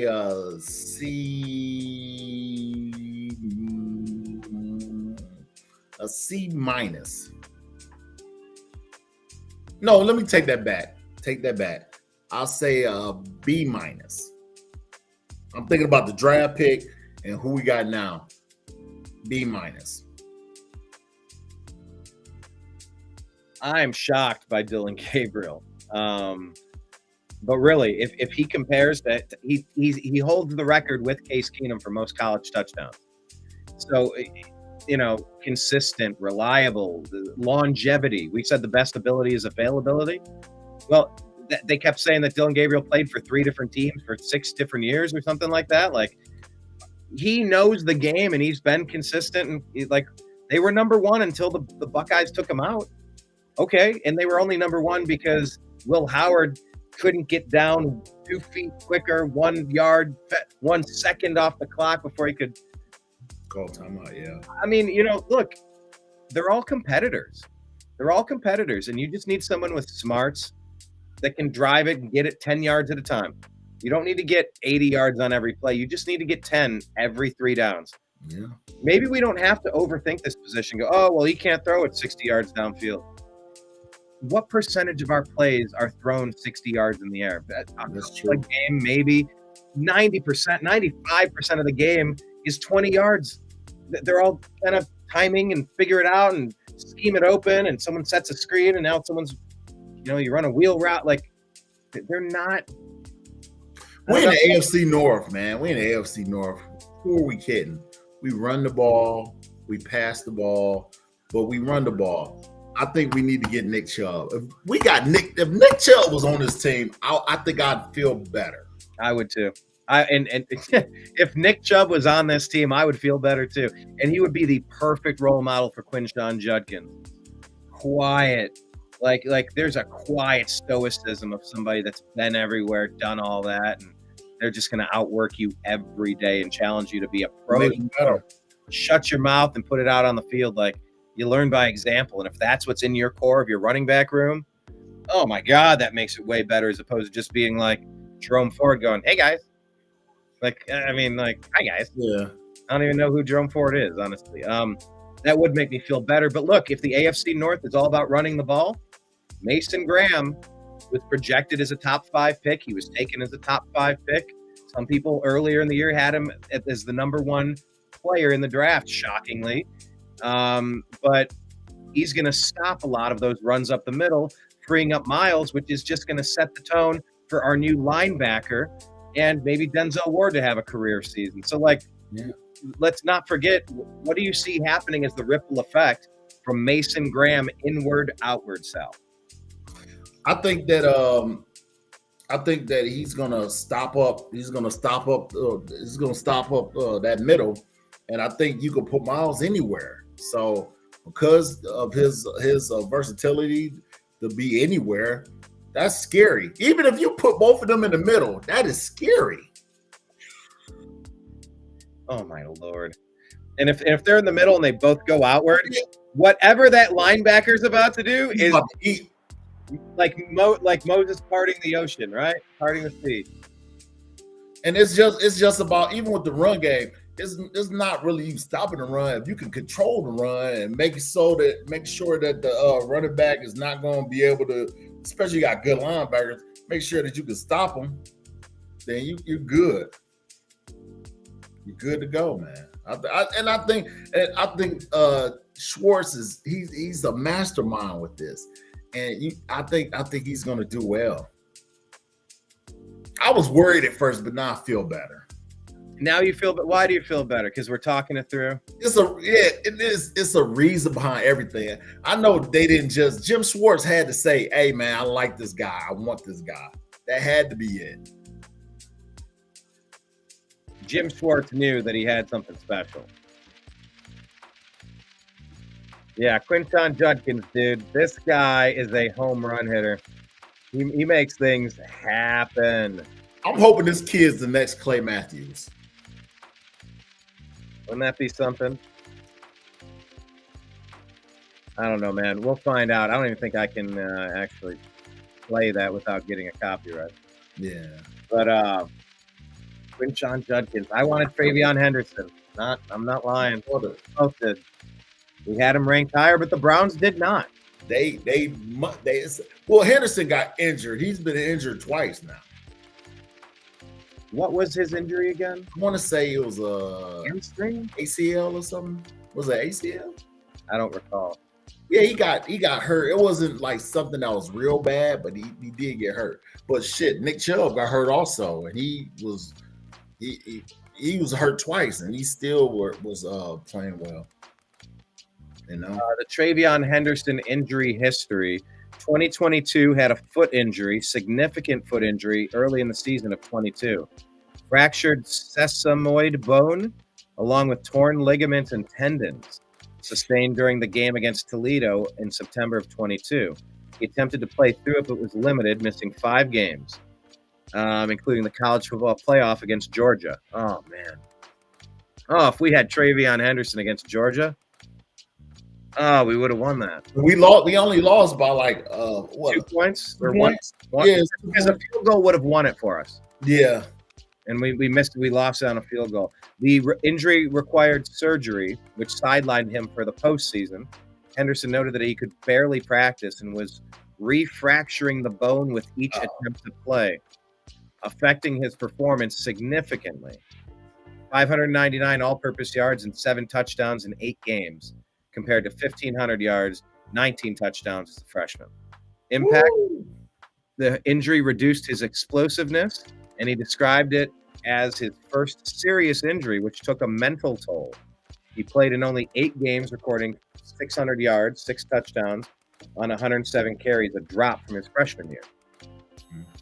23, his junior year, he had an undisclosed lower body injury, missing Maryland, Purdue, and Penn State. Undisclosed lower body, which he later attributed to a cheap shot during the Notre Dame game. Did he get smacked in the nuts or something? Oh, 2 games. He was questionable, blah, blah, blah, blah, blah. He returned and played in 10 games total, 926 yards, rushing 11 touchdowns.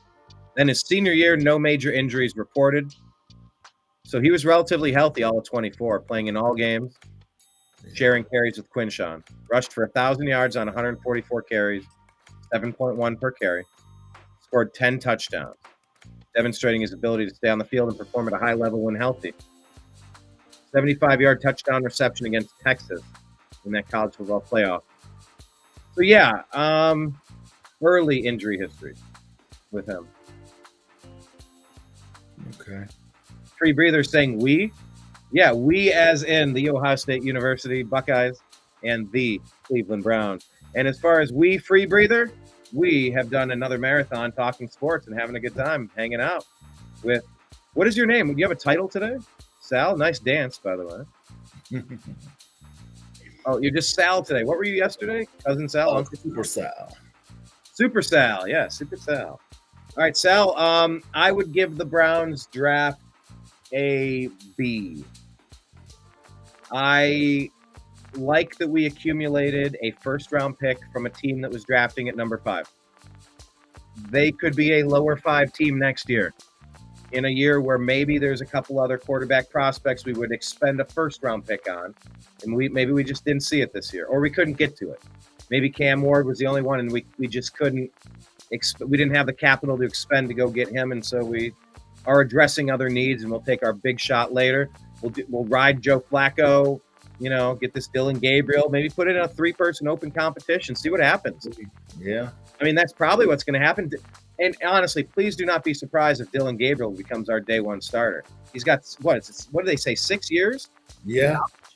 I mean, he's got the most touchdowns in history. He knows what he's doing. He's a sharp, smart kid by the accounts that I've read. So, I mean, let's see what the age limitations of Flacco give us and what the underperforming Kenny Pickett has to offer. Or maybe Pickett got it together. He was on a winning team. He knows how to win. Maybe that might be what it takes. Now, you never know. Absolutely. So I'm going to give the Browns a B. That extra first-round pick that could be top 5. Maybe it's not. But it's not like we got the Chiefs' first-round pick and we're like, yeah, the best it could be, 2027. Yeah. 26, 25. We're not even sniffing. We'll see. I heard mixed reports on Travis Hunter, the player that we gave up. Look, he's not all that great as a cornerback. He's not all that great as a wide receiver. It's great that he does both. Right. And it's great that he did it in Colorado against it was the competition truly top notch. Will Howard had to beat 6 of the top 8 teams. Okay, so yes, he played the best of the best at his level. What more could you ask of somebody? And Travis Hunter, there is a question mark there, but will he be one of those generational talents like we've never seen a Shohei Ohtani pitching and hitting home runs like that? Yeah. Time is going to tell, and that will ultimately weigh the scales of how the Browns did. Should they have just not overthought it and taken Abdul Carter? We're kind of going to always chart the longevity and the horse race of those careers of Abdul Carter and of Travis Hunter, because that's who we gave up to get this pick. This is our Julio Jones. if you will. The player we let get away. Player we let get away. Huh? The Great White Buffalo. Yeah. Exactly. So, I don't know. I'm gonna give him a B. I just let him cook.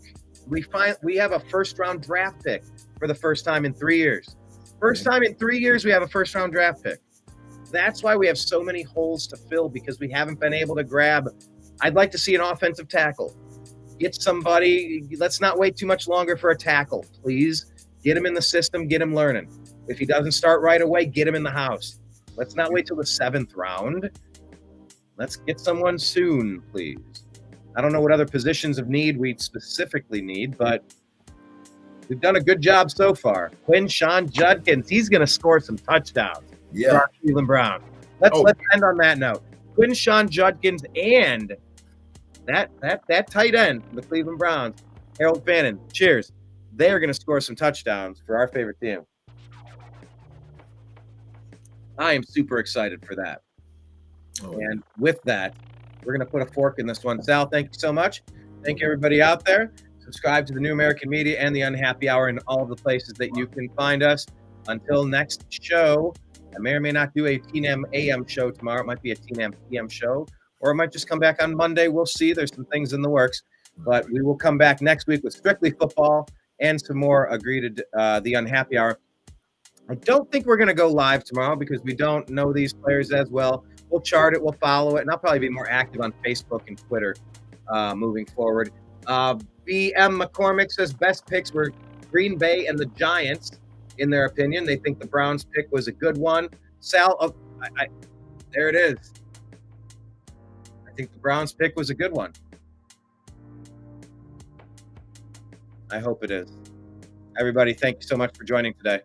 Talk to you later. Take care, everyone. Peace out. Hi, this is Eric Metcalf, and you're watching Unhappy